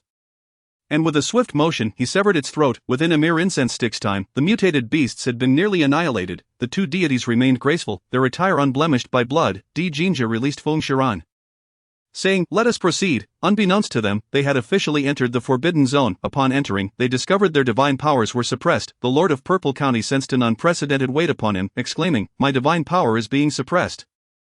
Jinja replied, so is mine. Bai Chi questioned, why do I not feel anything? While Feng Shiran explained, your magical prowess is too low to be affected. Bai Chi expressed his delight, then being weak has its advantages. As they continued onward, the black mist thickened, prompting the group to hold hands to avoid losing one another. Bai Chi lamented, it's so dark, we cannot see anything. Feng Shiran conjured a flicker of flame in her left hand. Illuminating only a small patch before her, she unleashed a bluish-purple flame, and a miracle occurred. The black mist seemed to recoil in fear, fleeing from her presence. The Lord of Purple County gazed in astonishment. Shiran, what kind of fire is this? Jinja, with an air of pride, declared, this is the sacred lotus flame. Suddenly Feng Shiran had an idea. Everyone, take a step back. The Lord of Purple County inquired, what do you intend to do? Jinja realized her plan, cautioning, be careful. Feng Shiran unleashed all her sacred lotus flame, hurling a massive fireball into the sky. Boom, the colossal bluish-purple fireball erupted above, raining down star-like embers that incinerated the surrounding black mist for miles. The Lord of Purple County gazed in rapture. Wow, it's beautiful. As Feng Shiran watched the starry embers fall, she could not help but smile, unaware that her true appearance had been revealed. Bai Chi stared in awe at the stunning maiden before him. Her long blue-purple hair cascading like a waterfall, and her eyes, deep and mesmerizing, seemed capable of drawing in anyone who gazed upon them. Jinja's eyes, filled with longing, fixated on her, his heart willingly ensnared in her enchanting allure. Wishing to embrace her and kiss her luscious lips. Chapter 34, no turning back. The black mist had completely vanished, revealing desolate land, with dry trees and the remains of both humans and beasts strewn about. In the distance, several mutated vultures fixated their eerie gazes upon the group, creating a chilling atmosphere. Feng Shiran turned to the dazed individuals, urging, let us move. What are you staring at? The Lord of Purple County stammered. Shiran, you have transformed. Feng Shiran furrowed her brow slightly. What do you mean? Bai Chi pointed out, your hair, your eyes. Feng Shiran glanced at her hair, now a striking blue-purple. She attempted to revert it with her thoughts. But regardless of her efforts, when she looked down, her hair remained blue-purple. With a distressed expression, she lamented, I truly cannot return to normal. Jinja, noticing her forlorn demeanor, inquired, what troubles you? Feng Shiran pouted, I cannot change back. Jinja smiled gently, taking her hand, then let it be, this look suits you just fine. The Lord of Purple County, entranced, agreed, indeed, you are beautiful just as you are. Feng Shiran, feeling disheartened, lowered her gaze, do you think I am a freak? Jinja radiated an aura of affection, his restlessness palpable. Of course not. Let us continue. They pressed onward, bypassing the ominous vultures. Of Feng Shiran pondered, why aren't the vultures attacking us? A resounding noise echoed from somewhere. Heightening their alertness, Bai Chi queried, what is that sound? Jinja focused, employing the thousand eyes technique, his gaze fixed ahead, his bloodline awakened, and many ancient secrets were passed down to him. The thousand eyes technique was merely one of them. Suddenly alarmed, he exclaimed, this is not good, there are billions of mutated man-eating bees ahead. The Lord of Purple County looked up, why can't I see them? Jinja conjured a golden shield, enveloping Feng Shiran within. Bai Chi also utilized his Fox Clan secret technique, encasing himself in golden armor. A golden shield appeared beside the Lord of Purple County, who gripped his flute tightly. The ominous sound grew louder as a swarm of mutated man-eating bees approached. Their massive forms bearing blood-red eyes, instinctively Jinja embraced Feng Shiran protectively. The swarm drew closer, and Feng Shiran summoned her divine sword, infusing it with the sacred lotus flame, gathering her full divine energy. She swung her sword at the oncoming horde. Boom! A torrent of bluish-purple flames surged forth, igniting the swarm in an instant. Sizzle, plumes of black smoke billowed skyward, filling the air with a foul stench. Yet half of the man-eating bees were still advancing. Jinja held Feng Shiran tightly, shielding her with his body. Feng Shiran inhaled the familiar scent emanating from him, feeling warmth seep into her heart, causing her to instinctively embrace him. Clang, clang, clang. The swarm relentlessly battered against the shield. Crash! The shield began to crack, crumble, the barrier shattered. Jinja clung tightly to Feng Shiran, using his divine power to fend off the mutated man-eating bees. At last, the dark swarm flew past them, and Feng Shiran emerged from Jinja's embrace. She beheld Bai Qi, his hair disheveled and his body curled up, his clothes tattered and torn. The Lord of Purple County appeared somewhat pale, yet still maintained his composure, using his flute to defend himself. Jinja's expression mirrored concern as he examined Feng Shiran, asking, "Are you injured?" Feng Shiran shook her head. "No, but you seem unwell." Jinja offered a faint smile. "I am fine, merely a bit drained of divine energy." Now that the terrifying swarm had passed, the path ahead appeared clear. The Lord of Purple County lamented, "How much longer must we walk?" Jinja replied, "We are in another realm of the demon world. Whether we find the demon goddess temple depends on fate." Feng Shiran interjected, "Speaking of the demon god, I find it perplexing." Jinja inquired, "What do you find perplexing?" Feng Shiran mused, "The demon god was not present when the celestial demon was vanquished. How then could there be a map?" The Lord of Purple County added, "After the two ancestral gods united to slay the celestial demon, they fell. The demon god claimed to have ascended later. There is indeed a mystery here." Jinja turned to Feng Shiran. "Shiran, how do you know the map is in the demon realm?" Feng Shiran replied, "The spirit of the library told me." Bai Qi, a book, does it possess a spirit? Feng Shiran, of course it does. It resembles a chubby little child, adorably cute. Jinja began to entertain mischievous thoughts. Does Iran have a fondness for little ones?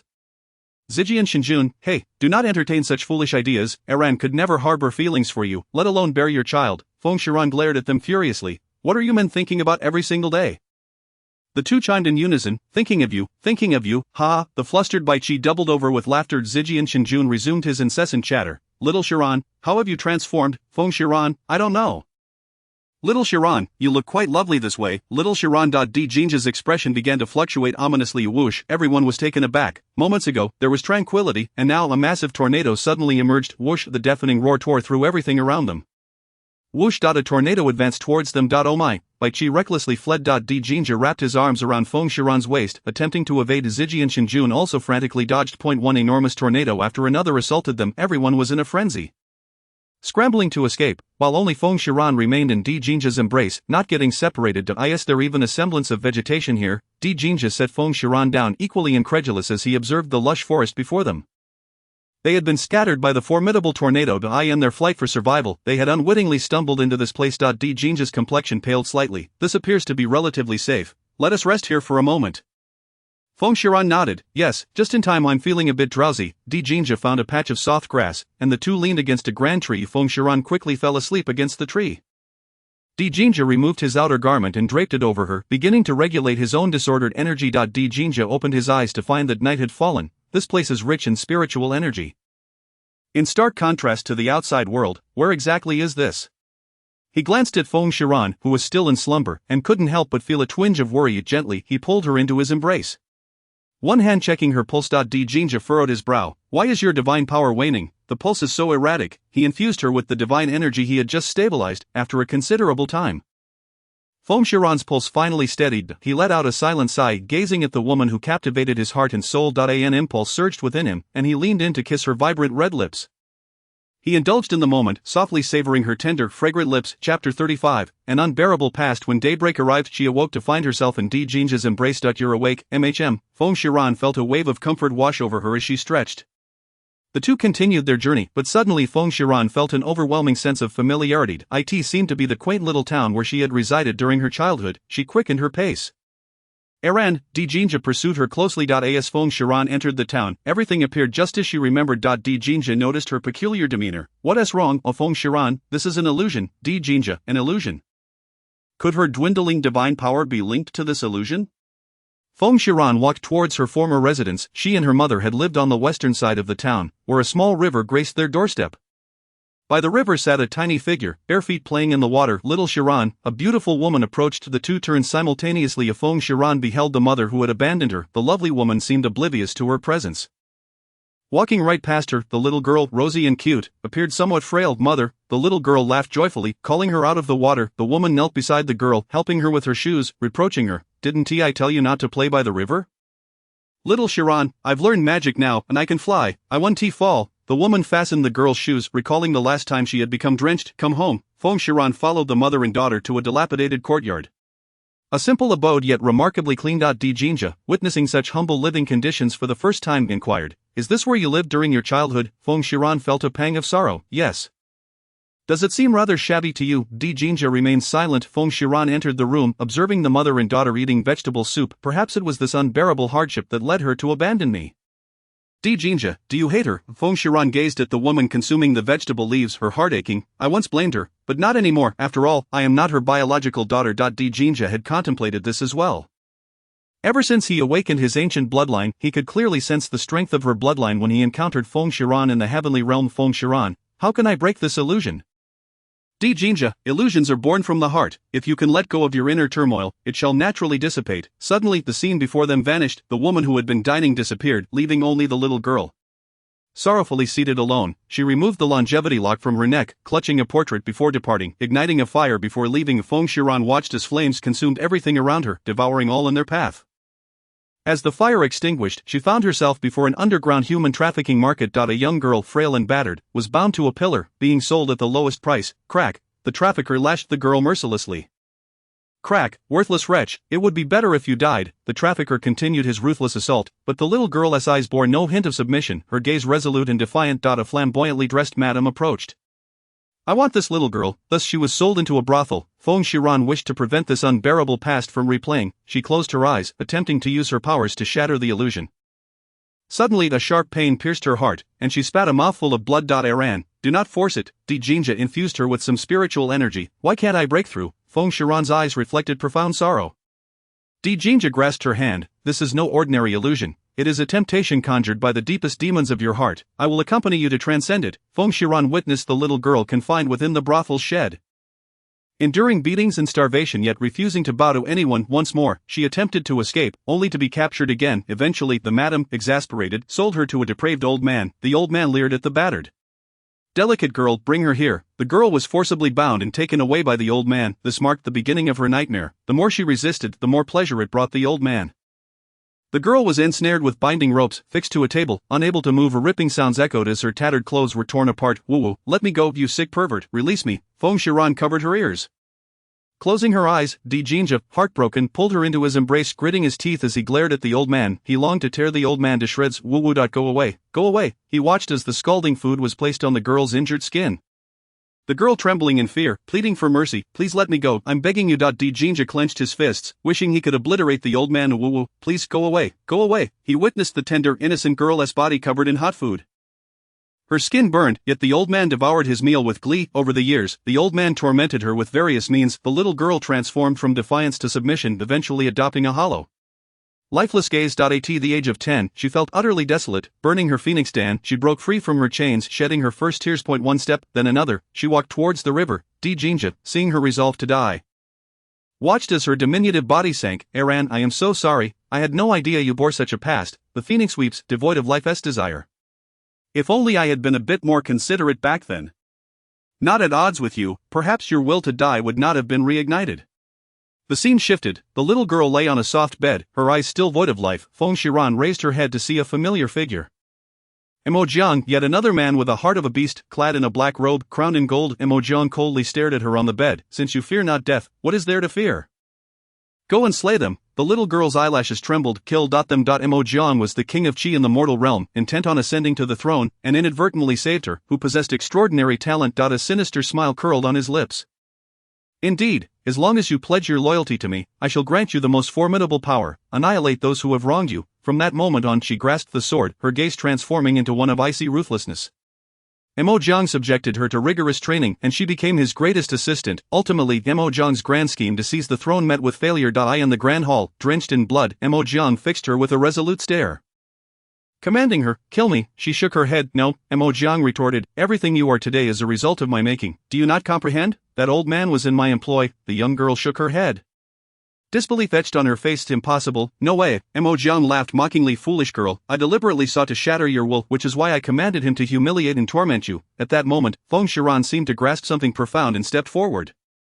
Aran. Jinza was left bewildered, unsure of her intentions. Years ago, she had been unable to act, leaving her with a lingering heartache. Of Feng Shiran's consciousness merged with that of the girl from her dreams. The girl who had just shaken her head now bore a fierce expression. Raising the sword in her hand, she plunged it forward with a swift motion. Blood trickled from the corner of Mo Jiang's mouth as he gazed at her with a tender smile. While the phoenix wept, devoid of any desire for life. Aran, you live well. Upon witnessing Mo Jiang's state, Feng Shiran suddenly comprehended that his words had been a deliberate provocation to ignite her will to survive.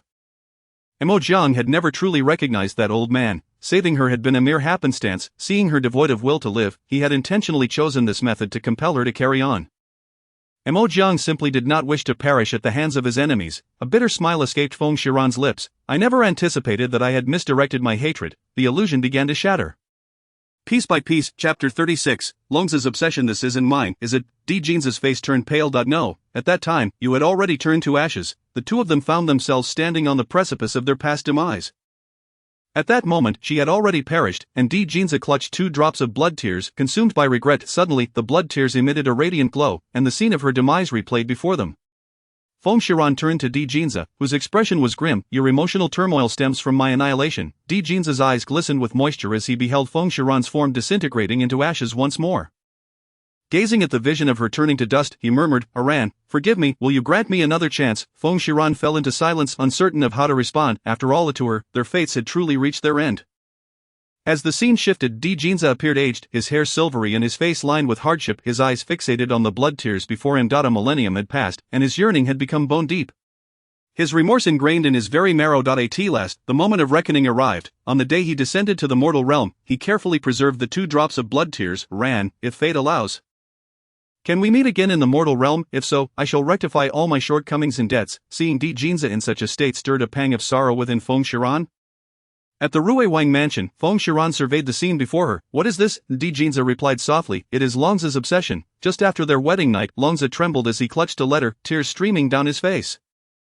Witnessing the sorrow of her former husband pained Feng Shiran deeply, prompting her to yearn to rush forward and embrace him. Longza sent people in search of her, year after year. I in the study.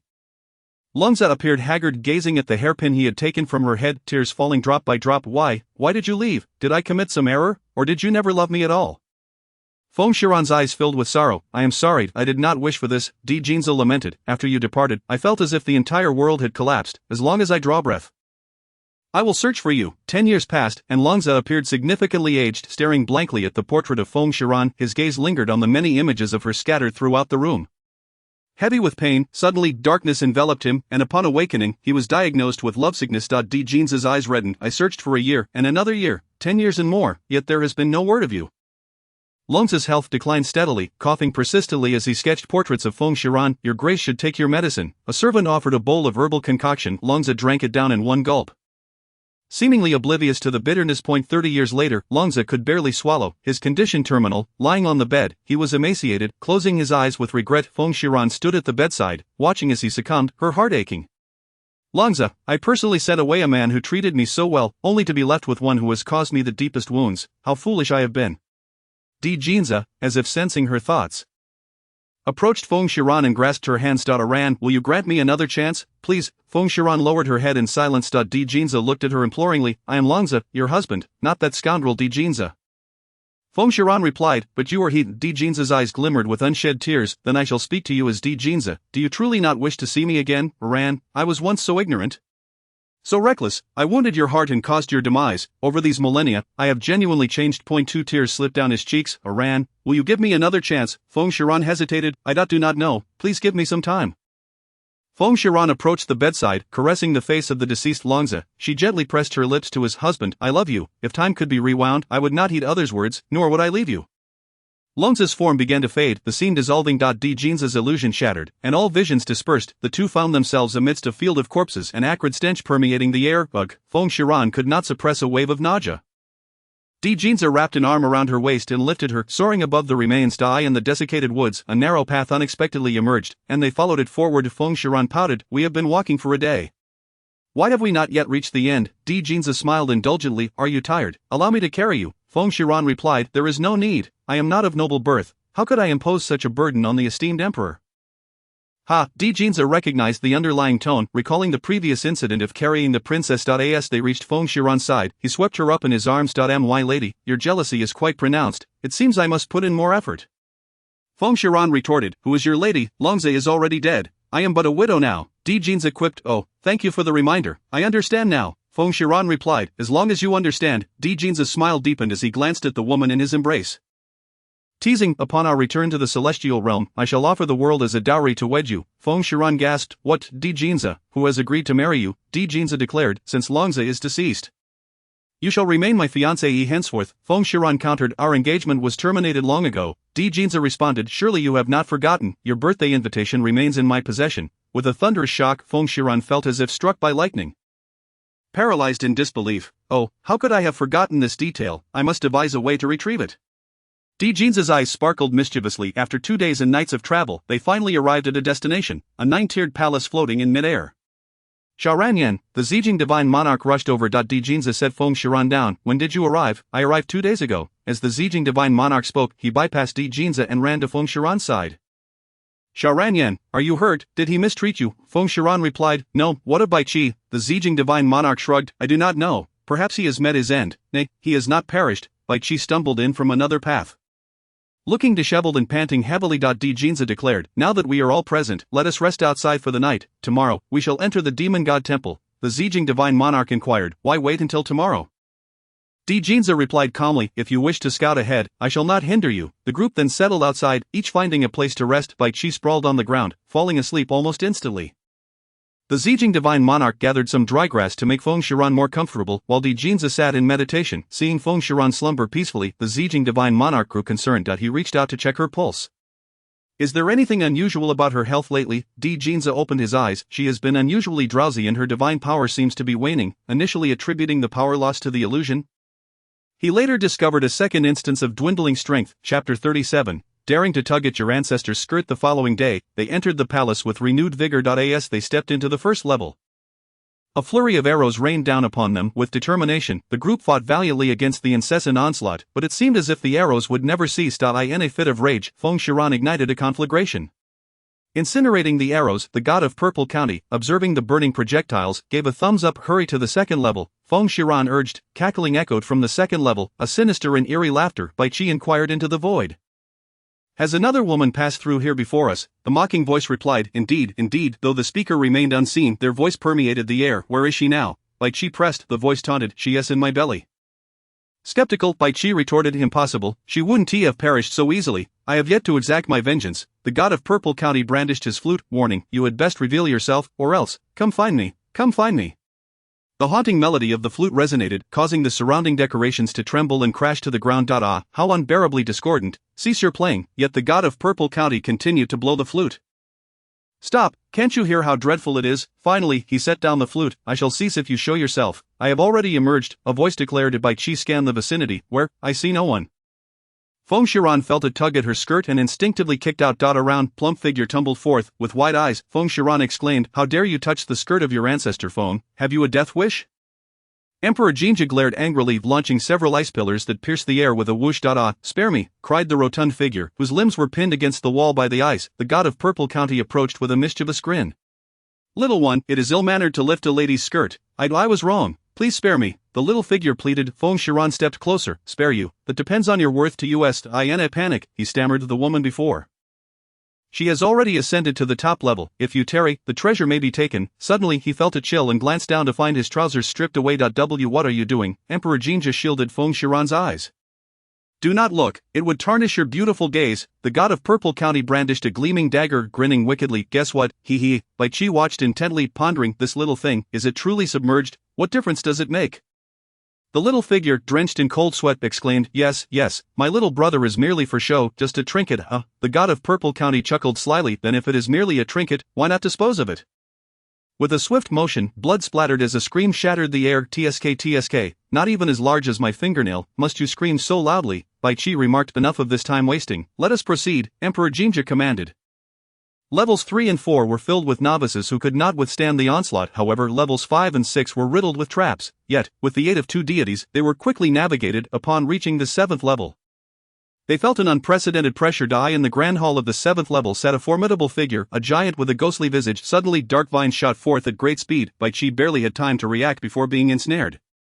Quick as lightning, Emperor Jinja scooped up Feng Shiran, evading the attack. The god of Purple County wielded his divine sword, cleaving through the surrounding vines with a resounding thud. Feng Shiran summoned flames from her palm, incinerating the tendrils. The ghostly figure emitted a bizarre laughter. Ing ing ing ing. The acrid scent of burning vines overwhelmed them, causing dizziness. This is bad. The vines are poisonous. Emperor Jinja quickly summoned his protective shield, enveloping Feng Shiran. Bai Qi's vision began to blur as the god of Purple County rushed to shield him within his own protective barrier. Feng Shiran cursed furiously. Despicable, the ghostly figure taunted.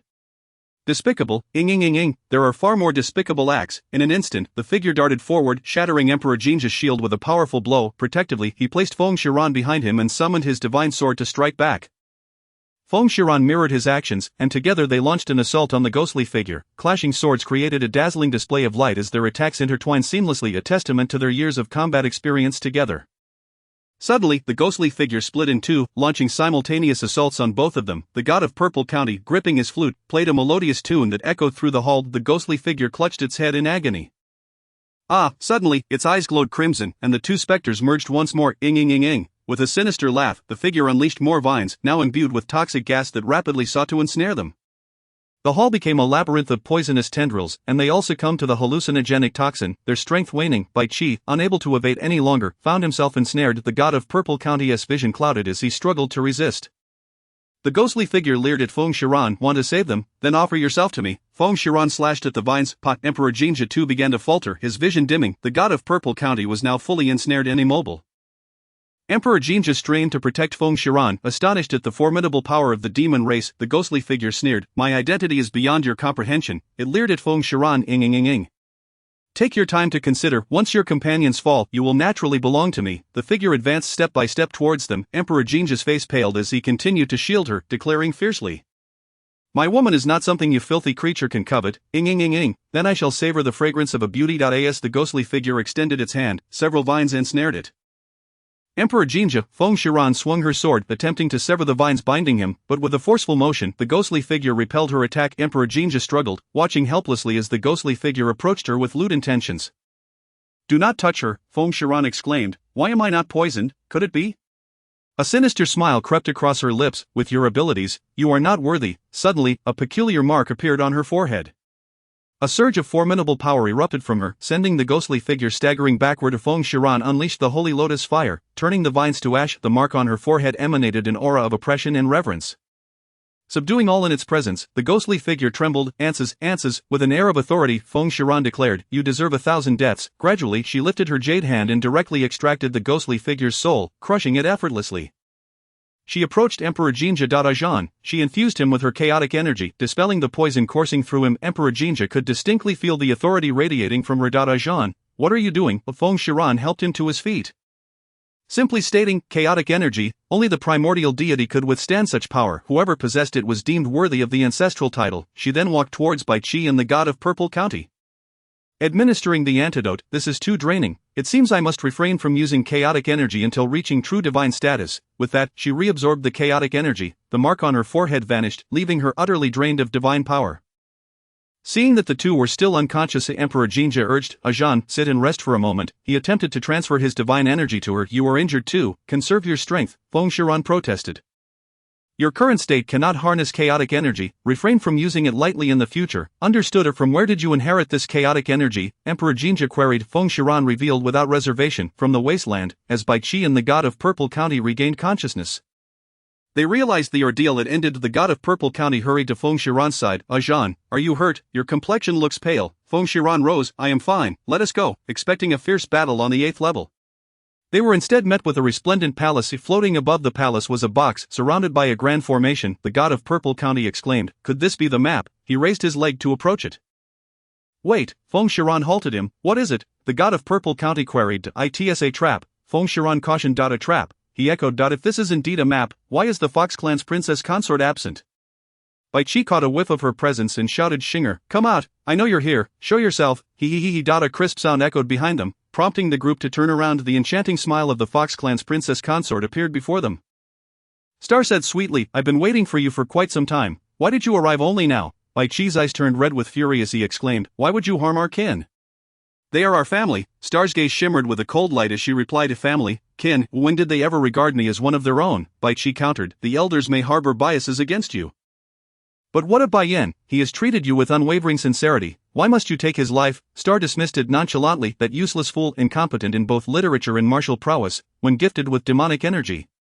He merely uses it to benefit the clan. What purpose does it serve to keep such a waste? Bai Qi's anger surged, veins bulging as he clenched his fists. "You are the one who deserves to die."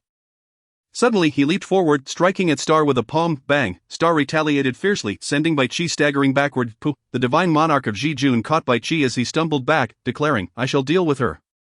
Star smiled seductively. "Is it not cruel to gang up on a single woman? How wicked you all are." Bai Qi charged forward, sword in hand. Star's eyes glinted with malice, her body enveloped in dark energy as a blood-red demonic blade materialized in her grasp. Clang! With a gesture of his left hand, Jinza inscribed peculiar runes on a bowl with his right, channeling energy into an iron bracelet. Clank! The sound resonated as transparent chains began to extend. "Stay here, Jijun alone cannot contend with her." Feng Shiran observed the elongating invisible chains, nodding in understanding. "This contraption, it can extend?" Both Jinza and the divine monarch of Jijun had nearly exhausted their spiritual energy. Together, they just managed to match the princess consort's power. As the skirmish ensued, another figure stealthily entered the grand hall, clad in black robes, suddenly appearing behind Bai Qi. "Bai Qi, watch out!" Feng Shiran cried out in alarm. Bai Qi turned to look behind him. The cloaked figure seized Bai Qi and hurled him away. Bai Qi was on the verge of crashing into the formation. In a panic, Feng Shiran rushed to intercept him. But as she reached the limit of the chain's length, she was at her wit's end. In desperation, she shed her outer robe, twisting it into a rope, and threw it out, ensnaring him and pulling him back. "You've ruined my plans." Seeking death, the black-robed figure, enraged, lunged at Feng Shiran, gathering every ounce of divine energy within. Feng Shiran thought, "This is bad, I have very little divine energy left." With the cloaked figure closing in, she braced herself for the impending blow. Jinza, entangled in battle with the princess consort, suddenly sensed Feng Shiran was in danger. He forced a teleportation, placing himself in front of her. Bang! Jinza arrived just in time. Taking the blow meant for her. Pooh! He spat a mouthful of blood. Jinza, Feng Shiran exclaimed, "I'm fine." He wiped the blood from the corner of his mouth, fixing his gaze on the black-robed figure. Bai Qi clambered to his feet. "Who are you? Why did you throw me into the formation?" The cloaked figure replied, "Who am I? Can you not discern?" Bai Qi caught a whiff of the Fox Emperor's aura emanating from the figure. "It cannot be my father." "No, I do not know." Feng Shiran discreetly released a fire butterfly, which landed on the black-robed figure. In an instant, the figure's body ignited, reducing the outer robe to ashes. Bai Qi gazed in shock at the figure before him, unable to believe his eyes. "Father, is it really you?" The divine monarch of Jijun struggled against the princess consort, overwhelmed, and was sent flying. Thud! Pooh! Ouch! That hurts! The divine monarch of Jijun scrambled to his feet, astonished. The Fox Emperor. The princess consort approached the Fox Emperor. Bai Qi, heartbroken, gazed at his father. "Father, the deaths of our kin. Was it all you're doing?" The Fox Emperor replied, "To achieve greatness, some sacrifices must be made. And what of Bai Yin? He is your own flesh and blood." The Fox Emperor scoffed, "That ungrateful wretch, he discovered my plans long ago. Time and again, he sought to thwart me." Jinza asked sternly, "Who aided you in regaining your consciousness?" "You chatter too much." The Fox Emperor suddenly darted forward, gripping Feng Shiran by the throat. Shiran! Jinza shouted. Shiran! The divine monarch of Jijun exclaimed. Shiran! Bai Qi pleaded, "Father, do not harm my friend." Chapter 39, The Reappearance of the Demon God. "Your Majesty, please rest for a while." The Fox Emperor regarded the group with malevolence. "If you wish to spare her life, break the formation and retrieve what is within, and hand it over to me. I will." "Do not harm her." Bai Qi stepped forward, inching toward the formation. "He's your son." Feng Shiran cried, "And so what?" The Fox Emperor tightened his grip. "You better not move, otherwise." Cough. Feng Shiran's face reddened from the pressure. Shiran to Fox Emperor, "I will make you pay for this." The Fox Emperor grinned wickedly. "I await your arrival." Bai Qi stood before the formation, clenching his fists to gather strength. Bang! He struck the formation, but instead of breaking, the force rebounded upon him. Bang! He was sent flying several meters back. Pooh! He coughed up blood, which splattered onto the formation, creating a ripple. Of the Fox Emperor elated, "Grip tighter. Blood can break the formation. Use your blood quickly, or else." Feng Shiran coughed. Cough. Jinza tense urged Fox Emperor, "We will break the formation. Do not apply more force." Upon seeing Di Jinza's gesture, the divine monarch of Ji Jun instantly understood his intent. A shadow flashed behind the princess consort, and with a stab, it pierced her chest. Pooh, she looked down in disbelief at the wound before her. If blood is required, then let it be her blood. The divine monarch of Ji Jun withdrew his sword. Bang, he struck out, propelling himself toward the formation. A heart-wrenching scream echoed, and the onlookers gaped in horror as the formation began to stir, tearing the princess consort's flesh apart in an instant. Di Jinza had no time to spare. He swiftly directed a palm strike at the Fox Emperor. Bang! He sent the Fox Emperor staggering back and swiftly embraced Feng Shiran. Retreating to the side, concern etched on his face. Shiran, are you hurt? Feng Shiran rubbed her neck. I am fine. Bai Qi watched as Star was torn apart and consumed by the formation, his hatred somewhat diminished.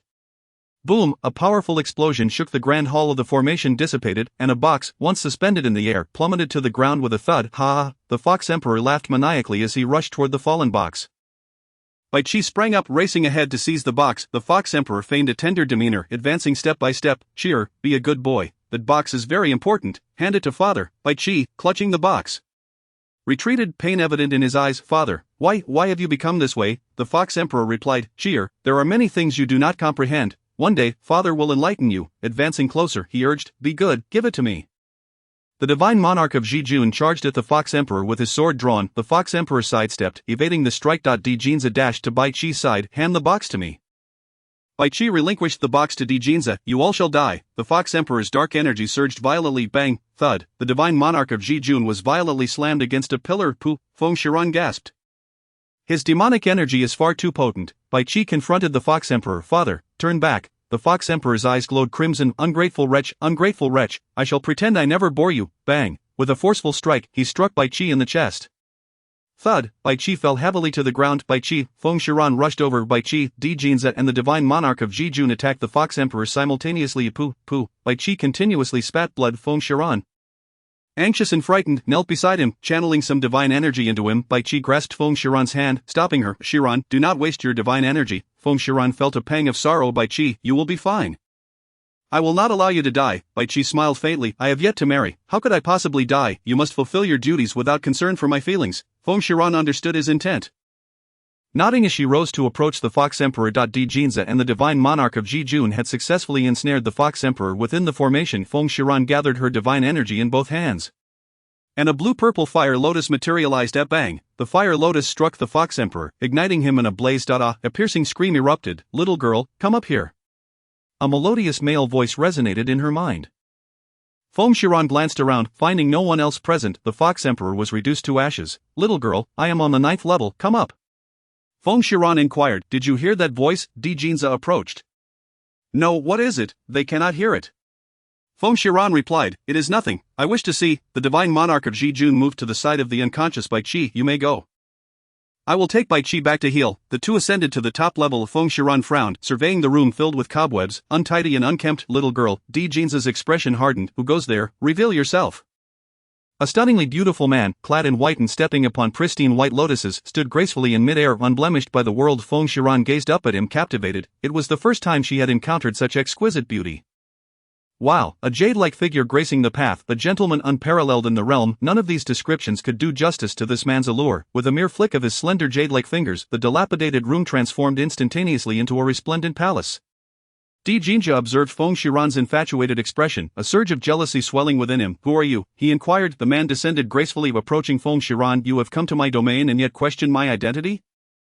Feng Shiran asked, are you the demon god? The demon god smiled faintly. Little girl, you have grown. Lord Demon God, do we know each other? Feng Shiran queried. The demon god replied, you may not recognize me, but I know you. He turned to Di Jinja. We have matters to discuss. Perhaps the emperor can take a moment to rest. With a wave of his hand, Di Jinja fell into a deep slumber. The demon god gently laid the unconscious Di Jinja upon the ground. Feng Shiran asked, do you know my mother? The demon god looked at her with tenderness. You surpass your mother in beauty. Feng Shiran, her eyes gleaming with excitement, inquired, then do you know where my mother is? The demon god's expression shifted to one of sorrow as he shook his head. I only know that she is imprisoned by the heavenly Tao, and your father. Feng Shiran's eyes reddened. You all know nothing. How am I to save her? The demon god's eyes sparkled with insight. Have you met Chen Ming? Feng Shiran nodded. I have indeed met Uncle Chen. The demon god beamed with joy. Fate, such as fate. Little girl, while I do not know where your mother is confined, I do know that by vanquishing the celestial demon you will create the conditions necessary to negotiate with the heavenly Tao. Feng Shiran interjected, but isn't the celestial demon immortal? The demon god shook his head, only one who can defeat her exists, yet you are currently too weak, you must acquire the inheritance of the Phoenix Ancestor. Feng Shiran replied, I understand that, but why must it be me? The demon god explained, because within you flows not only the blood of the Phoenix Ancestor but also the bloodline of your father. The Ancient Deity, Chapter 40. A good horse does not eat backward grass. Feng Shiran's confusion deepened. Isn't my father from another realm? The demon god elucidated, though the world is vast and realms numerous. All under heaven return to one source, created by a singular ancestral deity, Feng Shiran realized, so that is how it is. The demon god produced a scroll, take this. Feng Shiran accepted the painting and unfolded it. The image depicted an extraordinarily handsome man with flowing blue hair and striking blue eyes, embracing a beautiful woman with violet eyes and hair. In her arms lay an infant, inheriting the finest traits of both parents. With blue-violet eyes and hair. My parents, the demon god affirmed. Indeed, that infant is you, Feng Shiran exclaimed, but I wasn't like this before. The demon god explained, you were a divine child, shortly after your birth. Your parents were pursued by the heavenly Tao and had no choice but to seal you within an egg, plunging you into slumber. The demon god's eyes glistened with sadness, for your safety. They could only bear the pain of sending you to an ordinary family. Gazing at the portrait of her parents, Feng Shiran's eyes brimmed with tears. I will surely rescue my mother, the demon god continued. They gave you the nickname Nian Nian. They never had the chance to bestow upon you your full name before tragedy struck. Nian Nian, how delightful, I love it, Feng Shiran said, tucking the painting away. Thank you. The demon god smiled gently. It brings me joy to see you. Oh, by the way, the map you obtained is a forgery. What, a forgery? Feng Shiran gasped, looking at the handsome man before her. Then where is the genuine one? The map was merely a ruse to attract attention. The real one lies here. The demon god gestured towards the painting. Feng Shiran inspected the painting closely, but found nothing. The demon god encouraged, take it back and study it thoroughly.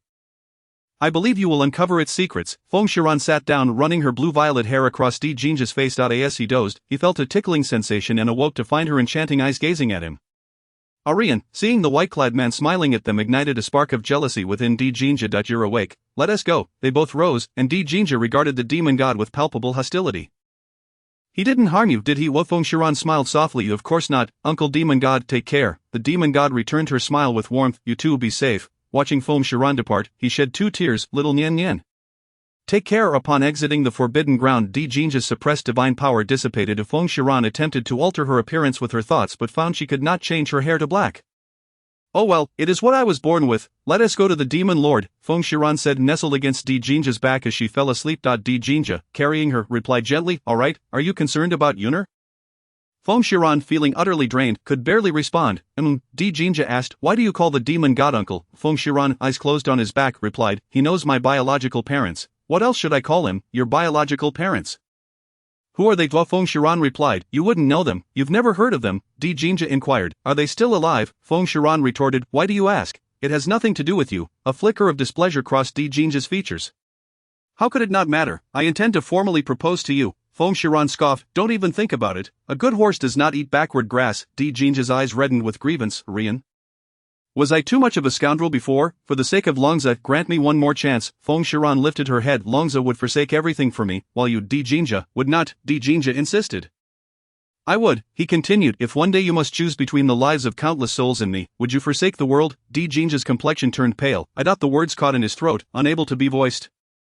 As the emperor, he must prioritize the lives of the masses. Feng Shiran chuckled softly, your relentless pursuit of me is not love, it is the remorse of 1,000 years haunting you. You wish to keep me by your side to atone.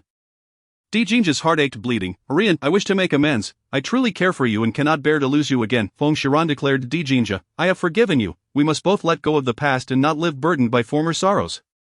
Yet, upon hearing her words of forgiveness, Di Jinja felt no relief. Instead, his heart ached more profoundly, for he understood that Feng Shiran's words signified she would never look back at him again, assuming his silence was a result of her words enlightening him.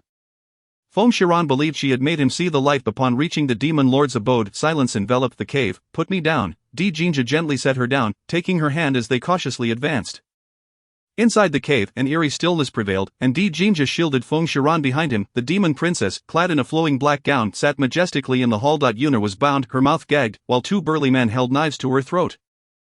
The demon lord was similarly restrained. The god of the purple county sat on a chair, cradling a large yellow dog. Upon seeing the 2 approach, he flashed a devilish smile. Azay, you have finally arrived. The demon princess's eyes burned with hatred upon seeing Feng Shiran's blue-violet hair and eyes behind Di Jinja, mixed with respect born from bloodline suppression. Di Jinja glared at her with disdain. What do you want? The demon princess replied. I want the map, Jinja retorted. As the princess of the Phoenix clan, you have allied with the celestial demon. With a venomous glare, the demon princess declared. As long as I can obtain immense power and what I desire, what does it matter if I become a demon? Feng Shiran interjected. We can give you the map. We shall exchange it for her. Jinja stared at her in shock. Rian, Feng Shiran feigned desperation. Please, Emperor, give her the map. She will truly kill Yuner. The god of the Purple County leaped from his chair. No, absolutely not. In his haste, he overlooked the large yellow dog at his feet and stumbled, falling to the ground. Ouch, ouch, ouch. The dog yelped in pain. Seeing this, the god of the Purple County quickly bent down to scoop it up. Hastily apologizing, I'm sorry. After all, if the map is fake, if she wants it, let her have it. Perhaps we can follow this lead to uncover the truth behind it all. Jinja, hearing her thoughts, cooperatively asked, Rian, are we truly giving it to her? Feng Shiran urged. I beg the emperor to comply. Jinja retrieved the box and slowly approached. The demon lord was pushed forward, but Yuner was left behind. Feng Shiran demanded, why not release Yuner? The demon princess smirked. One item can only be exchanged for one person. Feng Shiran gritted her teeth in anger. You are the very embodiment of despicability, the epitome of filth. You have disgraced the legacy of your ancestors for 180 generations. Fuming with rage, the demon princess glared back. You can only boast with words. She produced a green vial and placed it on the table. This is the ice silkworm dream. Consuming it feels as if your body has fallen into an icy abyss, being gnawed by myriad snakes, a torment beyond endurance. Jinja declared, I will consume it on her behalf. The demon princess shot him an evil glare. I forbid it. Looking again at the pallid-faced Feng Shiran, she declared, as long as you consume this, I shall immediately release the woman named Yuner. Feng Shiran slowly approached. But Jinja seized her arm. No, Yuner, with reddened eyes, vigorously shook her head, murmuring no, as if to plead, please don't. Chapter 41, merely a performance. Feng Shiran grasped the small green vial, questioning, if I drink this, will you truly set her free? The Purple County god fumed. Feng Shuanya, I never imagined you would be such a despicable and shameless wretch. The princess remained unfazed by the vitriol, a wicked smile gracing her lips. Indeed, I stand by my word. Feng Shiran downed the contents in one swift motion, and soon agony etched itself across her face, her body trembling violently. Aaron, Jinja rushed forward, cradling her cold form with concern. The Purple County god gazed at her with pity.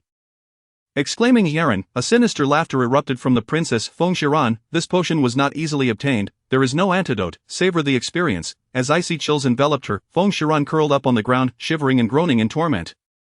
Aaron, Jinja held her close, his heart aching. The princess waved her hand in satisfaction, releasing Yuner before departing with her box. Yuner, untying her bonds, lamented Feng Zhu, it is my incompetence. Seeing her leave, Feng Shiran felt no need for further pretense and rose to her feet. Aaron, you, the Purple County god stared, astonished at the seemingly unscathed Feng Shiran. Both Yuner and the demon lord were equally stunned. Jinja, however, wore a face of deep concern. Are you unwell? Feng Shiran shook her head. Not at all. The Purple County god, cradling a large yellow dog, approached her, scrutinizing her closely. How are you unharmed? I am immune to all poisons, Feng Shiran replied. Yuner interjected, but it appeared genuine just now. Feng Shiran smiled slightly. Explaining, merely a performance. I have previously been afflicted by cold poison. Naturally, I know how to act. Hearing her words, Jinja was filled with guilt and self-reproach. The Purple County god sighed in relief. Thank goodness you are indeed immune. Noticing the dog he held, Feng Shiran inquired curiously, where did this dog come from? What a Baichi? Baichi, enraged, rolled his eyes and spat a mouthful of dog blood. The Purple County god replied.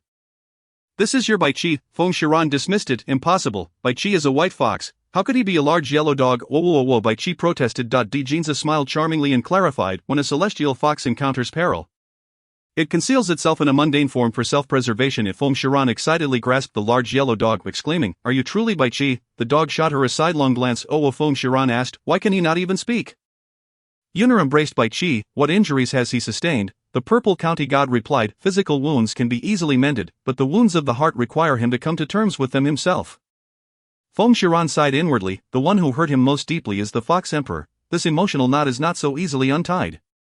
I am weary, I shall return to the inn. At the inn, amidst the luxurious hot springs, Feng Shiran and Yuner soaked, noting her despondency. What troubles you? Yuner, with a face full of remorse, confessed, I have caused Baichi's father distress. Feng Shiran thought, this foolish girl is still unaware of the Fox Emperor's plight. The Fox Emperor was tainted by demonic energy, resulting in a confrontation with us, during which Baichi was also harmed. How can this be? Was he not sealed? Feng Shiran pondered. Could it be that the princess lifted the seal? Or is there another involved? The matter is rather complex. What you can do now is to cultivate diligently and seek vengeance in the future, Yuner declared resolutely. I shall certainly avenge. I'll give you a back scrub. Ah, Yuna was splashed with water a splash, Feng Shiran was drenched as well. A raucous playfulness ensued. Wow, Feng Zhu, your skin is so smooth and soft. Yuna's hands could not help but explore Feng Shiran's body, outside the door. Dijinza felt an unsettling agitation. He then overheard Feng Shiran's voice from the bathroom. Soichi, touch yourself, Yuna retorted. I don't have skin as fine as yours, nor am I as well endowed, Feng Shiran exclaimed. Why do you touch everywhere? Don't you have your own? Dijinza, ablaze with heat, could barely endure the sounds, yet the chains binding him had reached their limit. After their bath, Feng Shiran, utterly fatigued, donned a bathrobe and collapsed onto the bed. Just as she was about to drift off to sleep, she seemed to forget there was another person in the room. Observing Dijinza begin to undress, she nervously exclaimed, What are you doing? Of course, I am preparing for sleep. Feng Shiran countered, Sleep in your clothes. Sleeping in clothes is uncomfortable. With a thud, a blanket was cast aside. Sleep on the floor. Dijinza raised an eyebrow. You dare suggest that I sleep on the floor? Feng Shiran extended her left hand, revealing the iron ring. If you do not wish to sleep on the floor, unshackle me, and I shall sleep alongside Yuna. Dijinza replied, If I unshackled you, you would have long fled. Not unshackling, he bent down to retrieve the blanket, tossing it onto the bed. I shall sleep on the bed. Endure, Feng Shiran huffed, lying down. Stay away from me. Dijinza lay beside her, glancing at the distance she kept. Feng Shiran turned her back to him, thinking, I will eventually free myself. At that moment, I shall soar to great heights, and we shall never meet again. Dijinza bit his lip. Return with me to the celestial realm. Feng Shiran felt drowsy, too lazy to engage with him further, thinking, Return to the celestial realm? Absolutely not. Dijinza asserted, I am not negotiating with you. The decision to return or not is not yours to make. Feng Shiran replied, Dijinza, I can return with you, but return my birthday talisman. From now on, we shall be strangers. Dijinza's hands trembled with rage. Strangers, Aaron, we are already married, and you still contemplate leaving? Feng Shiran replied wearily. That person is not you. Dijinza, unable to suppress his rising fury, flipped her over, pinning Feng Shiran beneath him. Dijinza, what are you doing? Get off. She pushed against him with all her might, but Dijinza remained unyielding. Forcefully restraining her hands, let go. Dijinza, his powerful hand gripping both of Feng Shiran's delicate wrists, his eyes aflame with anguish, declared, If it is not as the true you in my bed, then I, as Dijinza, shall claim you once more. Feng Shiran's fear escalated as she struggled beneath him, twisting her body. Do not act recklessly. The more she fought, the more his blood surged within him, suddenly, with ferocity. He tore away her bathrobe, pressing his lips against her ruby-red fragrant mouth. Her lips were fervently claimed by Dijinza. He ensnared her, unleashing the long-suppressed primal force within him. Feng Shiran, feeling utterly drained, closed her eyes. After the storm had passed, Feng Shiran was unconscious, and Dijinza cradled her in his arms, tenderly caressing her face. Aaron, I know this will only deepen your hatred for me. But if it means keeping you, I have no regrets. Upon our return we shall marry, regardless of whether I am Longza or Dijinza. You, Feng Shiran, shall have only me as your husband throughout your life. Dijinza held the woman in his embrace. Succumbing to slumber, when he awoke the following day, he found her still asleep and chose not to disturb her, instead rising to address the matters sent from the celestial realm. Yet, as the day passed, Feng Shiran remained in a state of slumber. Dijinza grew anxious. Chapter 42, The Curse of Forced Marriage. Aaron, it is my fault. You must not come to harm. In the opulent carriage, Dijinza tirelessly infused her with divine energy. The purple county god reproached, What have you done to her this time? Dijinza remained silent, casting a glance at Yuna, who was cradling a large yellow dog. Seeing Dijinza's reluctance to speak, the purple county god suddenly had a revelation, pointing at him. You both. Noticing Dijinza's lowered gaze, he confirmed it. My little Shiran, you beast. The purple county god clutched his head, distraught. His beloved had been. What is wrong with you?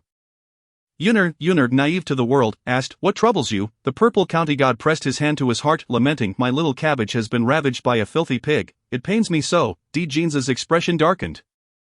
God, mind your words. Upon our return we shall wed. Yuna gasped, Wed. Upon their return to the celestial realm in the emperor's chambers, a refined gentleman sat on the edge of the bed, examining Feng Shiran's pulse. His expression shifted between ease and tension. Now furrowing his brow. Dijinza sat at her bedside, his heart racing. What is the matter? The gentleman replied calmly, She is with child. Dijinza looked bewildered. With child? She lies unconscious. How can that be? The elegant gentleman smiled slightly and said, What I mean is, she is with child. Dijinza responded, Pregnant. Didn't we just engage in a few days ago? How could it happen so quickly? This was Dijinza's first experience of impending fatherhood, and he was utterly inexperienced in such matters. The elegant gentleman continued, She has been pregnant for 37 years. Dijinza coughed up a mouthful of blood. 37 years? Is it not mine? Wait, 37 years ago, wasn't that the day I married the version of myself that endured trials in the mortal realm? How could she have been pregnant for so long?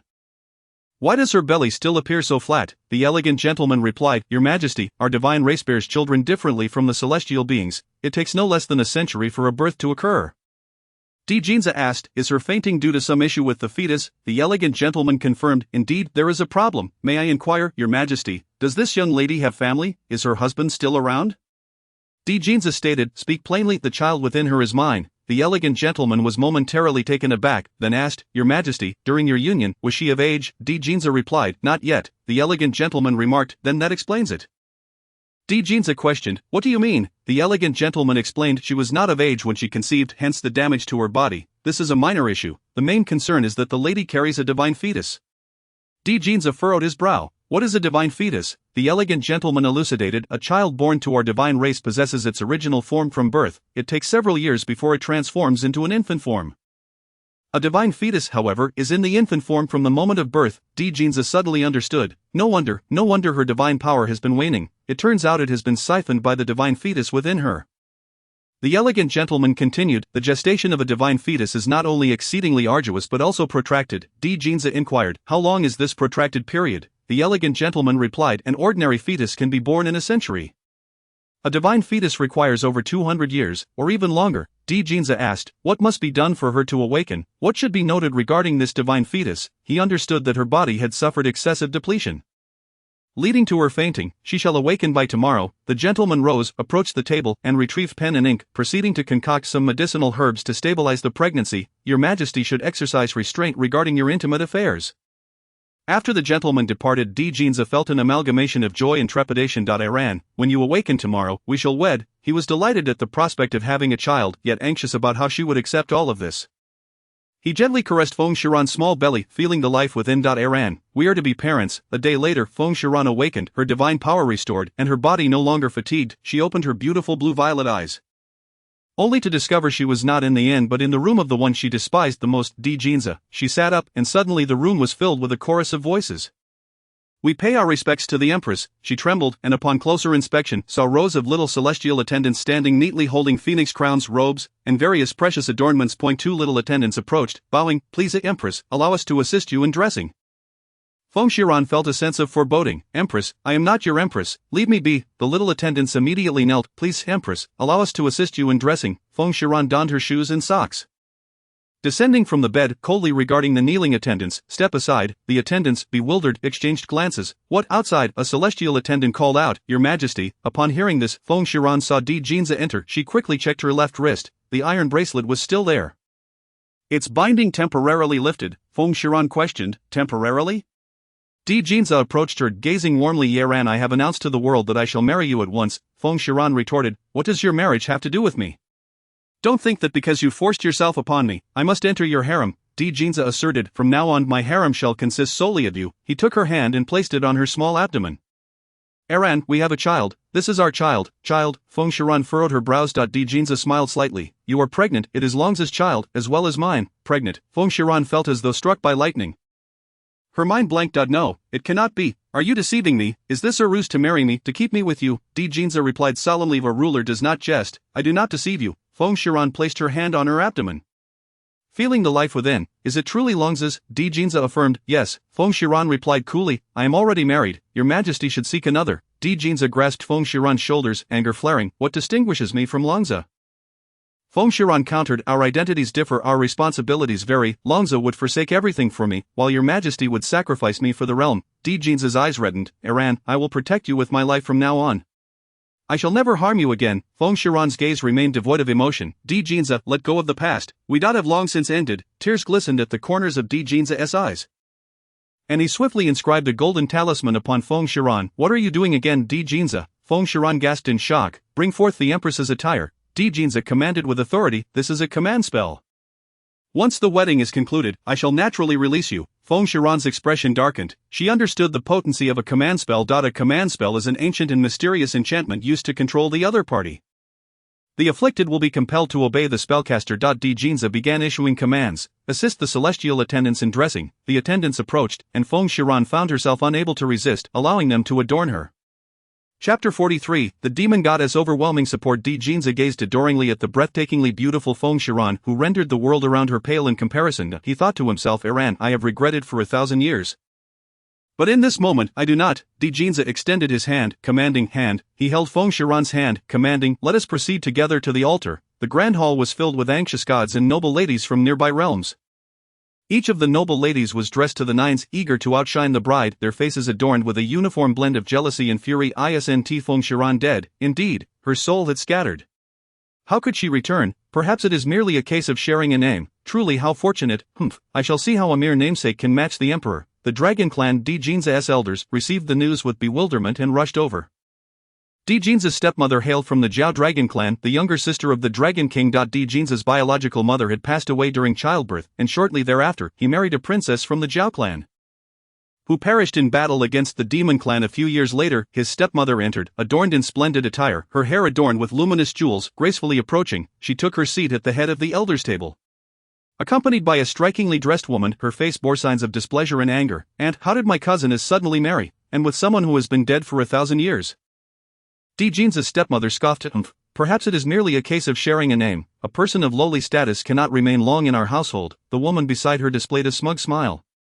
The high priest announced, the emperor and empress have arrived. As the two entered the grand celestial hall hand in hand, the envious gazes transformed into feelings of inadequacy, rendering their own faces mere caricatures before Feng Shiran. Feng Shiran's body moved of its own accord, yet her mind remained clear. Jinza, you have brought this upon yourself. Watch as I turn your heavenly realm upside down. Jinza smirked slightly. As long as you are happy. Feng Shiran gazed at him in astonishment. You can actually hear my thoughts. Jinza smiled without replying. The gaze of the hall was fixed upon them, marveling at the extraordinary beauty that was Feng Shiran. Is it true, such unparalleled beauty exists in the world? Indeed, no wonder the emperor was so eager to wed. She is undeniably beautiful, yet do you not think her face looks familiar? While the purple-clad divine lord wept, watching her beloved marry another. Uner, cradling a large golden dog, laughed joyously. Your Excellency, today is a day of celebration. Let joy prevail. While everyone remained entranced by Feng Shiran, a loud voice cut through the air. It is the war god. Only then did the crowd realize, it truly is the war god Feng Shiran. How has the war god become so beautiful? The war god has truly been reborn. No wonder she is the war god. Jinza's stepmother scrutinized her with a discerning gaze, while the woman beside her felt jealousy, resentment, and a hint of dissatisfaction. The Princess Feng Xianya hovered above, her aura menacing as she glared at the wedding below. A terrifying thought flashing through her mind, the two approached Jinza's stepmother to pay their respects. Jinza held her hand. Do not fear, I am here. However, the stepmother smiled with hidden malice. It is no wonder the young lady Feng would be anxious. On the day of the wedding, there are no elders present. From now on, I shall be your elder. With her words, the crowd began to murmur. None of Feng Shiran's family had come. Indeed, I have heard she is a bastard, with no standing in the Feng clan, who claims she has no family. A resounding voice echoed from outside the hall, prompting everyone to turn their gaze. A breathtakingly handsome man clad in white gracefully approached, exuding a formidable aura that compelled the crowd to bow low. Thud, thud, thud. One after another, unable to withstand the immense pressure, they knelt. The stepmother of Emperor Jinja sat in the highest seat, beads of sweat forming on her forehead. Even she, adorned with unparalleled artifacts, felt the weight of this presence. Feng Shiran looked on, revealing a captivating smile. Uncle Demon God, the man in white approached Feng Shiran, looking at her with kindness. Nyen Nyen, you are truly beautiful today, rendering all else pale in comparison. With that, a magnificent, imposing sword materialized in his hand. This gift is for you, dear Nyen Nyen. I hope you will cherish it. Feng Shiran accepted the sword. What sort of sword is this? The demon god uttered two words that left everyone in shock. Sang Cheong. At that moment, the grand hall was filled with kneeling figures, all drenched in sweat, their faces etched with fear and astonishment. The purple county deity was no exception, bowing low. Sang Cheong's sword, a weapon that can cleave heaven and earth. A nearby minor deity inquired, is Sang Cheong a divine artifact? The purple county deity replied, it has transcended the realm of divine artifacts. It is a celestial grade, unparalleled sword. Feng Shiran grasped the sword. Thank you, Uncle Demon God. The demon god looked at her affectionately. As long as you are pleased. He then cast a sidelong glance at the stepmother of Emperor Jinja. She shivered involuntarily, instinctively rising from her seat, trembling. The demon god then gracefully ascended to the throne, sitting with authority, and gazed at Emperor Jinja. Though you are the emperor, her identity is exceptionally noble.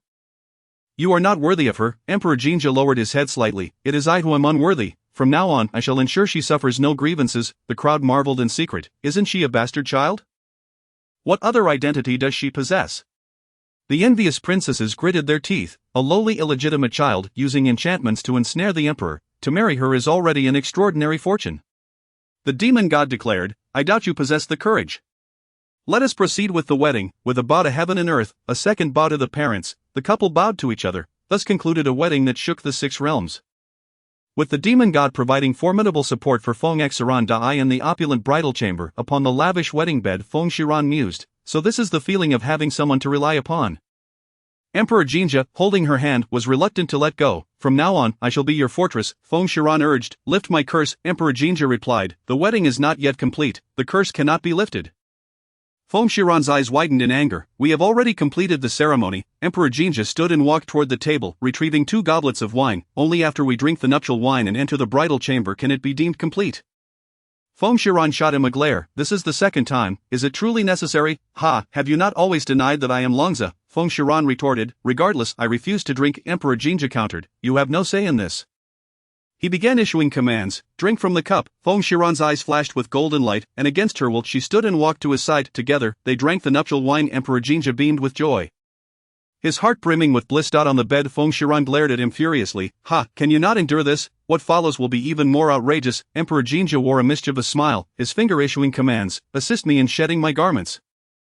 Feng Xiran's eyes flashed with golden light, her hands moving uncontrollably to remove his clothes, all the while cursing his ancestors in her mind. You scion of the Emperor, just wait, I'll turn your heavenly realm into chaos. Feng Xiran had stripped him of his garments, revealing his chiseled, muscular torso, an embodiment of perfection. Just as Emperor Jinja anticipated their intimate moment, a thunderous noise erupted. Boom, boom. The guards outside cried out in terror, Your Majesty! A grave matter has arisen. Emperor Jinja's expression shifted dramatically. He hurriedly donned his clothes, his finger glowing with golden light as he uttered a command. Release. The golden aura binding Feng Xiran swiftly dissipated. Rest here, I shall investigate, Feng Xiran insisted. I want to go too. No, you are with child. As he turned to leave, he waved his hand, enveloping the room in a powerful barrier. Feng Xiran sensed that this incident was directed at her. Yet she remained undaunted. Roar, roar. The heavenly realm was besieged by 4 ancient ferocious beasts, each capable of vanquishing a high deity. Only those of true divine status could defeat them, and presently there were only 2 true deities in the divine realm. Along with the demon god, who possessed power akin to that of the ancestral deity, however, he had long departed. Even if he were present, the formidable demon god never concerned himself with the affairs of the 6 realms. Roar, roar, boom. Just as Feng Xiran closed her eyes to sleep, the sound of the barrier being struck roused her abruptly. She sprang up to investigate. Roar, boom. One ancient ferocious beast collided violently against the barrier Emperor Jinja had erected. Feng Xiran's brow furrowed. The ancient beast, Taodai, transformed into a serpent along with Bai Yi and Yapai. These 4 beasts had been sealed within the reflecting abyss. It appeared that someone had intentionally broken the seal. Boom, clang, crash, the barrier shattered. Tsang Qiong, Feng Xiran called out, gripping a magnificent sword that radiated a formidable power, ready to test its might. Without fear, she charged forward. Boom, roared, Tatai, with its colossal paw, struck at Feng Xiran. Clang, the sword intercepted it. But with a tearing sound, another paw clawed at her shoulder, instantly staining her white wedding gown with blood. Boom, in midair, Feng Xianya, surrounded by a thick aura of malevolence, observed Feng Xiran battling fiercely below. A wicked smile creeping onto her lips. Hehe, Feng Xiran, is this merely an appetizer, and you are wounded so easily? Tsk, blood-soaked. Feng Xiran looked up. Feng Xianya, you have truly fallen into darkness.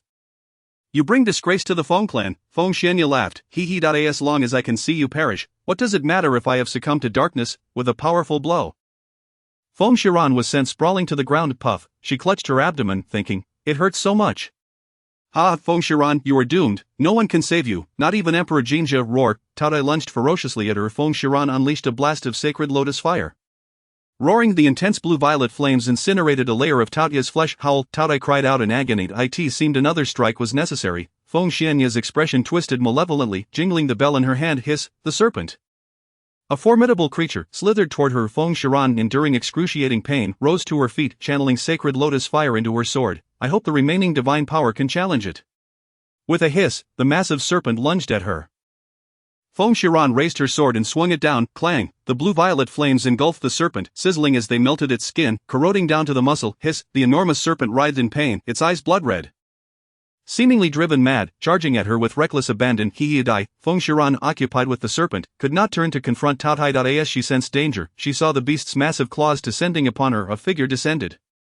With a single strike, it severed one of Taotia's claws. Howl. Iran, Emperor Jinja, blood-soaked yet still concerned for her, exclaimed, you are injured. He shielded Feng Xiran in his embrace, striking at the serpent, with one arm around Feng Xiran and the other wielding his sword.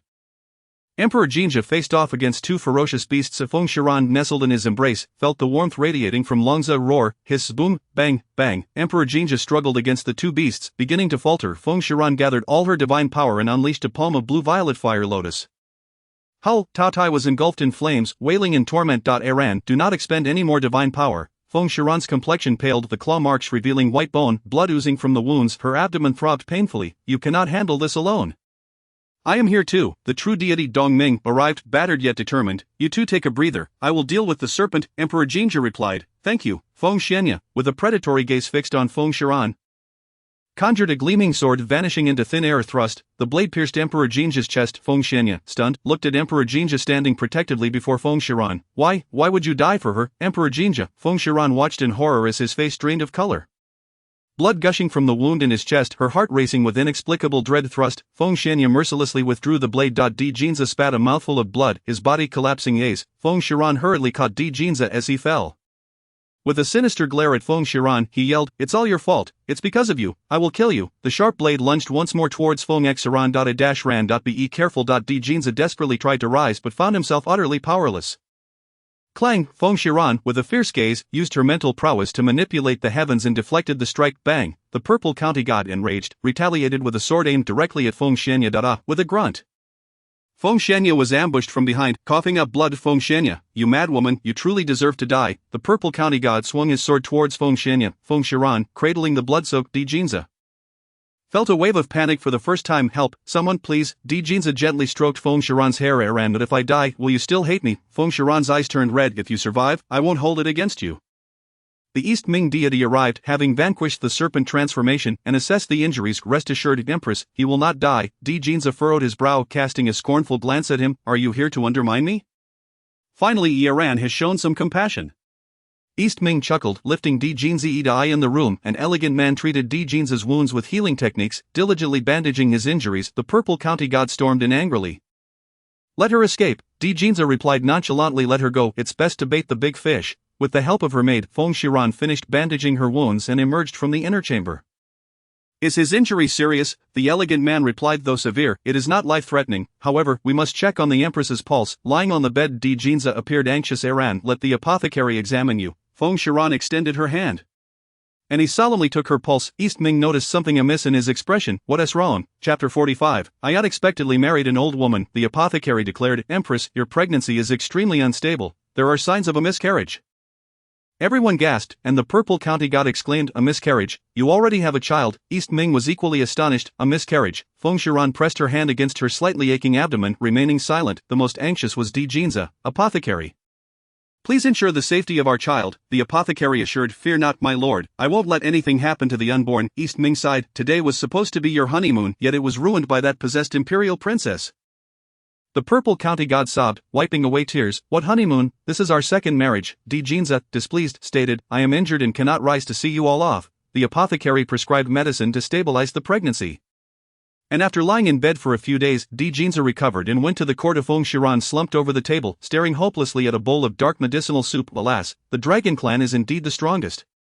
Their physical resilience is remarkable, recovering so swiftly. The burden of childbearing should fall upon the man. A nearby celestial attendant chuckled softly. Empress, you jest. Since ancient times, how could men bear children? You should drink your medicine.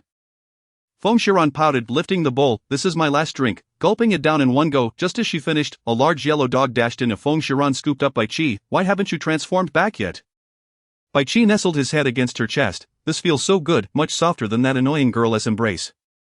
He was deliberately seeking to be held, taking advantage of her affection. Yuner walked in from outside, yanked the large yellow dog, and plopped him onto the ground. Ouch, you're too fierce, who would dare marry you now? The yellow dog transformed into human form, clutching his behind. Yuner shot him a glare. What is it to you? You don't have to marry. A good man doesn't argue with a woman. Bai Qi sat beside Feng Shiran. Iran, I found the source of the demonic energy. Feng Shiran instantly perked up, where Bai Qi replied, at the heavenly pool. Feng Shiran raised an eyebrow. The heavenly pool? It is the purest place, its waters can purify the world's most wicked powers. A fragment of the heavenly demoness essence was trapped beneath the lake of the heavenly pool. Could it be that something is wrong with the water of the heavenly pool, causing the demonic energy to surge? After days of recuperation, her body had healed, the pain in her abdomen subsided. And there was a slight bulged eye in the garden pavilion. Feng Shiran was still examining her parents' painting. No matter how she looked, she couldn't discern any map. Could there be a hidden layer? She rose from the pavilion, holding the painting, and looked up at the blazing sun.no hidden layers. It appeared to be an ordinary painting. After holding it for a long time, her arms tired, she lowered it, only to find Jinza, adorned in black and gold imperial robes, standing before her. What are you doing? He snatched the painting from her hands and sat down in the pavilion. Is this your biological parents? Feng Shiran joined him. Yes, Jinza gazed at the infant swaddled in the painting. You were born blue and purple. Why was it black before? Feng Shiran replied. The demon god said I was sealed. Jinza furrowed his brow, finding the woman in the painting somewhat familiar, as if he had seen her somewhere before. Your mother, I seem to have met her before. Feng Shiran retorted. How could you have? They vanished thousands of years ago. You weren't even around then. Thousands of years? Jinza puzzledly raised his head. Then how old are you really? To a crack, a thunderclap. Feng Shiran felt as if she had been struck. How old am I? She covered her face, panicking. Am I really 10,000 years old? Ha! A burst of laughter echoed in the air. Jinza found her terrified expression utterly adorable, unable to contain his laughter. So I married an old woman. Feng Shiran fumed. I am not an old woman. You look much older than I do. Jinza suppressed his laughter, though mirth lingered in his eyes. Why do you keep staring at this painting? Feng Shiran explained. The demon god said the real map is here. I've studied it for a long time but can't decipher it. I see. Jinza began to study it as well. But after much effort, he too found nothing. Let us set this aside for now. Prepare for our journey to Jojo tomorrow. Feng Shiran tucked away the painting. Aren't you going to check on the heavenly pool? What business do you have in Jojo? Jinza replied nonchalantly. I've already checked. The water of the heavenly pool is becoming murky and needs spiritual essence to purify it. Spiritual essence is in Jojo? Jinza shook his head. I don't know. Let us see if we can find any. Spiritual essence is a true essence generated from the world, capable of consuming all evil and impurities. It is said to have gained sentience and is exceedingly difficult to locate. In ordinary, and Jinza was reviewing memorials and noticed Feng Shiran's discontent. Are you feeling bored? Once I finish these, I'll accompany you for a stroll. Feng Shiran leaned against the window. Why not bring Bai Qi and Yuner along? Jinza raised an eyebrow. We are newlyweds. Why bring them on our honeymoon? Don T mentioned that. Just thinking about how you ordered me that day makes me angry. She hesitated to finish her sentence. To serve you? Why not say it? Feng Shiran suddenly heard sounds of a fight outside and perked up. I'll go take a look. In the inn's lobby, a man in black robes was single-handedly wreaking havoc, defeating those around him effortlessly, leaving them in disarray. The handsome man in black approached the innkeeper, slammed down a bag of money, and declared a private room. The rest is for damages. The innkeeper nodded and bowed. Understood. Please, esteemed guest, upstairs. The man in black glanced coldly at the crowd and commanded, Scram. He slowly ascended the stairs, spotting Feng Shiran momentarily taken aback. Could such a breathtaking beauty exist in this world? The innkeeper arranged for the man in black to stay next to them. The night in Yunzhou was exceptionally beautiful, yet it had been quite turbulent in recent centuries. The innkeeper saw Jinza and Feng Shiran coming down. Are you two going out for fun? Jinza replied. My wife feels bored. We want to take a stroll. The innkeeper warned mysteriously, however. You must not go to the flourishing street. Feng Shiran inquired. Why is that? The innkeeper seemed to have a hidden concern. Just trust me. You don't want to go. We want to go then. Jinza took Feng Shiran's hand and led her out of the inn. After they left, the man in black also emerged, observing their delicate figure, lost in thought. Iran, is it truly you? Have you really married? The man in black quietly followed them out of the inn. Chapter 46, the Emperor, regarded as a father. The bustling street was aglow with lights, flower fairies showering petals from above, drifting gently down. Various vendors lined the streets, employing every trick to entice people to buy their wares. Feng Shiran ran about like a child, dazzled by the sights. Jinza watched her fondly. If you like, let us buy them all. Feng Shiran shook a bell. How can Feng Xianya control those ferocious beasts? What treasure is the bell in her hand? Emperor Jinja remarked. That is the soul-calling bell. Upon hearing it, fierce beasts lose their sanity, thus allowing her to momentarily exert control over them. The vendor selling the bells noticed Feng Shiran's interest and said if the young lady likes it, she may purchase it. This bell comes as a pair. Upon hearing this, Emperor Jinja's eyes lit up. What about the other one? I'll take it. The vendor presented him with a larger bell. This one is yours. Feng Shiran frowned. Why is his bell larger than mine? A pair should be identical, should it not? Emperor Jinja replied. As a man, of course, mine must be larger. The vendor shook his head. Not at all. This is a pair of mother and son bells. They are perfectly suited for you as father and daughter. Emperor Jinja's expression darkened significantly as he solemnly stated, We father and daughter. Feng Shiran struggled to suppress her laughter, feigning composure. The vendor has good eyesight. Father, shall we go check over there? Emperor Jinja, with a stern countenance, allowed Feng Shiran to lead him away. Ah! Emperor Jinja's face turned ashen as he glared at the mirthful Feng Shiran. Have you laughed enough? Feng Shiran cleared her throat, straightened up. For now, yes, back to the inn. As they began their return, noticing his still grim expression, she suggested, shall I procure some dye to color your hair? Emperor Jinja retorted, unnecessary. Suddenly, a sword hurtled toward them. Instinctively both Emperor Jinja and Feng Shiran dodged aside. Several figures clad in black appeared before them, their eyes glinting with malice. The woman stays, the man must die. One of the black-clad men leered at Feng Shiran. Such beauty, it would be a pity for the boss to enjoy her alone. How about we have a taste first? Haha! Emperor Jinja regarded them with contempt. You seek death. In an instant, with a surge of primal power, he decimated the black-clad assailants. When he turned to look for Feng Shiran, she had vanished, and panic seized him. Iran. He called out desperately, but there was no reply. Iran. He stamped his foot in frustration. Earth, show yourself. From the ground emerged a youthful deity. I have seen the Emperor, Emperor Jinja. With a piercing gaze, demanded, the Empress is missing. Go find her immediately. Blue-violet hair, matching eye pupils. The deity, stunned for a moment, then recalled the Emperor. I know where the Empress is. In the next moment, Feng Shiran, who had been admiring Emperor Jinja's formidable prowess, suddenly found herself in an unfamiliar place. A masked man descended from his lofty seat, eyeing her with unbridled desire, smirking, such a beauty should be enjoyed by me alone. Feng Shiran glared frostily, why am I here? Because I have taken a liking to you, you are unworthy. The masked man stood smugly. There is nothing in this world that I cannot possess. Feng Shiran extended her hand, conjuring a flame that surged toward him.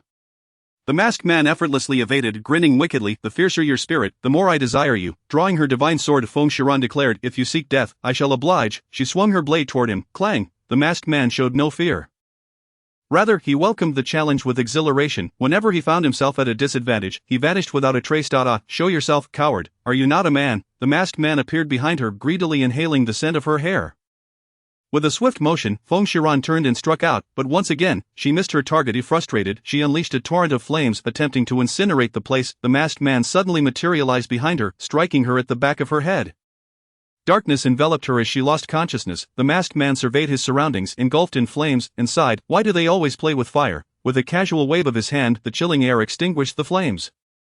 He lifted her and laid her on the bed, inhaling her fragrant scent. Indeed, a stunning beauty. I can no longer contain myself. His hands began to unfasten her garments, removing one piece after another until only her white undergarment remained.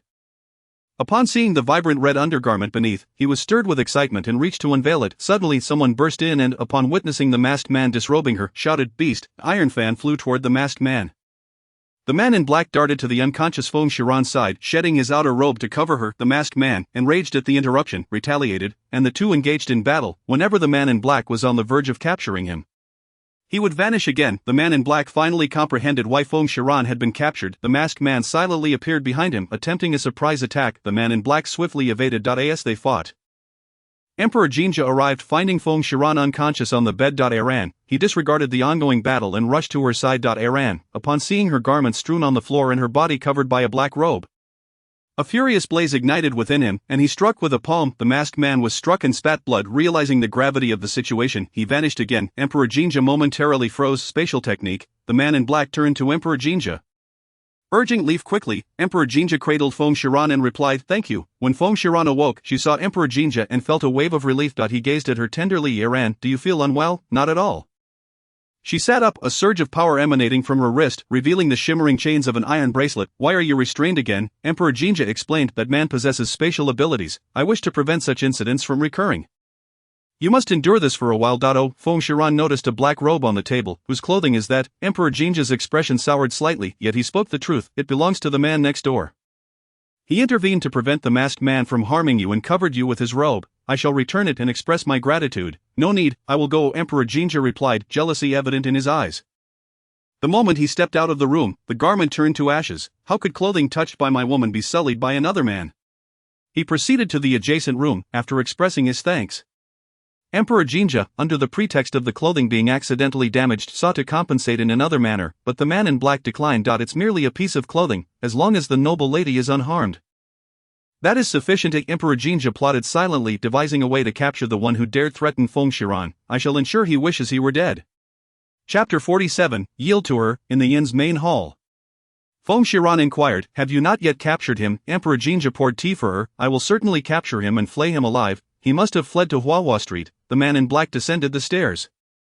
Feng Shiran asked, what exactly is Huahua Street? The man in black nonchalantly seated himself across from them and poured himself a cup of tea. Wall Street was once a marketplace, but a mysterious woman arrived a century ago. And it transformed into a street of horrors. Feng Shiran gasped, that woman eats people? The man in black sipped his tea. I cannot say if she consumes people, but anyone who enters Wall Street emerges only as a pile of bones. Emperor Jinja's eyes glimmered coldly. Even if he descends to hell, I will retrieve him and tear him to shreds, the man in black offered. If you require assistance, do not hesitate to ask, Feng Shiran inquired. I still do not know your name, the man in black replied calmly. Emojang. Emperor Jinja choked on his tea, cough cough. Feng Shiran, slightly surprised, patted his back. He does bear some resemblance, far more handsome than Emojiang. Perhaps it is just a coincidence. A splendid name, Emojiang smiled faintly. And how do you two wish to be addressed? Feng Yan, Long Zhe. As the two entered Huahua Street, they were met with an overwhelming stench of blood. Having long been accustomed to such scents from the battlefield, they pressed on despite the gruesome sights of bloodstains and severed heads rolling about without their bodies. Red lanterns floated ominously above, casting an eerie atmosphere. As they ventured deeper into Huahua Street, Feng Shiran shivered. It feels as though we have stepped into hell. Emperor Jinja smiled faintly. Are you afraid? Not precisely fear, merely a sense of the uncanny. How can such a place exist within the 9 provinces? A melodious laughter echoed. Welcome, esteemed guests. 2 men dressed as women approached. Emperor Jinja coldly inquired, are there any addicts hiding here? One of the men replied. Indeed, please follow me. Feng Shiran thought, so straightforward? Emperor Jinja grasped her hand, whispering, be cautious. They followed the men to a lavish pavilion in the middle of the street. Upon entering, they were greeted by a myriad of enchanting figures, leaving Feng Shiran in awe. Are all of them men dressed as women? A striking figure clad in red floated down from the pavilion. What a beautiful man! I find myself utterly captivated. The enchanting figure of the woman in red approaches the handsome Di Jinza. What brings you here? As she speaks, she cannot help but reach out to caress Di Jinza's chest. Slap. Di Jinza swiftly delivers a resounding blow. Ouch, that hurts. Why can't you show a little tenderness? The woman in red coos playfully. Di Jinza, with a look of disdain, retorts, surrender the addict. You may set the terms. He. The woman giggles seductively, for he is now her husband. Should you give him up, you must accompany him in return, right? Hu Feng Zurin interjects. My dear lady, if you hand him over, we can negotiate an alternative exchange. The woman gazes at Feng Zurin in astonishment. Oh. I hadn't noticed you, little beauty. Oh my, how could you overlook someone as grand as me? Feng Zurin rolls her eyes. Forget it, I shall not hold it against you. The woman circles around Di Jinza, admiring his perfect physique and alluring porcelain-like visage. Di Jinza, fuming, demands, state your conditions, or I shall dismantle this place. The woman, exhilarated, replies, you have quite the personality, I can give him to you, but do not expect me to exchange myself for him. What? Feng Zurin's jaw drops in shock. Di Jinza, seething with rage, is ready to strike. He swings his hand down with force. Bang! The woman effortlessly absorbs the blow, laughing. Now I have decided, you shall be mine. Di Jinza, wielding his sword, strikes with ferocity. The surrounding men step aside, captivated by the spectacle. Of Feng Zurin takes a seat, amused. This woman can hold her own against Di Jinza. Di Jinza attacks with fervor, yet the woman remains unfazed, continually provoking him. I find myself increasingly impatient. The woman's mind dances with tantalizing images. As the emperor, when has he ever endured such indignity? Now truly enraged, he contemplates violence. His aura brims with power and menace, causing the woman to falter. Di Jinza strikes decisively with his sword. Crack, the table shatters. Thud, she collapses to the ground, clutching her heart. Are you truly serious? Do you think I am powerless against you? A golden light emanates from her sleeve, ensnaring Di Jinza. He finds himself immobilized rather than intervening. Feng Zurin claps in delight. Sister, you possess remarkable skills. The woman rises perplexed. I have bound him, and you are not concerned? Feng Zurin, why should I worry about him? The woman suddenly has a realization and solemnly states, you are not his biological kin, are you? Feng Zurin, suppressing laughter, responds, are you mistaking us for father and daughter? Raising her left hand, an invisible bracelet appears. I am the one he abducted. The woman's eyes narrow. No man in this world is worth trusting. Approaching Di Jinza, she caresses his form, declaring, I desire your body now. Di Jinza's face darkens as he glares at the gloating Feng Zurin. Unfazed by his demeanor, Feng Zurin adds mischievously, Father, why not yield to this beautiful sister? Di Jinza grits his teeth. Feng Zurin. If Feng Zurin raises an eyebrow, here I am, the woman shouts, what are you all standing around for? Hurry and take him away to wash him up. Feng Zurin softly calls, Sang Xiong. A beam of white light arcs through the air. Snap, the ropes are severed. The woman gasps, why are you still saving him? No, what sword do you wield? Of Feng Zurin, we have no desire to be your adversaries. We only seek the addict skilled in spatial arts. The woman's gaze turns icy. In my domain, you shall not act with impunity. Come forth. The men in the room, drawn by the spectacle, let out strange noises. Feng Ziren, overwhelmed by the chaos, unleashes a burst of ordinary flames, igniting a blaze. The men scatter in panic. The woman waves her hand, extinguishing the flames. I had no intention of harming you. Jinza radiates a terrifying aura. The woman finally senses the danger and quickly kneels. Divine One, spare me. Divine One, please quell your wrath. Feng Ziren, would it not have been better to act thus from the start? Bring him forth. Chapter 48, in broad daylight. In a prison, two tall pillars are chained, binding a bloodied masked man. Master, spare me, he pleads in agony. The man in black, however, continues to unleash countless blades of dark energy upon him.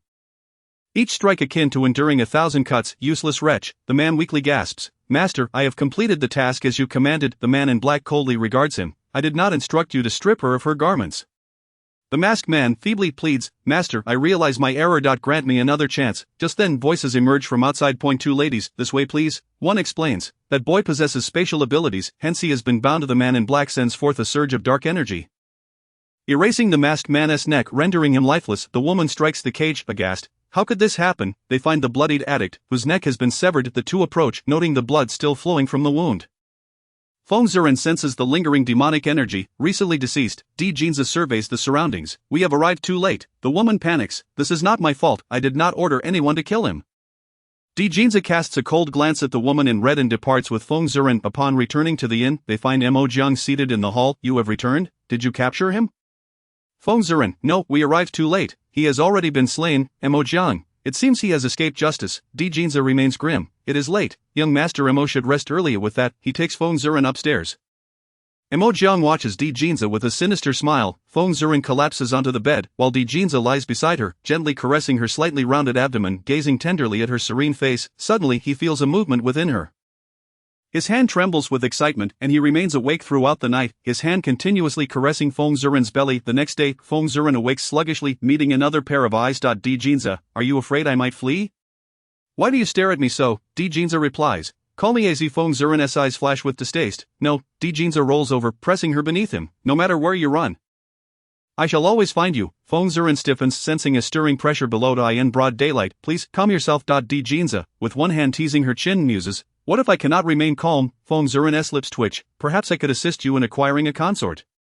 Jinza's expression darkens. A consort? Feng Ziren excitedly. Yes, look at me, I am with child now. I can no longer satisfy you. Helping you find a consort could also allow you to expand your lineage. A win-win situation. Jinza rises from Feng Ziren, his face clouded with anger. Feng Ziren, you have never allowed me to approach others before, and now you suggest I take a consort? Feng Ziren quickly dresses, hastily leaving the room. Witnessing her fleeing figure, Jinza feels a pang of sorrow. A Shen, have you truly ceased to care for me? What must I do to win back your heart? Feng Ziren rushes from the room, spotting familiar faces. Yuner, Bai Qi, she dashes down the stairs. Yuner waves excitedly. Sister, Bai Qi greets her with enthusiasm. A Shen, Tao Jijun, upon seeing Feng Ziren approach, opens her arms. Assuming Feng Ziren wishes to embrace her, instead Feng Ziren dashes past Tao Jijun, wrapping her arms around Yuner. Yuner, why are you here? Yuner replies, I missed you, I thought no one would call for us. Feng Ziren feigns innocence. You cannot blame me for this. Tao Jijun, with a woeful expression. Little Shen, why do you ignore me? Feng Ziren notices him. Tao Jijun, what brings you here? Tao Jijun, what do you mean? Now that you are married, you no longer care for your brothers? Feng Ziren, of course not. Jinza, with a dark expression, descends the stairs. Bai Qi.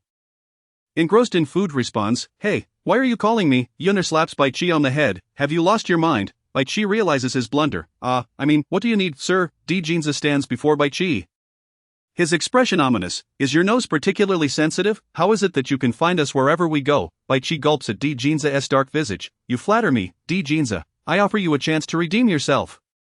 Bai Qi, as long as you speak, I would brave the sword mountain and plunge into the oil pot. Even if it leads to my demise, I would not hesitate. Yuner and Feng Shiran were enjoying their meal while watching the excitement unfold. Mo Jiang descended from the upper floor. Abnormal occurrences have been reported in Jinzhou. Do a few of you wish to take a look? Feng Shiran, allow me to introduce, this is Mo Jiang, who has saved my life. Mo Jiang, did you say there are anomalies in Jinzhou? What is the matter? The Lord of Jijun glared at him with hostility. However, Mo Jiang seemed unfazed, nonchalantly taking a seat at their table. Deep within the western forests of Jinzhou, strange phenomena have appeared, with rumors circulating about the emergence of celestial treasures. Jinza cast a skeptical glance at him. Even I have not received any news. How do you know? Oh, is that so? Why have I not heard about it? Mo Jiang, the Jinzhou priest has sealed off the information. I only heard it from a friend in Jinzhou. Feng Shiran, in that case, we must go and see, Mo Jiang, let us go together. Mo Jiang smiled slightly. Excellent. Di Jin's face darkened icy with displeasure, while the Lord of Jijun maintained a hostile expression. Yuner observed the tense atmosphere around them and quietly lowered her head. They are all great beings, I cannot afford to offend them.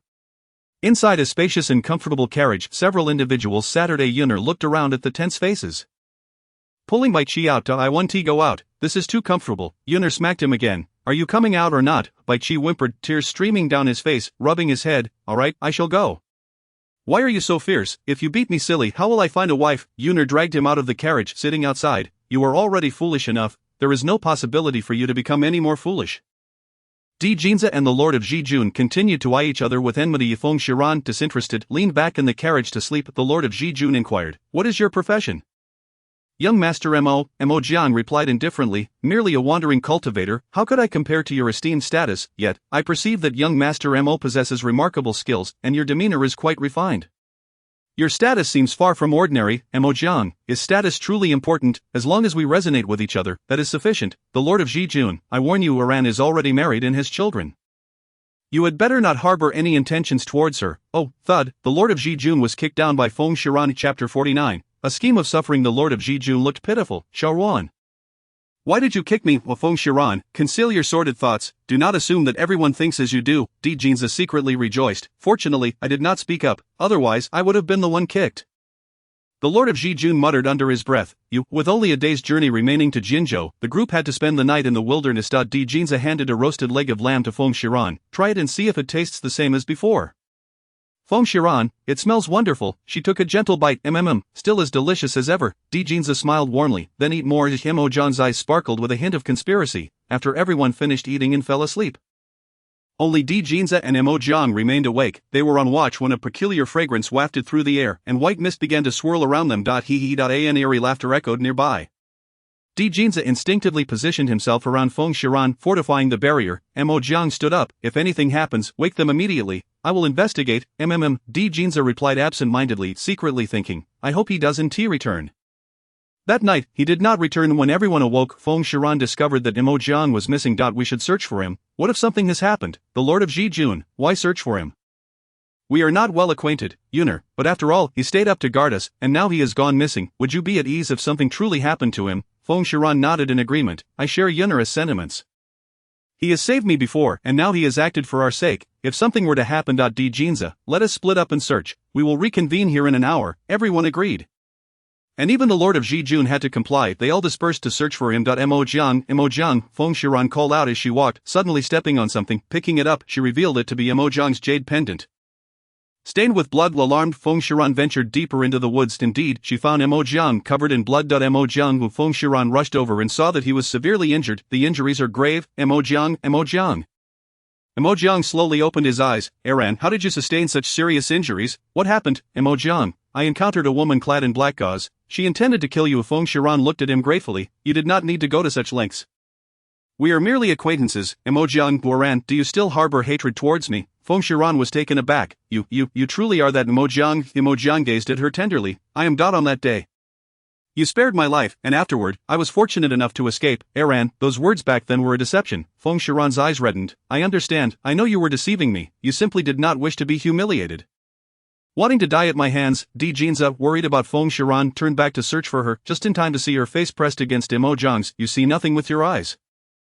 Feng Shiran scrutinized closely. Mo Jiang, noticing Di Jinza's green visage, smirked triumphantly at him. Perhaps I misjudged. Let us return. Very well. Feng Shiran helped him up, just as she saw Di Jinza approaching with a grim expression.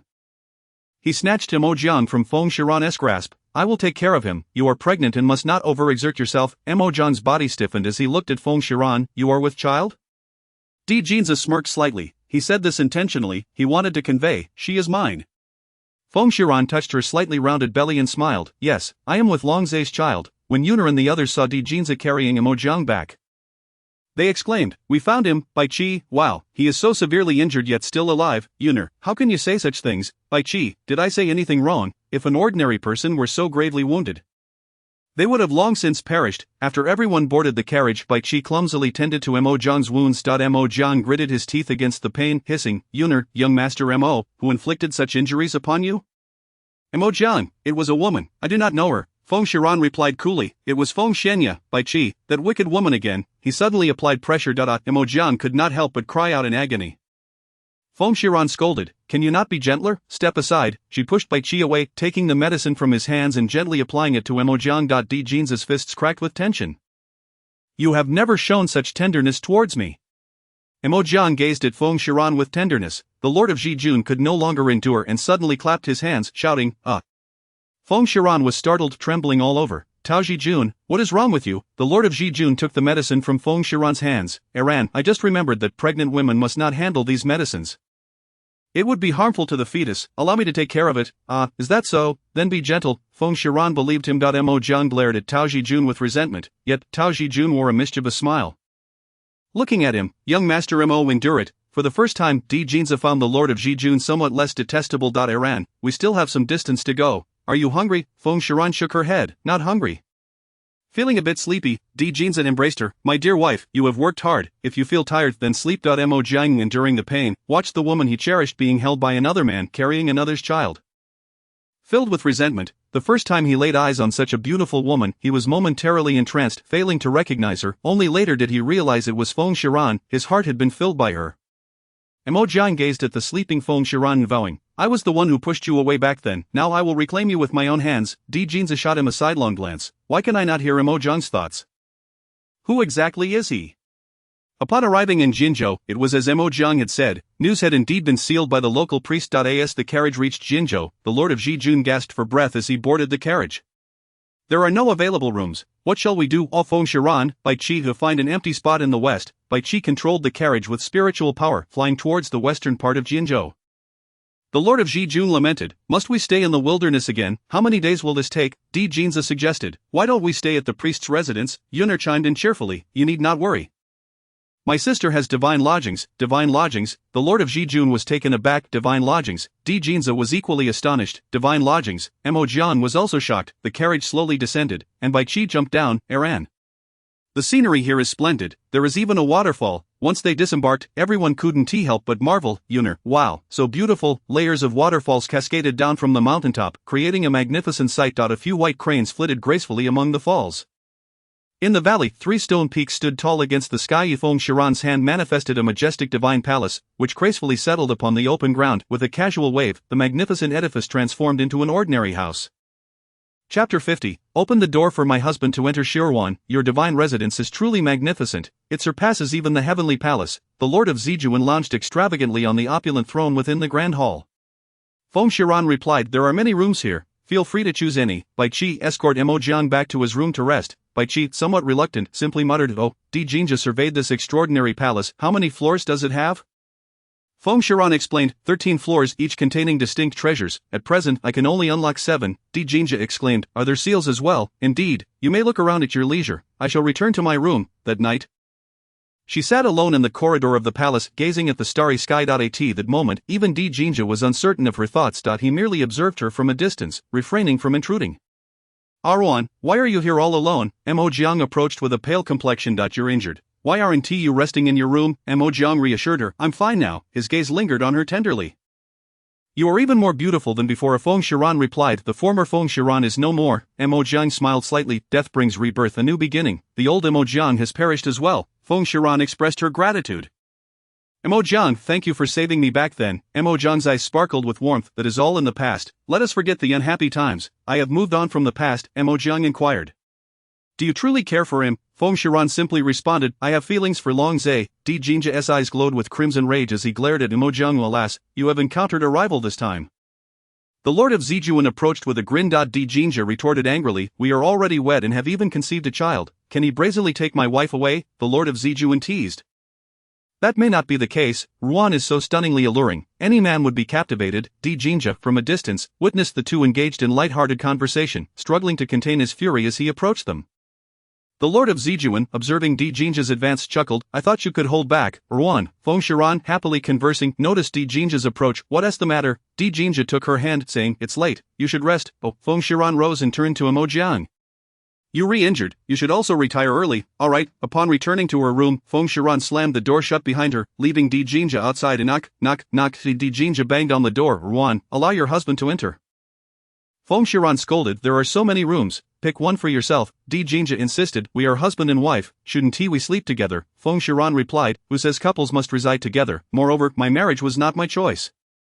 You schemed to wed me, Di Jinja declared, as long as I can be with you, I do not regret my actions. Ruan Haven T, we always shared a bed, are you worried I might do something to you? Inside, Feng Shiran thought, shouldn't I be concerned? Di Jinja lowered his head, recalling how he had violated her before their marriage, feeling a twinge of guilt, yet he held no regrets. Ruan, I was unreasonable last time. But since our marriage, we have treated each other with respect. May I come in? Feng Shiran firmly responded, no, I prefer to sleep alone, it feels too cramped with two. Di Jinja, on the verge of tears, protested, the bed is so large, how could it possibly be cramped? From within, she declared, I'm going to sleep now, you should leave. With no other choice, Di Jinja reluctantly walked away, feeling dejected. On her soft, comfortable bed, Feng Shiran relished the solitude. It felt liberating. In the middle of the night, a bright light awakened her. Feng Shiran groggily opened her eyes to find the night sky illuminated as if it were day. Has dawn arrived? Why do I feel as though I haven't slept enough? She rose and stepped out of her room, and others were emerging as well. Ruan, Di Jinja approached. Is it morning? Feng Shiran, still weary, gazed at the day-like sky. Di Jinja replied, no, it is still deep into the night, it is an anomaly. She suddenly felt less drowsy. Bai Qi urged, what are we waiting for, let us go investigate. Without hesitation, Feng Shiran leaped into the air, with Di Jinja pursuing closely behind. Mo Jiang followed suit. The group hovered above the treetops, witnessing a blinding light emanating from deep within the forest. A crowd had gathered. While the creatures of the forest dared not approach. Ruan. A voice seemed to call out to her from the void. Come. Feng Shiran felt a gentle force beckoning her, her feet moving forward involuntarily. Ruan, do not approach. Di Jinja pulled her back. The Lord of Zijuan cautioned, there is surely danger ahead, let us assess the situation first. Bai Qi added, there must be a great treasure ahead. Suddenly the very forest began to tremble, trees collapsing with a resounding crash. Many were buried beneath the fallen trees. Someone shouted, the treasure is about to emerge, hurry and take a look. Mo Jiang suggested, let us go see. Di Jinja swiftly lifted Feng Shiran into his arms and soared forward, followed by the others. Despite Di Jinja holding Feng Shiran closely, she suddenly vanished. Not only did Feng Shiran disappear, but everyone else was gone as well. Ruan, he shouted in desperation, searching for her, but was surrounded by a blinding white light. He was trapped here, just as everyone else was, except for Feng Shiran. She beheld a figure clad in blue robes standing before her. Come. She walked towards him, each step bringing her closer, until she could clearly see his face. Feng Shiran was utterly astonished. No, this must be an illusion. Am I trapped in a mirage? This is no illusion. Come. It is truly your father. Tears welled in the man's eyes as he approached her. Calm down, stay composed. Feng Shiran felt a surge of excitement and anxiety as she recognized her father's likeness from the portrait. The man's tears flowed freely as he embraced her. Feng Shiran stood frozen in his overwhelming presence, unsure of how to react. After all, she had grown up in an environment of abandonment and humiliation. She had never dared to yearn for a father's love, let alone understand what it felt like. Wherein you supposed to have fallen? The man released her, gazing at her with affectionate sorrow, his warm hand gently caressing her face. Father cannot forget you, I have reformed my essence, but I can only sustain this form for a brief time. He waved his hands, forming a contract that entered Feng Shiran's being. Do you know where mother is imprisoned? Zhongxian shook his head. She was imprisoned by the heavenly Tao after my fall. Feng Shiran's eyes glimmered with fierce determination. Heavenly Tao, one day, I will personally obliterate you.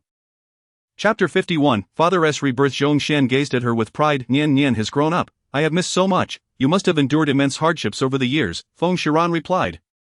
That is all in the past. Zhongxian asked, can you call me father? Feng Shiran hesitantly uttered father. Zhongxian, with tears of joy, transformed into a beast with a dragoness head, its body far longer than that of a qilin, covered in sturdy scales extending to its tail. A magnificent creature stood before her, and Feng Shiran stared in awe. Father. What is your true form? I have never seen anything like it. Zhongxian's voice echoed in her mind.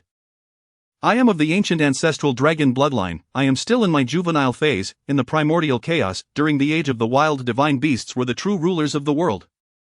I embody the most powerful ancestral dragon bloodline. As the white light faded, the group emerged from the brilliance. Di Jinja saw everyone but was unable to find Feng Shiran. Bai Qi, where is Ruan? Bai Qi sensed another powerful, fearful bloodline, which had bonded with Feng Shiran. He shook his head. I can't sense her. Perhaps she will return shortly. Seeing Bai Qi's calm demeanor, Di Jinja queried, do you know something? The Lord of Zijuan pressed, you little rascal, spill what you know. Bai Qi replied, I sensed an unprecedented, powerful bloodline force that has been bonded with Ruan. Indeed, moments later, Feng Shiran emerged, riding a proud and majestic beast. Mo Jiang, puzzled, inquired, what creature is this? The Lord of Zijuan, Bai Qi, and Yun Er all stared in astonishment, exclaiming in unison, what kind of creature is this? Di Jinja approached. Ruan, are you alright? Feng Shiran leaped down from the beast. I am fine. Just as she finished speaking, a horde of people surrounded them, each with a fierce expression. Hand over the divine beast, and we shall spare your lives. Bai Qi spat. Bah, you're a bunch of shameless fools. What do you think you are? A lecherous man looked at Feng Shiran. This young lady is quite beautiful. I'll make sure to treat her well. I'm sorry, but I can't assist with that. Woe is me, Feng Xianya has been grievously injured, with several ribs fractured. She sobs softly as she dons her attire, her eyes lingering on her flawless form and 8-pack abdomen, cascading silver hair, and a strikingly handsome visage. Upon awakening, Bai Qi found himself sprawled on an open expanse. The divine lord of Jijun and Yun are yet to stir. You are awake, exclaimed a nearby beast, startled by the sudden voice of the creature. He gasped, you can talk. Zhongxian regarded him with an expression of incredulity, thinking, I truly cannot fathom how my daughter could have formed a bond with such a simpleton. Bai Qi proceeded to rouse both the divine lord of Jijun and Yun. Yun, astonished, inquired, how did we end up here? Where is my sister? The divine lord of Jijun declared, it must be the work of Mo Jiang. Bai Qi, isn't your sense of smell quite acute? Can you discern the whereabouts of Iran and the emperor? Bai Qi took a whiff and replied, they have ventured in different directions. It seems the emperor has been taken away by Feng Xianya. Which one shall we pursue first? The group chorused, let us seek Iran first. The divine lord of Jijun affirmed, we must find my sister first. Yun insisted, we should look for Iran. Zhongxian remarked, it appears you possess some utility after all. Bai Qi mused inwardly, so the emperor is not well liked after all. The demon realm, shrouded in perpetual darkness, exudes an eerie atmosphere. Within the confines of a specially designed chamber in the demon palace lies a soft, expansive bed flanked by 2 lengthy iron chains that bind Feng Shiran's hands. Mo Jiang proclaimed, Iran, you shall come to love it here. Feng Shiran glanced at her shackled wrists and retorted, love it, you've imprisoned me. She sat on the bed, displeased, adding, liking this place and liking you are 2 entirely different matters. Mo Jiang replied, I shall not coerce you, I will ensure you willingly become my woman. Feng Shiran scoffed, I already have a child. Amongst the multitude of beautiful women in the world, why would you choose a pregnant woman? Mo Jiang asserted, I am unperturbed. My affection is solely for you. Feng Shiran cursed, you pervert, yet Mo Jiang remained unfazed by her words, warning, should you refuse, I will confine you for eternity. With that, he turned to leave. A Feng Shiran smirked slightly, releasing a fire butterfly that followed him. Clanking, clanking, she struggled against the chains, but they remained tightly bound around her wrists. Alas, I must endure. After 2 days of travel, Bai Qi, utterly exhausted, approached the beast beside him. Esteemed beast, as we share the same master, might you allow me a moment to rest? Zhongxian merely uttered a single word, scram. Yun chuckled, you might as well inquire about his name. Bai Qi asked, what do you go by? Beast brother. Chapter 53, the woman in black robes. Zhongxian haughtily declared, call me Lord Chong. Bai Qi thought, why does this name feel like an affront? Lord Chong, I truly cannot walk any further. He plopped down onto the ground. The divine lord of Jijun also felt fatigued. Then let us rest for a while. According to our journey, we should arrive within a day. Yun found a stone to sit upon and queried, aren't you all concerned about the emperor? The divine lord of Jijun replied, he is the emperor nestled in the arms of a beauty. The one we should worry about is Iran. The poor little one, I can only imagine the torment she is enduring. Zhongxian, upon hearing this, was filled with urgency. Enough resting, we must move swiftly. What, I just sat down, protested Bai Qi, but with a fearsome aura radiating from Zhongxian. Bai Qi leapt to his feet, quickly correcting himself, rested enough, let us proceed. Yun smiled, hee. Though the demon realm is devoid of sunlight, the delicacies here are unlike any other. Mo Jiang fed her bite by bite. Feng Shiran chewed her food and insisted, release me. I assure you, I will not flee. Mo Jiang, his expression devoid of emotion, asked Iran, do you truly care that much for that Emperor Jinzai? Feng Shiran replied, I do not know. This was her heartfelt truth. As he continued to feed her, Mo Jiang remarked, I have inquired about your past. He treated you poorly and left you in despair. Why would you still wish to marry him? Feng Shiran lowered her gaze. I love the one who suffered through tribulations. Long Zai, not Emperor Jinzai. The child I carry is Long Zai's. Is there truly a difference? They are the same person. Mo Jiang contended. Indeed there is. Long Zai lacks Emperor Jinzai's memories. He is gentle with me and would forsake everything for my sake. As for Emperor Jinzai, he has wounded me deeply, so deeply. In this lifetime, I wish never to see him again. Joy surged within Mo Jiang as he sensed a glimmer of hope. Iran, I will be like Long Zai. I can forsake everything for you. Will you accept me? Feng Shiran replied, Mo Jiang, I do not love Emperor Jinzai, but I cannot love you either. What I desire, neither you nor Emperor Jinzai can provide.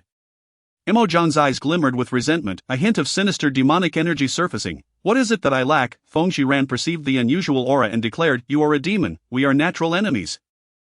Mo Jiang's demonic energy surged forth, his eyes blazing with fury. And what of it? Should demons be condemned to death by birthright? Lord, the demon soldier bowed outside the door. Mo Jiang inquired, what is it? The demon soldier replied, she has arrived. Feng Shiran raised an eyebrow. Shigua Feng Xianya, Mo Jiang stood, placing the plate down. If you wish to live, do not pry too deeply, though I am a demon lord now. I am merely a puppet. If she truly desires to kill you, I cannot stop her. Upon witnessing his cautious demeanor, Feng Shiran realized that the she was not Feng Xianya. Who could it be? She attempted to summon the fire butterfly but found it could not return. The fire butterfly has been exposed. It appears Mo Jiang has already discovered it. She extended her consciousness to explore. Spotting a figure in black robes, entirely cloaked, yet she was certain it was a woman. Who could it be? Feng Shiran thought, this is bad. I've been detected. She was struck, pain piercing her chest, and she gasped. The woman in black approached the direction of her consciousness. Mo Jiang hastily intervened. My lord, she did not mean it. Spare her. A resounding slap echoed as the black-robed woman struck him. Unintentional? My identity cannot afford any lapses. Eliminate her. Mo Jiang knelt in haste. I beseech you, my lord, to grant her mercy. She was forcibly brought here by me and was entirely unaware, the black-robed woman retorted. As a demon lord, you harbor compassion. This is a grave taboo. Mo Jiang pleaded, my lord, she is the sole purpose for my survival. If you kill her, I too shall perish. With a kick, the black-robed woman sent him sprawling. How dare you threaten me? Mo Jiang scrambled to his feet. Fear not, my lord, I will erase all her memories. She will no longer recall this matter. Since you have said so, I shall spare her life, should there be a next time. You will accompany her to death, Mo Jiang assured. Rest assured, there will be no next time. As the black-robed woman departed, he exhaled a sigh of relief and rose from the ground, approaching a table. He gently turned a small ornament, and with a click, a small box sprang forth from the wall. Ran. Even if you do not love me, I will ensure you harbor no affections for any other man. From this day forth, you shall be the demon queen. Feng Shiran felt a slight pain in her chest. What immense power! With a creak, a door swung open. Mo Jiang held the small box. Noticing the blood at the corner of Feng Shiran's mouth, and wiped it away. You should not have done this. He opened the box, revealing a white pill. Of Feng Shiran questioned, what is this? Mo Jiang replied, consume it, and you will forget everything. Do not. I do not wish to forget everything. Feng Shiran's heart fluttered with anticipation. Come forth, as the ancestral phoenix, I am shielded by chaotic essence. Impervious to all poisons, this will facilitate my endeavors. Mo Jiang grasped her chin, and she obediently shook her head as a pill was forcibly placed into her mouth. Cough, cough. Feng Shiran could not suppress a series of coughs.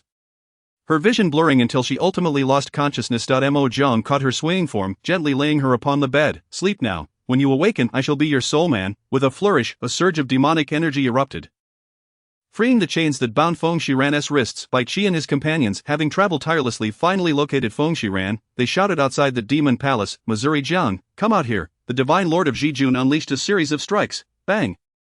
Bang, bang. The demon soldiers, having heeded the demon lord's orders, firmly secured the palace doors, permitting no one entry. Feng Shiran, swinging on a swing and thoroughly enjoying herself, heard the commotion outside. What are they yelling about? Mo Jiang pushed the swing, reassuring her, pay them no mind. Oh, she continued to play. Bai Qi and the others, exerting all their efforts, could not pry open the door, and after days of shouting, they remained outside.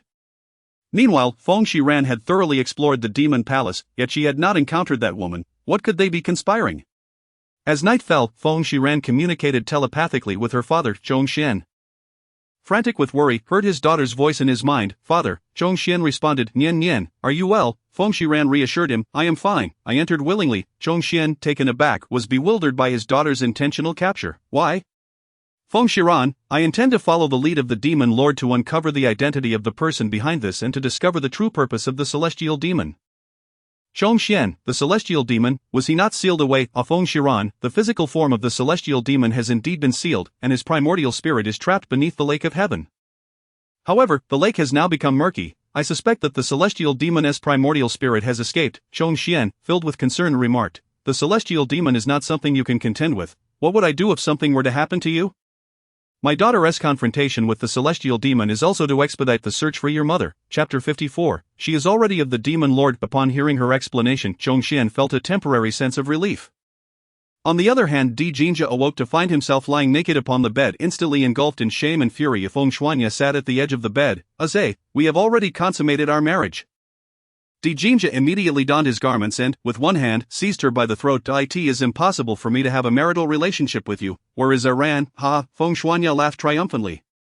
And as Di Jinja tightened his grip, he gasped. Cough, cough. Di Jinja bellowed. Speak, what have you done to Iran? Feng Shuanya's face turned crimson from the pressure, yet she continued to smirk with pride. She is now beneath the demon lord.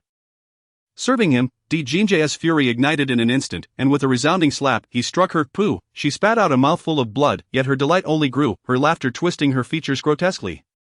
Dijinja summoned his divine sword, declaring, "I should have slain you long ago." A surge of sword energy was unleashed towards Feng Shuanya, but it was met with another wave of sword energy that intercepted it. The Phoenix Empress, adorned in her regal phoenix robes and crowned with a phoenix headdress, entered with an air of elegance and nobility, declaring with pride, "Your Majesty, how imposing! My dear daughter is not someone you can reprimand." The Emperor's face was as cold as eternal ice. "Your precious daughter has not only embraced the demonic path but has conspired with the demon lord to abduct the Empress. If I were to slay her, it would not be unjust. Phoenix Empress, Your Majesty, she loved you dearly, which is why she strayed. If there is a culprit here, it is none other than you. Your Majesty, is it not, a Emperor? Her heart is unclean. What business is it of mine? Throughout these years, every action of hers has been heinous beyond measure. Today, I shall not show her mercy. Your Majesty, the Phoenix Empress." In a frenzy, warned, "Should you insist on killing her, I shall expose the events of years past to the world." "You," Dijinja retorted, "dare to threaten me." Suppressing his fury, death may be evaded, but living punishment cannot be escaped. He gestured with his fingers, issuing a decree: "Punish the Phoenix Princess, Feng Shuanya, by stripping her of her divine bones. She shall be imprisoned in the celestial dungeon for 1,000 years. Never to step foot in the heavenly palace again." With the Emperor's decree, a talisman descended upon Feng Shuanya. This penal talisman could only be broken by the Emperor himself, should the condemned fail to serve their sentence within 3 days. Their primordial spirit would dissipate, and their soul would be lost. The Phoenix Empress felt both heartache and hatred, casting a venomous glare at Dijinja's departing figure. "Dijinja, I had no intention of becoming your enemy. It is you who have forced my hand." Giggling madly, Feng Shuanya, as if losing her mind, laughed joyously despite the impending punishment. "Feng Shiran, you have already been tainted." Hahaha. In a state of urgency, Dijinja summoned General Ji, gathering an army of several thousand and marching toward the demon realm. Aran, awake me. The procession moved forth, galloping at full speed day and night, reaching the demon realm in just 4 days. Bai Qi and his entourage stood before the demon palace, witnessing Dijinja clad in a dark robe adorned with golden dragons, leading a formidable army with an imposing presence. "Ziju and Shinjun, presenting myself to your Majesty." "Yunair, I pay my respects to your Majesty." "Bai Qi, I pay my respects to your Majesty." Zhongxian observed coldly from the side. Dijinja, with a calm voice, declared, "No need for formalities." Upon reaching the gates of the demon palace, General Ji signaled, and the army stood in perfect formation before the palace. General Ji commanded, "Attack!" Boom, boom, boom. A myriad of beams of light surged toward the palace doors. Creak. The gates of the demon palace swung open. A trembling little demon soldier bowed. "I pay my respects to your Majesty. The demon lord has summoned you." The company then proceeded grandly into the demon palace. Within the grand hall, Mo Jiang sat in a black robe upon a golden throne, greeting them. "Your Imperial Majesty graces us." "There is no need for such a show of force," General Ji retorted boldly. "How dare you? Come forth and pay your respects to His Majesty." Mo Jiang smiled faintly. "Although the demon realm is currently under the jurisdiction of the heavenly realm, we are still demons, lacking in etiquette. I kindly ask the esteemed Emperor not to hold it against us." Dijinja demanded, "Where is Aran?" Mo Jiang replied, "She is well, you need not worry." Bai Qi retorted angrily, "Pooh, you despicable wretch, do you think everything is well just because you say so? Hurry and let us see Aran." With a malicious grin, Mo Jiang taunted Dijinja, "Hee, what of it? She is now mine. She no longer recognizes you." Dijinja's expression darkened. "I shall ask you once more. What have you done to her?" Mo Jiang slowly rose, descending from the hall. "What I mean is, she is now my woman." Bang! Dijinja struck with a palm, but Mo Jiang effortlessly evaded Ziju and Shinjun. Filled with rage, exclaimed, "You beast, she is with child, and you do not spare her." Dijinja's eyes turned crimson. "Hand over the Empress at once, otherwise, I shall bathe this demon palace in blood." Feng Shiran mused, "Let chaos reign. The more tumultuous it becomes, the more advantageous it will be for me." She discovered a hidden passage, but Mo Jiang's vigilance made it difficult to act.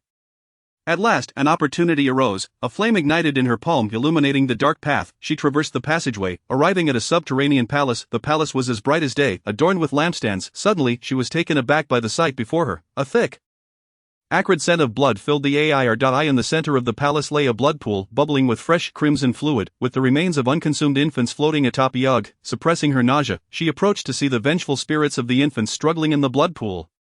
Wailing in anguish, Feng Shiran's expression darkened. Were so many infant lives being used to cultivate pure resentment to nourish the celestial demoness primordial spirit? No, if the celestial demoness spirit had escaped, there would be no need for such pure resentment. Could it be that only a portion of the celestial demoness primordial spirit had escaped, or perhaps even less than that? She gazed upon the thousands of infant remains.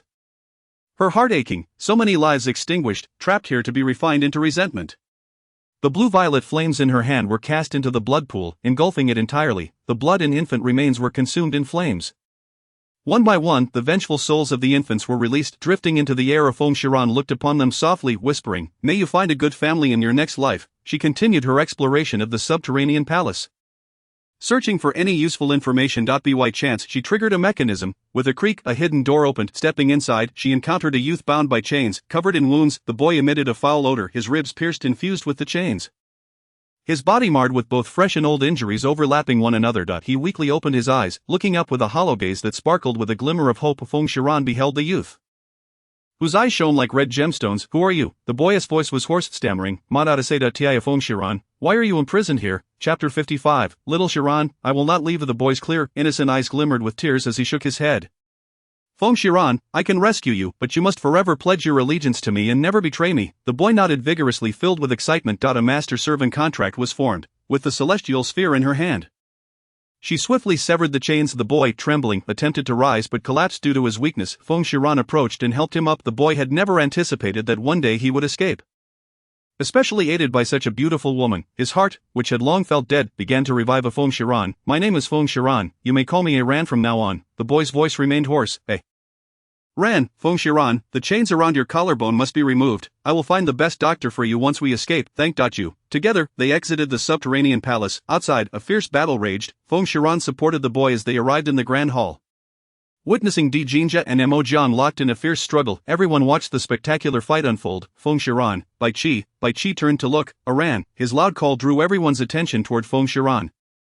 Chongxian, nearly bursting with joy, rushed forward to embrace his daughter, only to see her supporting a severely injured boy. Zijun and Shenjun hurried over, exclaiming, "Little Shiran, are you unharmed?" Bai Qi and Yunair also rushed over joyfully. Bai Qi, Iran, who was he, Yunair ever perceptive, took the injured boy from her. Mo Jiang and Di Jinja ceased their combat. Di Jinja swiftly darted to Feng Shiran's side. Iran, are you hurt? Feng Shiran, I am unscathed. 56 Hurry and pay your respects to me. With that, he tossed a stone from his hand, striking Feng Shiran and causing her to fall to the ground. "Hey, how uncouth of you, what if, he." She rolled up her sleeves, a wicked grin spreading across her face as she approached him. "You little rascal, let me, your elder sister, teach you a lesson on behalf of the Divine Lord." What are you going to do?" The young boy spun around and fled. Feng Shiran swiftly caught him, lifting him with his bottom facing up, and began to spank him. Smack, smack, smack. "What? You wicked woman, let me go." "What? I'll make my father punish you." "What? Still defiant, are we?" Feng Shiran gave his little behind another firm smack. Smack, smack, smack. "What? Shrew, what? Do you know what you did wrong?" The boy sniffled. "I know." "What? Then what was it?" "What? I shouldn't have thrown stones at you." "And what else?" "What? I don't know." Feng Shiran set him down, commanding, "Stand up straight, no crying." She reprimanded him as one would a soldier. The boy, sniffling and pouting, obediently straightened up. Feng Shiran continued, "Let me tell you where you went wrong. The first mistake is a lack of manners. No matter who you encounter in the future, regardless of their status, you must always greet them politely first. Do you understand? The boy nodded sheepishly. Feng Shiran sternly added, "The second mistake is disrespecting adults. Such behavior is utterly impolite. Do you get it?" The boy, fighting back tears and trembling with fear, nodded again. "I understand. How dare the sister strike me? How terrifying. My parents have never dared to strike me so." After her scolding, Feng Shiran returned to the banquet hall where Emperor Jinza awaited her at the entrance. Ran, where have you been? "I was wandering around and took the opportunity to educate a rude child." Emperor Jinza chuckled softly. "It seems the child has crossed you." The two entered the banquet hall hand in hand, and everyone rose to greet them. "We pay our respects to the Emperor and Empress." After they took their seats, Emperor Jinza waved his hand. "No need for formalities." The crowd responded, "Thank you, Emperor and Empress." Feng Shiran glanced at the man seated at the head of the table, who must be the birthday celebrant of the day. Emperor Jinza addressed him. "Today, you are the guest of honor, so no need for formalities, just relax." "Understood," replied the god of emotion. Feng Shiran noticed that the food before her was different from that of the others, and it included delicacies she cherished in her childhood but could never afford. Suddenly, enchanting music filled the hall, resonating beautifully and soothingly. This sound is so familiar. Feng Shiran gazed at the woman behind the screen. Her silhouette strikingly recognizable. The melody was reminiscent as well, although she couldn't quite place it. The ethereal sound of the zither flowed gracefully, like a gentle stream coursing through the heart, instilling a sense of tranquility. She looked at the delicacies before her. Her childhood favorites, sweet pastries and crispy cakes. However, ever since her mother abandoned her, she had not dared to indulge in such treats, fearing that she might succumb to resentment against her. She picked up a piece and placed it in her mouth. savoring the long-lost flavor. Mother, is that you? No, you are not my biological mother, hee. A resounding applause erupted, accompanied by praises. As One Piece concluded, a beautiful woman emerged from behind the screen. She looked up, startled, and the pastry slipped from her hand. Even though she had mentally prepared herself, seeing the woman who raised her for 7 years caused her heart to ache, her hands trembling in confusion. The woman approached them and slightly bowed. Your Majesty, Your Highness. Tears glimmered in her eyes as she gazed at Feng Shiran, who lowered her head to avoid the woman's fervent gaze. Emperor Jinza glanced at Feng Shiran and calmly remarked, "No need for formalities, madam. Your performance was fluid and captivating, leaving a lasting impression. Thank you for your praise, Your Majesty." The woman replied, "Please take a seat," she added, casting a glance at Feng Shiran before gracefully sitting beside the god of Emochen. The crowd raised their glasses, toasting to the god of Emochen's longevity, drinking heartily, while everyone at the feast, except for the mother and daughter pair, seemed to revel in joy. The woman kept her eyes fixed on Feng Shiran.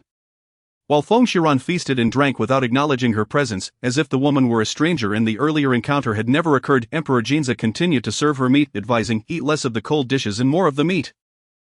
Feng Shiran replied, "Is Your Majesty concerned for me, or for the little one inside me? Of course, I care for you. Then there is no need. I've already endured the cold poison. A little chill won't matter." Emperor Jinza lowered his lashes, consumed by guilt. At that moment, she realized something. Since the grievances spanning over 2 millennia could not be avoided, she would confront them. After eating her fill, she stood up. "Enjoy your meal at your leisure.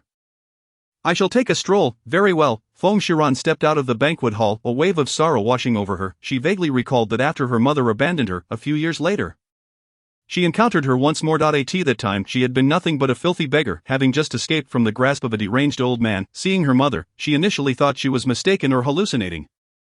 Her mother appeared resplendent, adorned in fineries, accompanied by a maid. She rushed forward for confirmation but was kicked aside by the maid. Thud, she was sent flying. The maid reprimanded her fiercely. "Get away, you little beggar. If you disturb our divine lord's wife, it would be a grave offense." Her mother cast a disdainful glance at her, saying to the maid, "Forget it. I won't stoop to quarrel with a filthy beggar. Let us go." "Yes, my lady, you truly are benevolent." The maid shot her a glare. It took her quite a while to rise after being kicked. She told herself that this woman was not her mother. She merely resembled her, thus she missed the chance to escape and was recaptured by that deranged old man. It seems that the noble woman from back then was indeed her. Xiaoran, the woman approached with tears in her eyes. Feng Shiran regarded her coldly, sneering, "You should not have come out. You ought to be celebrating your husband's birthday." The woman immediately broke down, tears streaming down her face. "Xiaoran, it is all my fault.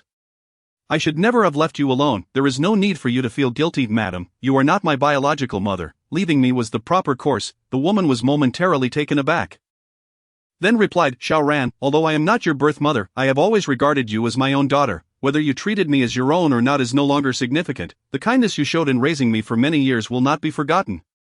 Tears streamed down the woman's face, evoking pity from those who witnessed the scene. "Xiaoran, it is all my fault. Can you forgive me?" Feng Shiran did not respond. She approached the woman, producing a jade pendant and placing it in her hand.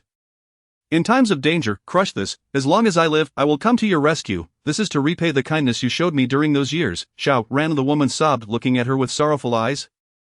"Are you severing our mother-daughter bond?" The god of Emochen, protective of his wife, strode over and embraced her, scolding Feng Shiran, "Though she was wrong, she is still your mother. How can you be so heartless?" Feng Shiran chuckled coldly. "Then let me be heartless. I will repay the kindness of those years." The god of Emochen glared at her. "Do you think she did all this to evoke gratitude from you?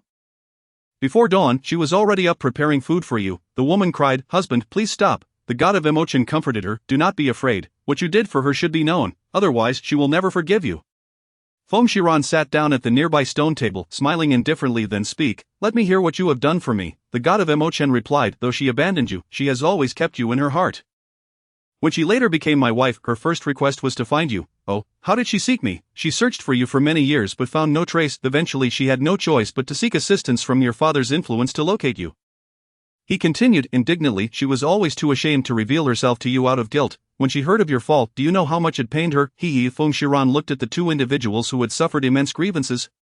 "She is your wife. Naturally, you will stand up for her." "Xiaoran, it is all my fault. You may hate me or resent me, but can you give me another chance?" Feng Shiran stared at her, letting out a cold laugh. "A chance? You have long missed that opportunity." The god of Emochen demanded. "What do you mean by that? A child without the ability to survive, what fate could she possibly have? If you truly wished to find me, you would not have overlooked any little beggar." The woman appeared to receive a heavy blow, staggering back a step. "My lady." The god of Emochen hurried to support her. In the banquet hall, with the emperor present, no one dared to intrude. however, it seems that everyone is aware of it, except for Feng Shiran, who remains oblivious, for her mother only made an appearance after her downfall. Jinza has been secretly observing their conversation with his divine sense. Chapter 58. I grant you an opportunity to atone for your past mistakes. The woman's complexion was ashen, her hands cold as ice, and her lips trembled slightly. You met mother back then, didn't you? Feng Shiran picked up a teacup and began pouring tea. Indeed, the woman continued. Why didn't you acknowledge mother back then, as she poured several cups of tea? Feng Shiran replied, at that time I had endured countless hardships to escape from that demon, and by chance I encountered you on the street. I intended to approach and confirm if it was indeed you. Having poured 3 cups of tea, she set down the teapot and looked at her, but was kicked away by the maid beside you. She claimed that if I were to disturb you, it would be a capital offense. She let out a bitter laugh. I still remember how much you all despised me, that little beggar. It was because of that kick that I missed my chance to flee.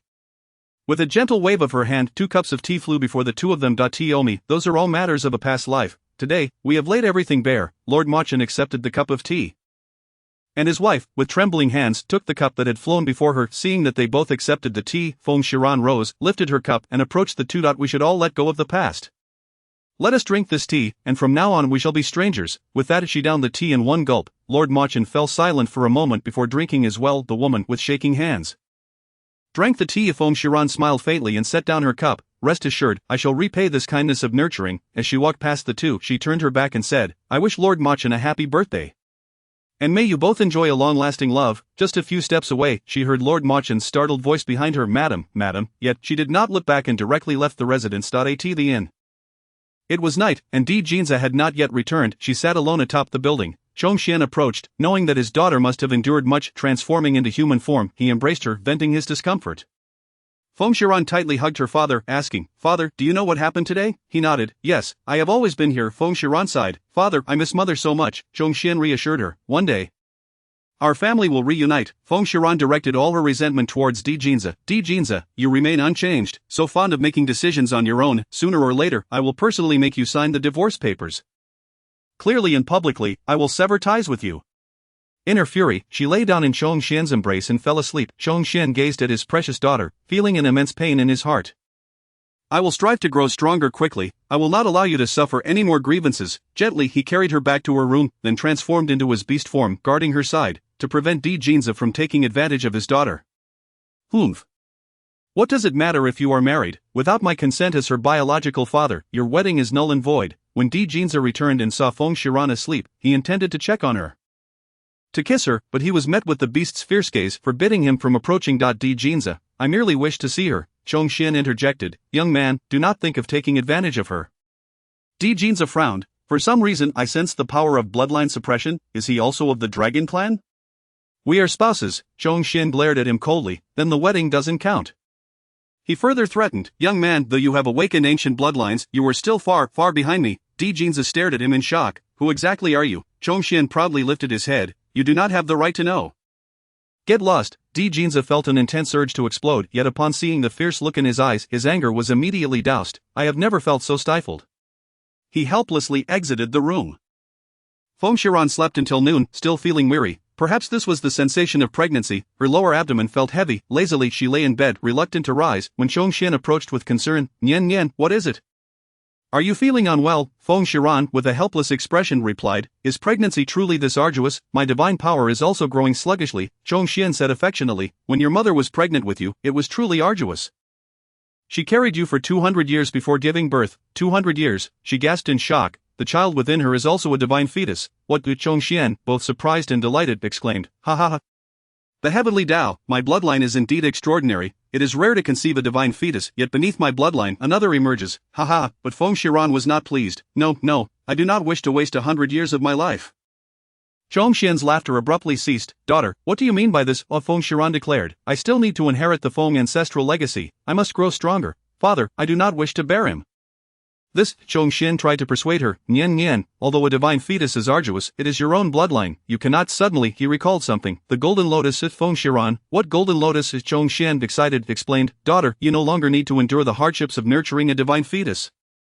What do you mean? Chongxian elaborated. Ancient historical records state that the golden lotus can replace the mother to nurture a divine fetus. Really? Feng Shiran joyfully jumped out of bed. Where can I find the golden lotus? Xian, instantly losing composure, muttered, the time is too long, I forgot the ancient historical records are hidden in the lower realm in the library. What about Jinza? Feng Shiran suddenly remembered, she had yet to see him. Xian replied, he went to the God Lord's residence early this morning. Feng Shiran, could something have happened at the God Lord's residence? The God Lord's wife suddenly fell ill upon hearing this. The God Lord rushed over and urgently summoned the God of Medicine for a return. The God of Medicine had just left the banquet and was about to depart Qingzhou when he received a summons from the God Lord. Calling him back. Jinza lamented, I originally intended to resolve the misunderstanding between you and your mother, but unexpectedly, it has deepened. It was my oversight. Lord Machin gazed sadly at his wife on the sickbed. His eyes devoid of light. He pleaded with the God Lord, could you speak to the Empress on our behalf, to win her back? Jinza replied, this matter, I am powerless to influence. Back then, she fell into the hands of that perverse man, enduring endless torment, until she wept and contemplated death. Seeing their silence, he continued, we have all harmed her in the past, with her personality. It is impossible for her to change her mind. Iran, I shall dedicate my entire life to atoning for my mistakes, even if one day you truly leave, I will accept it willingly. Chapter 59, A Forced Fruit is Not Sweet. Jinza returned to the inn and found Feng Shiran sitting upright, sternly staring at him. Jinza, feeling guilty, said, Iran, it was my oversight. Feng Shiran coldly replied, I want something. Jinza, what is it? Feng Shiran, the library token. Jinza frowned, you wish to go to the library again? What do you intend to investigate this time? Feng Shiran, you need not know, just give me the token. Jinza, I will provide you with the token, but it will take 2 days. I will have someone deliver it. He stepped forward, cautiously suggesting, the God Lord's wife is gravely ill, could you? After all she raised me, I must repay her kindness. Feng Shiran rose and walked out, prompting Jinza to chase after her. At the God Lord's residence, a young boy knelt by the bedside, sobbing, Mother. Say something, what is wrong with you? The heavy atmosphere within the room cast a pall over everyone's faces. The God of Medicine sighed, apologizing to Lord Machin, this is a matter of the heart. Forgive me, but I cannot cure it. The boy cried even harder, wailing loudly, why are you crying? The person is not dead yet. A sharp voice boomed, the child trembled in fear. Feng Shiran, with piercing, sharp eyes, walked into the room. Jinza followed closely behind. Everyone bowed. God Lord and Empress, the God Lord, no need for formalities. The boy looked at her in fear, whimpering. Feng Shiran disdainfully glanced at the boy, scolding, boys should bleed, not shed tears. Hold back your tears. The boy, feeling wronged, stammered, ugh. Lord Machin secretly rejoiced, this little demon king, my wife, and I cannot manage him, yet he is so afraid of her. Truly every creature has its match. Feng Shiran looked at the woman on the bed, her eyes vacant and lifeless, and calmly stated, since it is so painful, then let it be forgotten. Her father possessed a secret art capable of erasing portions of memory.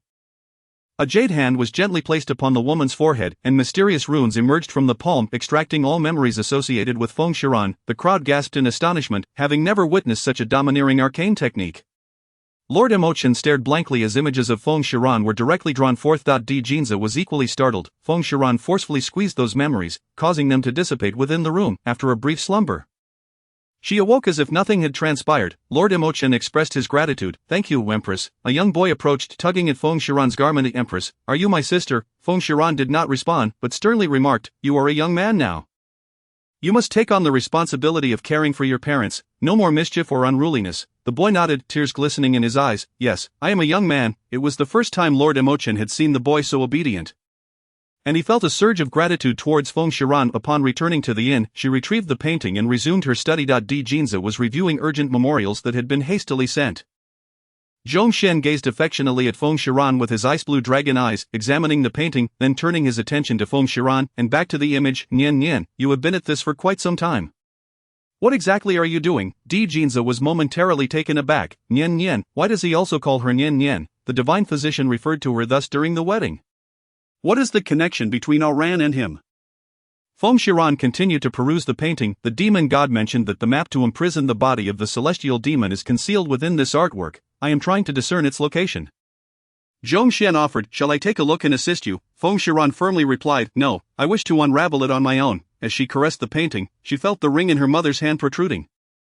Pressing it firmly, a radiant light emerged, revealing a landscape imbued with a sense of ancient grandeur before the three of them. Jinza set down the memorial he had been holding and approached. Gazing at the scene, Feng Shiran, equally bewildered, echoed, where is this? An ancient relic, Zhongshen interjected. Jinza furrowed his brow, an ancient relic, where? Feng Shiran responded, in the desolate expanse of the divine realm. Jinza queried. The desolate expanse of the divine realm, where might that be? Feng Shiran shook her head, I am searching for it as well. the two turned their gaze towards Zhong Xian and he rolled his eyes. Don T, look at me. I have no idea, Feng Shiran retorted. You don't know how to recognize this as an ancient relic, Zhong Xian replied. I have seen it in historical texts. The token from the library arrived. And she snatched it away, declaring fiercely, this time, do not follow me. Jinza looked at her with pleading eyes. Ran, I assure you, I will not disturb you. Feng Shiran resolutely stated, no, the emperor enjoys acting on his own accord. Best return to your heavenly palace, Jinza, filled with regret, implored. I acknowledge my errors. Feng Shiran regarded him seriously. Your majesty, not all mistakes can be mended. Some things, once lost, cannot be reclaimed, Zhong Xian added with embellishment. A forcibly twisted melon is never sweet. I must investigate my precious daughter's past thoroughly. What transpired between you two? Jinza comprehended Feng Shiran's warning. His heart ached as if bitten by countless serpents.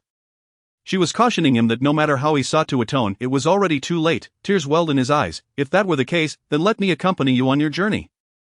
Feng Shiran inquired, I have one more matter to attend to. Where is Feng Xianya? Jinza replied nonchalantly, she has already been punished by me. She should be in the celestial prison now. A glint of malice filled Feng Shiran's eyes, and a wicked smile graced her lips. Then let us proceed to the celestial prison. The following day, the two returned to the divine realm, where the celestial prison lay to the north of the divine wasteland.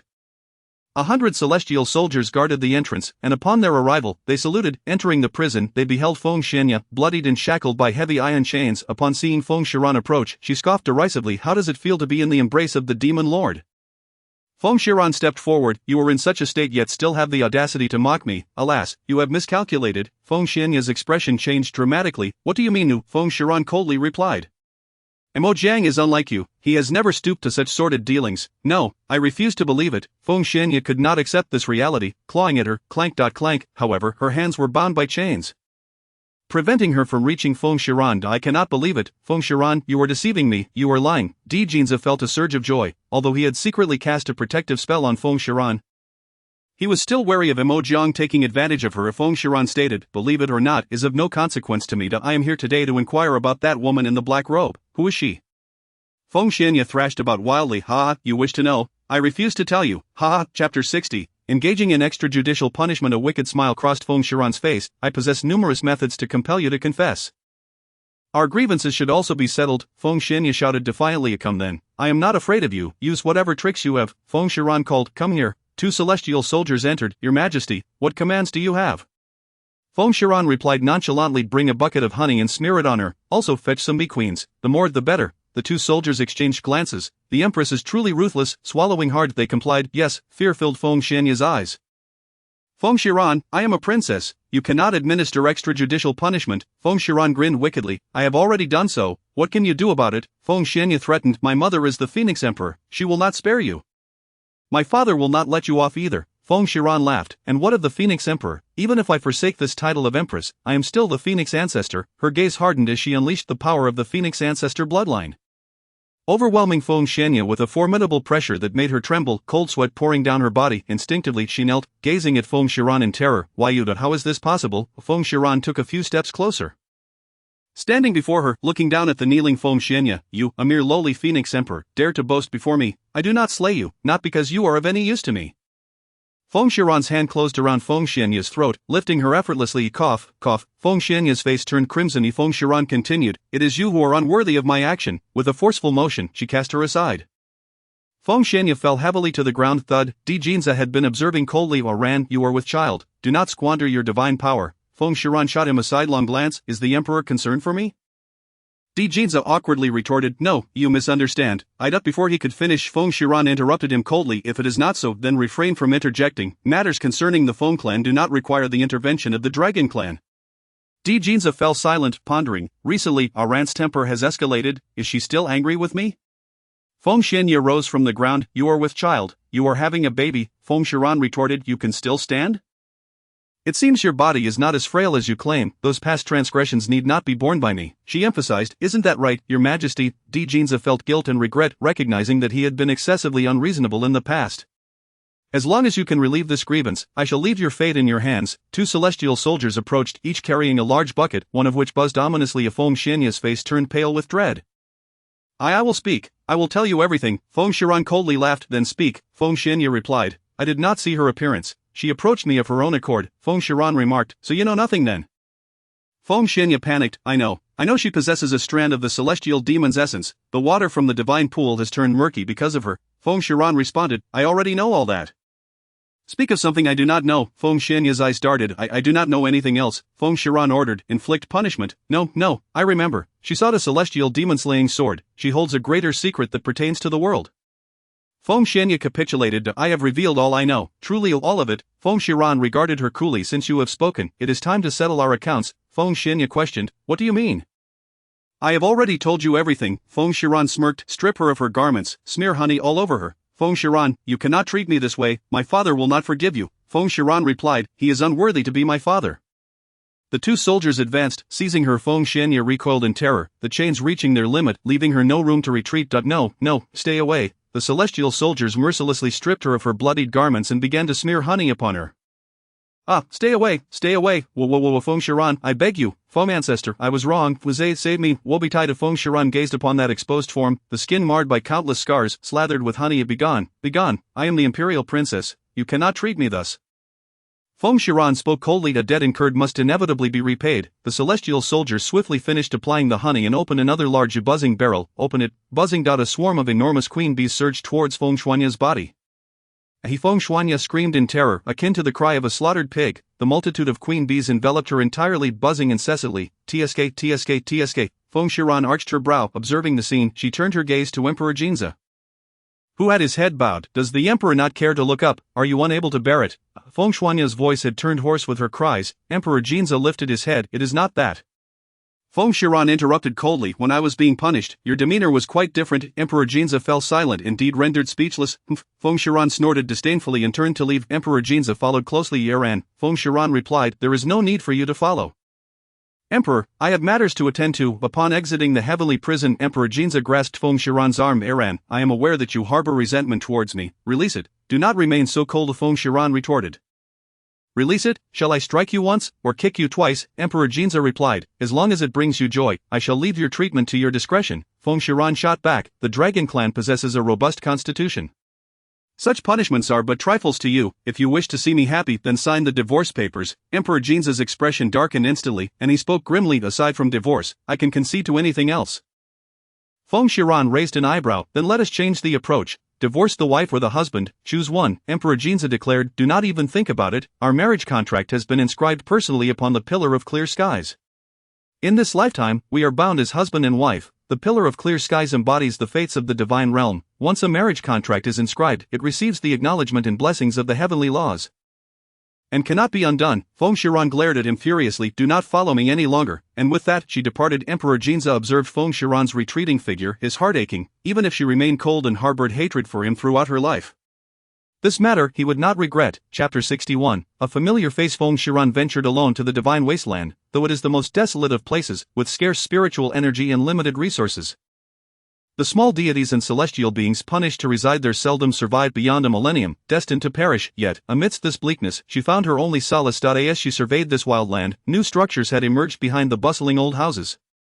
With a melancholic smile, she mused. Year after year, the flowers remain the same, yet the people change with each passing season. Arriving at the dwelling she once shared with them, the old house, weathered by time, bore witness to its tribulations. Those who had once been like family now gone, leaving the abode lifeless. Dust blanketed the square table where they had once dined and drank merrily together. Feng Shiran's tearless eyes reddened. 2,000 years have passed, for youth, demise is liberation, rebirth. Yet, it is regrettable that I could not bid you farewell. Before departing, she bowed 3 times to the dilapidated house, compensating for the regrets of the past. A farewell of sorts, she exited the heavenly realm, mounting Changshuan, and journeyed to the mortal world. The eternal academy in the mortal realm. The students from her cohort had long since graduated and departed. Even the celestial instructors from that year had moved on, only the once rotund and endearing dean remained unchanged. At the entrance of the eternal academy, a stunning woman appeared, accompanied by a beast, having left Emperor Jinza behind. Her spirit soared. With purpose she strode inside. The new cohort of students, peering through the windows, exclaimed, wow, a beauty. A group of teenage boys stood mesmerized. She is so beautiful. If only she were our instructor. Indeed, if she were our instructor, I would willingly endure her scolding and beatings. A girl retorted disgustedly, you should just perish. A boy shot back, you are nothing but a blatant embodiment of jealousy. Feng Shiran headed straight for the dean. In the conference room, a rotund figure lay sprawled on a chair, snoring. With a roar, the conference room shook, and with a crash, the chair splintered beneath him, dropping with a thud. Which little rascal? The plump form rose from the ground. Feng Shiran smiled. Dean, it has been years. You have grown even plumper. The Dean steadied himself, gazing with sparkling eyes. Wow, where did this beauty come from? Are you married? Feng Shiran narrowed her eyes. Take a good look. Do you not recognize who I am? The Dean replied. Familiar, but it cannot be. Feng Shiran's hair is black and her eyes are also black. Feng Shiran insisted. Dean, I am truly Feng Shiran. My full name is Feng Shiran. What? It is truly Feng Shiran. The Dean approached her, circling her once, then again, shaking his head in disbelief. Tisk. Truly a woman changes greatly. You have transformed so much. Do you have any news of Xiaomei? Feng Shiran inquired. The Dean replied. She followed that merman back to the Eastern Sea. I have not seen her since. You came to find Xiaomei? Feng Shiran replied. Not entirely. I feel more at ease knowing she is with that merman. I have returned this time to access the library. The portly Dean found another chair to recline upon. Do you possess a token? Feng Shiran regarded the hefty figure and lazily reclined as well. A dark cloud hovering overhead. Of course I do. Dean, you have become so plump. You ought to exercise. The Dean lazily squinted. What need is there for exercise when I am already on the brink of the coffin? Feng Shiran cast him a disdainful glance before turning to leave for the library. The Dean squinted at her departing figure. Feng Shiran, the war goddess of Ur, now the Empress, this little girl is no simpleton. Behind the academy stood a magnificent yet mysterious tower rising atop the back mountain. Feng Shiran and Changshuan entered the library, ascending to the highest level. In the serene and elegant hall, ancient tomes filled the shelves.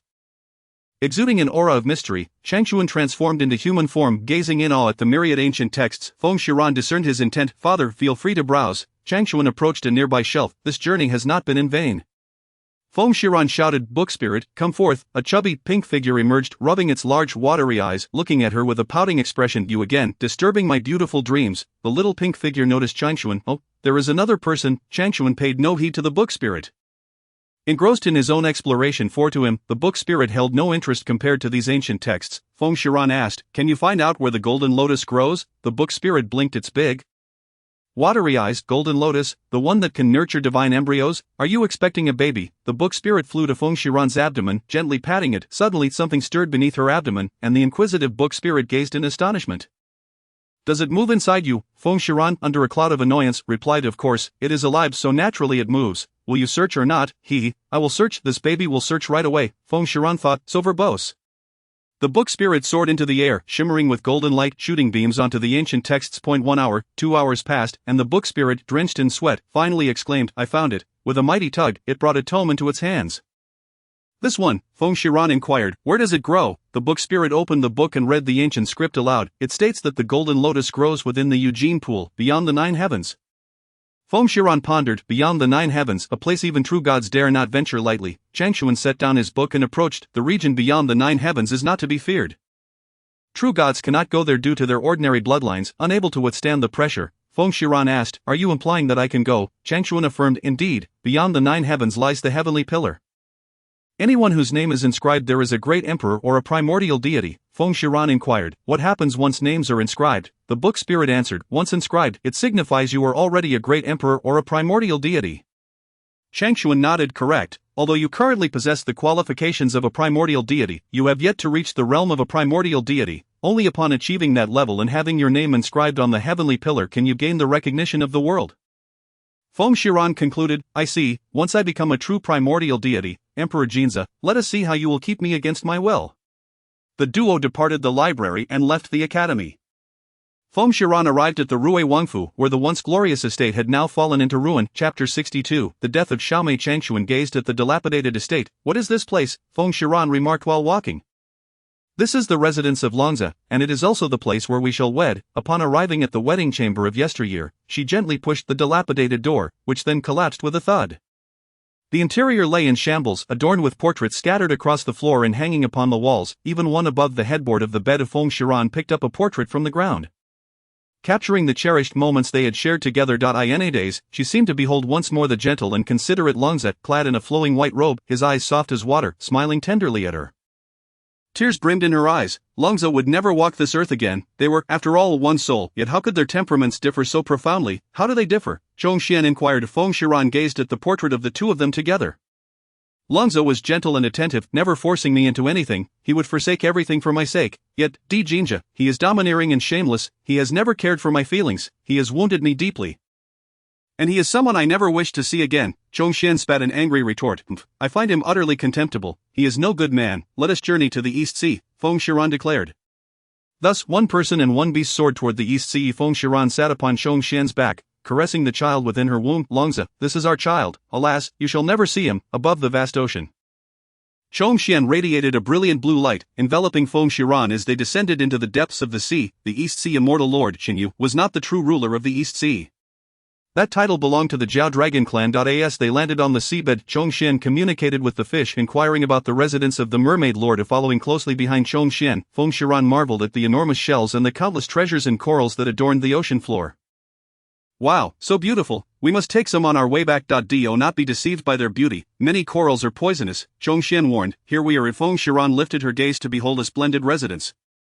Constructed from massive coral unlike anything found on land. At the entrance stood two mermaid guards, who approaches. I am Feng Shiran, I wish to see Xinli, she announced. Please wait a moment. Shortly thereafter, one of the mermaid guards emerged. Please, milady. Upon entering the residence, she was greeted by a stunning woman clad in a resplendent pink gown. The woman glared at her fiercely. No matter what your past relationship was, I am now the legitimate wife of the lord. You are his wife, and what of Xiaomei? Feng Shiran inquired. The woman scoffed. That lowly girl could never be worthy of the immortal lord. Xinli is now the immortal lord. A wave of foreboding washed over Feng Shiran. She sensed that something had befallen Xiaomei. The woman glared haughtily. The immortal lord's name is not one that a mere commoner like you can utter. Feng Shiran shouted in anger. Xinli, come out here. The woman stared in disbelief. How dare a commoner be so brazen? She raised her hand to strike Feng Shiran, but a powerful hand seized her wrist. A handsome man glared at her fiercely, forcefully shaking off her hand. How dare you? Return to your chamber. Fuming with rage, the woman restrained herself. I shall see what illicit dealings you engage in. Feng Shiran fixed an intense gaze upon Xinli. Where is Xiaomei? Xinli's once sharp eyes grew clouded with sorrow and guilt, and he knelt before Feng Shiran. The woman gasped. What are you doing, kneeling before a commoner? Feng Shiran raised her hand, channeling divine power, and struck the woman across the face with a resounding slap. The imprint of her fingers appeared crimson upon the woman's cheek. You dare to strike this noble lady, she wailed. Feng Shiran's voice thundered silence. The woman bit back her tears, stifling her sobs. Feng Shiran glared at the kneeling Xinli. Speak, where is Xiaomei? Tears streamed down Xinli's face, transforming into flawless pearls. I failed to protect her. Please kill me. With a furious kick, Feng Shiran sent Xinli sprawling. He coughed up blood yet rose again to kneel before her. The woman stood aghast, finally recognizing that she had provoked someone far beyond her reckoning. Feng Shiran's voice trembled. Is she dead? Xinli's eyes, once filled with pearls of sorrow, now burned with hatred. Feng Shiran's eyes blazed crimson. I had given you the soul rescue jade. Why was there no plea for help? Xinli replied. It happened so suddenly. Who was responsible? Xinli lamented. It was the Jiao King. The woman, feeling guilty, instinctively recoiled, hoping to escape unnoticed, but was blocked by Zhongxian's eyes. Tell me what transpired. As she listened to the account, her fury intensified. After bringing Xiaomei to the East Sea, Xinli had given her his Jiao Pearl to help her adjust to life underwater, believing they would live happily ever after. Yet fate proved unkind. The Jiao King's daughter, Princess Yingwei, harbored feelings for Xinli and grew envious upon seeing him with another woman. The Jiao King had threatened Xinli's father with his life, demanding that he marry his daughter, while promising Xiaomei a lesser role. Xinli's power was no match for the Jiao Dragon clan, and with an aging father he had no choice but to comply. After marrying, Xinli had never set foot in the room of Princess Yingwei, yet Xiaomei had become pregnant. The Jiao King, under the pretense of visiting his daughter, had intoxicated Xinli. When he awoke, he found himself beside a lifeless body, lying in a pool of blood. Feng Shiran's wicked gaze settled upon the trembling Princess Yingwei before her. Did you have a hand in this? The princess quaked.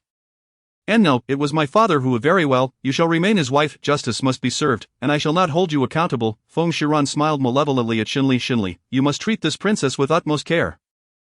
I shall avenge Xiaomei. Xinli's eyes hardened, comprehending Feng Shiran's intent. I understand. In the Jiao Dragon Palace, a powerful force sent the guards flying. The Jiao King, brimming with arrogance, shouted, Who dares to act recklessly in my Dragon Palace? Feng Shiran, radiating an aura of lethal intent, strode forth. You killed Xiaomei, did you not? The Jiao King, being the cousin of the Empress of the Divine Realm, felt invincible and replied haughtily, Indeed, it was I. How could a lowly human like her compete for my daughter's suitor? She deserved to die. Feng Shiran's malevolent smile widened. Acknowledgement is sufficient. She produced a luminous crystal ball, capturing the Jiao King's previous words. She had never harmed the innocent. To perish beneath the sword of the heavens is your fortune. Feng Shiran's icy gaze bore down upon the severed head that rolled onto the ground. A collective gasp filled the Dragon Palace as its inhabitants fled in terror. Seal the heavens. Feng Shiran formed a seal with her hands, and the divine mark appeared upon her brow. She invoked a curse of ancestral level upon the Jiao King's lineage, for a millennium. None shall step foot beyond the seafloor, lest they be engulfed in fiery torment, suffering a fate worse than death. Chongxian beamed with satisfaction at his daughter. Truly, you are the daughter of Chongxian the Great. Embodying my former grandeur, Feng Shiran retrieved the bloody head and returned to the mermaid residence. Upon seeing her father's head, Princess Ingwe fainted, her vision going black within an ice coffin sculpted from ancient ice. A woman lay sleeping, her belly notably swollen, betraying her advanced state of pregnancy. Before the coffin rested a severed head, and Shenli mournfully gazed at the sleeping figure within. Feng Shiran too felt sorrow as she looked at the woman in the coffin. Xiaomei, I have avenged you. The Zhao King's lineage shall not know peace for a millennium, Shenli remarked. The Zhao King is the cousin of the Divine Realm's Empress. They will not spare you. Feng Shiran chuckled coldly, her eyes glinting with malice. A mere Zhao clan poses no threat. She gently caressed the icy coffin. Xiaomei, I regret not visiting you sooner. I was late. I thought entrusting your safety to them and leaving you the sole rescue jade would suffice. But I failed to consider the unforeseen. Shenli lowered his long lashes, tears like pearls slipping down. I caused her demise. Please grant me release. Feng Shiran smirked wickedly. Indeed, it is because of you that you must treat the princess well. Let her find no solace in life, nor escape in death. Shenli vowed fiercely, I shall not disappoint you. Within the mermaid residence, the cries of anguish echoed daily from the confines of the prison. Feng Shiran coldly surveyed the filthy, bloodied woman imprisoned within. Princess Ingwe trembled in fear. You bullied her, did you not? Princess Ingwe's gaze flickered. No, it was she who seduced my husband. Feng Shiran raised her hand and unleashed her divine power. Delivering another resounding slap, she loved him sincerely. Not only did you intrude upon their affection, but you also usurped her rightful place as his wife. Who truly seduced whom? Princess Ingwe seethed. By what right? What makes her superior to me? On the matter of identity and appearance, what do I lack compared to her? Feng Shiran, what makes you think you are inferior to her in any way? Matters of the heart cannot be forced. Even if you marry him as you desire, will you truly possess his heart? You and your father conspired to murder the woman he cherished most, along with her unborn child. Do you really believe you can win him over? Utterly foolish. Hahaha. Sub Princess Ingwe laughed and cried simultaneously, as if she had lost her sanity. Feng Shiran, from now on, you shall remain here to atone for the sins against her and her child. Who are you truly? Princess Ingwe suddenly inquired of Feng Shiran. With that she turned and departed. Good news seldom travels beyond doors, while bad news spreads like wildfire. This incident quickly reached the heavenly palace. Shenli received the news and, filled with concern, looked towards Feng Shiran. This all began because of me. I shall go and seek forgiveness from the emperor. Feng Shiran smiled faintly. No need. I am rather curious to see how Emperor Jinza intends to deal with me. Emperor Jinza, I truly look forward to seeing what you will do. Chongxian, if he dares to punish you, I shall boldly take you away. 2 days later, Feng Shiran bid farewell to Xiaomei and journeyed towards the celestial realm. Outside the heavenly gate stood an opulent sedan chair, where 2 celestial guards approached and bowed. Your Majesty, please enter the carriage. With a smile gracing her features, Feng Shiran walked over, and Chongxian followed suit. Nian, aren't you concerned about a trap? Feng Shiran's eyes curved with amusement. This heavenly realm has always been a place of deception. I have grown accustomed to it. The sedan chair halted at the entrance of the heavenly palace.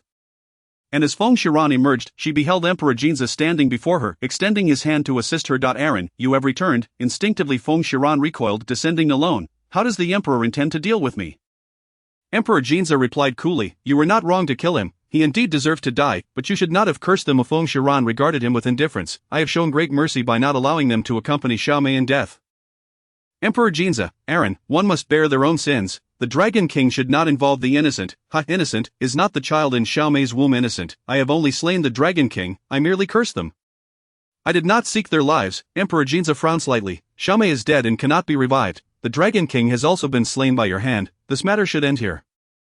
If everyone acted as you do, the world would surely descend into chaos. Feng Shiran gazed at him. The emperor is indeed only the emperor, not Long Zhe. Emperor Jinza's eyes flickered with pain. Long Zhe would forsake everything for you.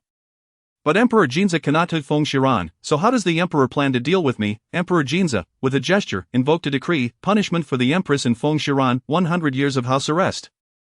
An imperial edict landed upon her brow, and she chuckled. The emperor has not disappointed me. Chongxian, in a fit of fury, transformed into his human form and approached, delivering a fierce blow. Bang! Emperor Jinza did not retaliate, absorbing the strike, stepping back in shock as he beheld the man before him. Isn't this the man from the painting? He is indeed Aaron's biological father. The celestial beings around gasped in astonishment and rushed forward. Boldly, Emperor Jinza admonished, stand back. Chongxian, clad in azure, glared at him. My daughter Feng Shiran is not someone you can bully. He shot forth a beam of white light, piercing Feng Shiran's brow. Bang! The imperial edict was shattered. From this day forth, the emperor and my daughter shall no longer be bound as husband and wife. Emperor Jinza felt a sharp pang in his heart. Your words hold no weight. Feng Shiran stepped forward. Emperor Jinza, do you truly believe I am still the same Feng Shiran as before? Do you think I will not resist? I merely wish to see what you will do. Emperor Jinza's eyes glistened with unshed tears. Aaron, as emperor, I cannot act out of favoritism. Feng Shiran, therefore, we are destined to be apart. She produced a piece of paper from her bosom and cast it forth. Emperor Jinza caught it. Divorce. Tears streamed down her cheeks as she chuckled bitterly. So we have indeed reached this point. I shall not sign, Feng Shiran. It matters not if you do not sign.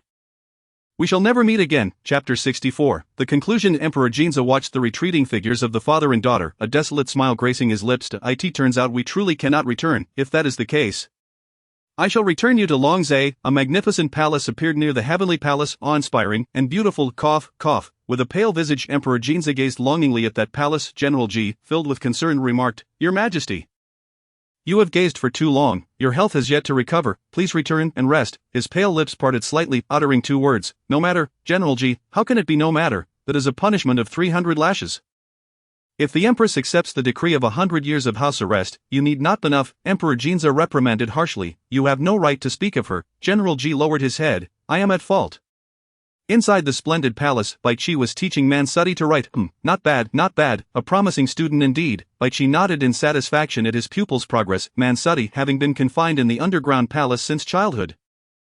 Was unaware of her heritage, innocent as a blank slate. The purple county god visited daily, indulging in food and drink. Aaron, you have no idea how terribly Emperor Jinza has suffered, aren't you going to check on him? Feng Shiran chewed on a pastry. Not going, his affairs are of no concern to me. The purple county god, feeling a twinge of sympathy, replied, but he has suffered for you. Feng Shiran shot him a sidelong glance. I am not at fault. If you bring him up again, do not come here. I shall not mention it again. Nian Nian, Zhongxian returned, cradling a golden lotus, beaming with joy. Father, Feng Shiran joyfully rushed over. The golden lotus has truly returned. The purple county god was left with countless questions. Isn't Aaron as father? Feng Di, Zhongxian, with this you need not endure the hardship of nurturing the divine fetus. Zhongxian placed the golden lotus into Feng Shiran's abdomen. In the blink of an eye, 70 years had passed. Although Feng Shiran's belly appeared quite large, she felt no heaviness whatsoever. Her divine power surged, reaching the realm of true divinity. She planned to visit the ancient ruins after giving birth. Having disregarded worldly matters for these years, everything revolved around the baby in her womb. One day, she ventured alone to the lower realm, to that once familiar small courtyard, only to find it spotless as if someone resided there.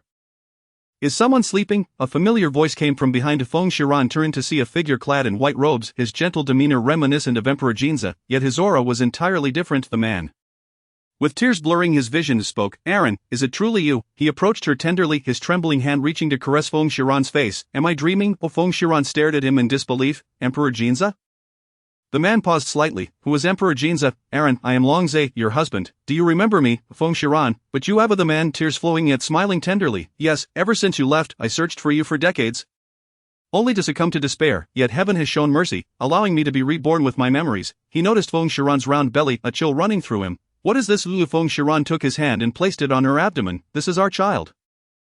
Longzhe, this is your flesh and blood. With eyes brimming with affection, he exclaimed. Mine. Feng Shiran was uncertain if he was Emperor Jinza or Longzhe, but in that moment, she wished to see him as Longzhe. Longzhe embraced her. Aaron, why did you leave? Feng Shiran, I am sorry, I had no choice. Longzhe, I have always waited for you here. I believe you will return one day. Feng Shiran, what if I do not come back? Longzhe gazed at her earnestly. Then I shall wait forever. Unable to contain himself, he leaned in to kiss her. Feng Shiran brought him back to the heavenly realm, where everyone gazed at him in astonishment. Zhongxian pulled his daughter aside, questioning, how did you bring him back? Feng Shiran, he claims to be Longzhe. Zhongxian, and you believe him just like that? Feng Shiran, of course, did not believe him. She smiled at Longzhe. Bai Qi, you are already familiar with me, so I won't introduce myself. This is Mansudi, this is Yuner, and this is my father. Longzhe politely bowed. Esteemed father-in-law. Zhongxian's expression darkened. Hold your tongue, it is too soon for that. That night, after witnessing Longzhe asleep, she ventured to the heavenly palace. Inside Emperor Jinza's chamber, the lights burned bright, dressed in a black and gold robe. Emperor Jinza was reviewing memorials. Feng Shiran entered. What is the meaning of Longzhe? Emperor Jinza's face remained impassive. He is but a fragment of my other half, possessing only Longzhe's memories, devoid of those of Emperor Jinza. Feng Shiran, why do this? Emperor Jinza lifted his gaze. The child is about to be born. I cannot be a father. Consider it my compensation to you and your child.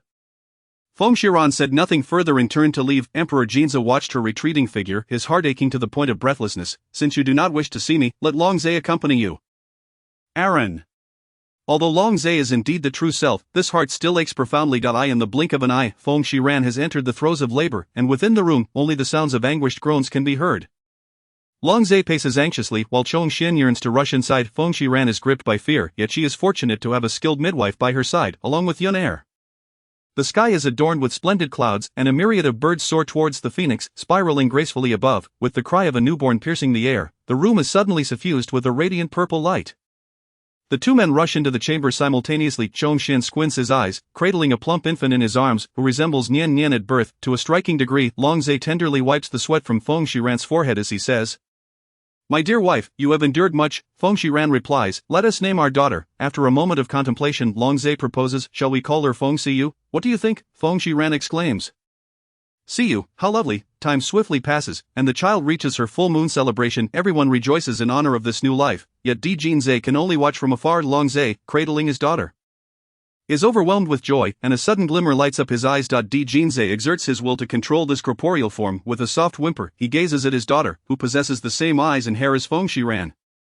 He perceives her true essence. She is of the Phoenix lineage. Astonishingly, she bears the destiny of a supreme deity. Long Zai is but a fragment of his being, retaining only Long Zai's memories. Chong Xian gazes longingly at his granddaughter, lamenting, "Father has departed, your mother awaits my return." Feng Shiran places the child in Long Zai's embrace and clings to her father, asking, "Why can't I accompany you?" Chong Xian replies, "Our tragedy must not be repeated through you.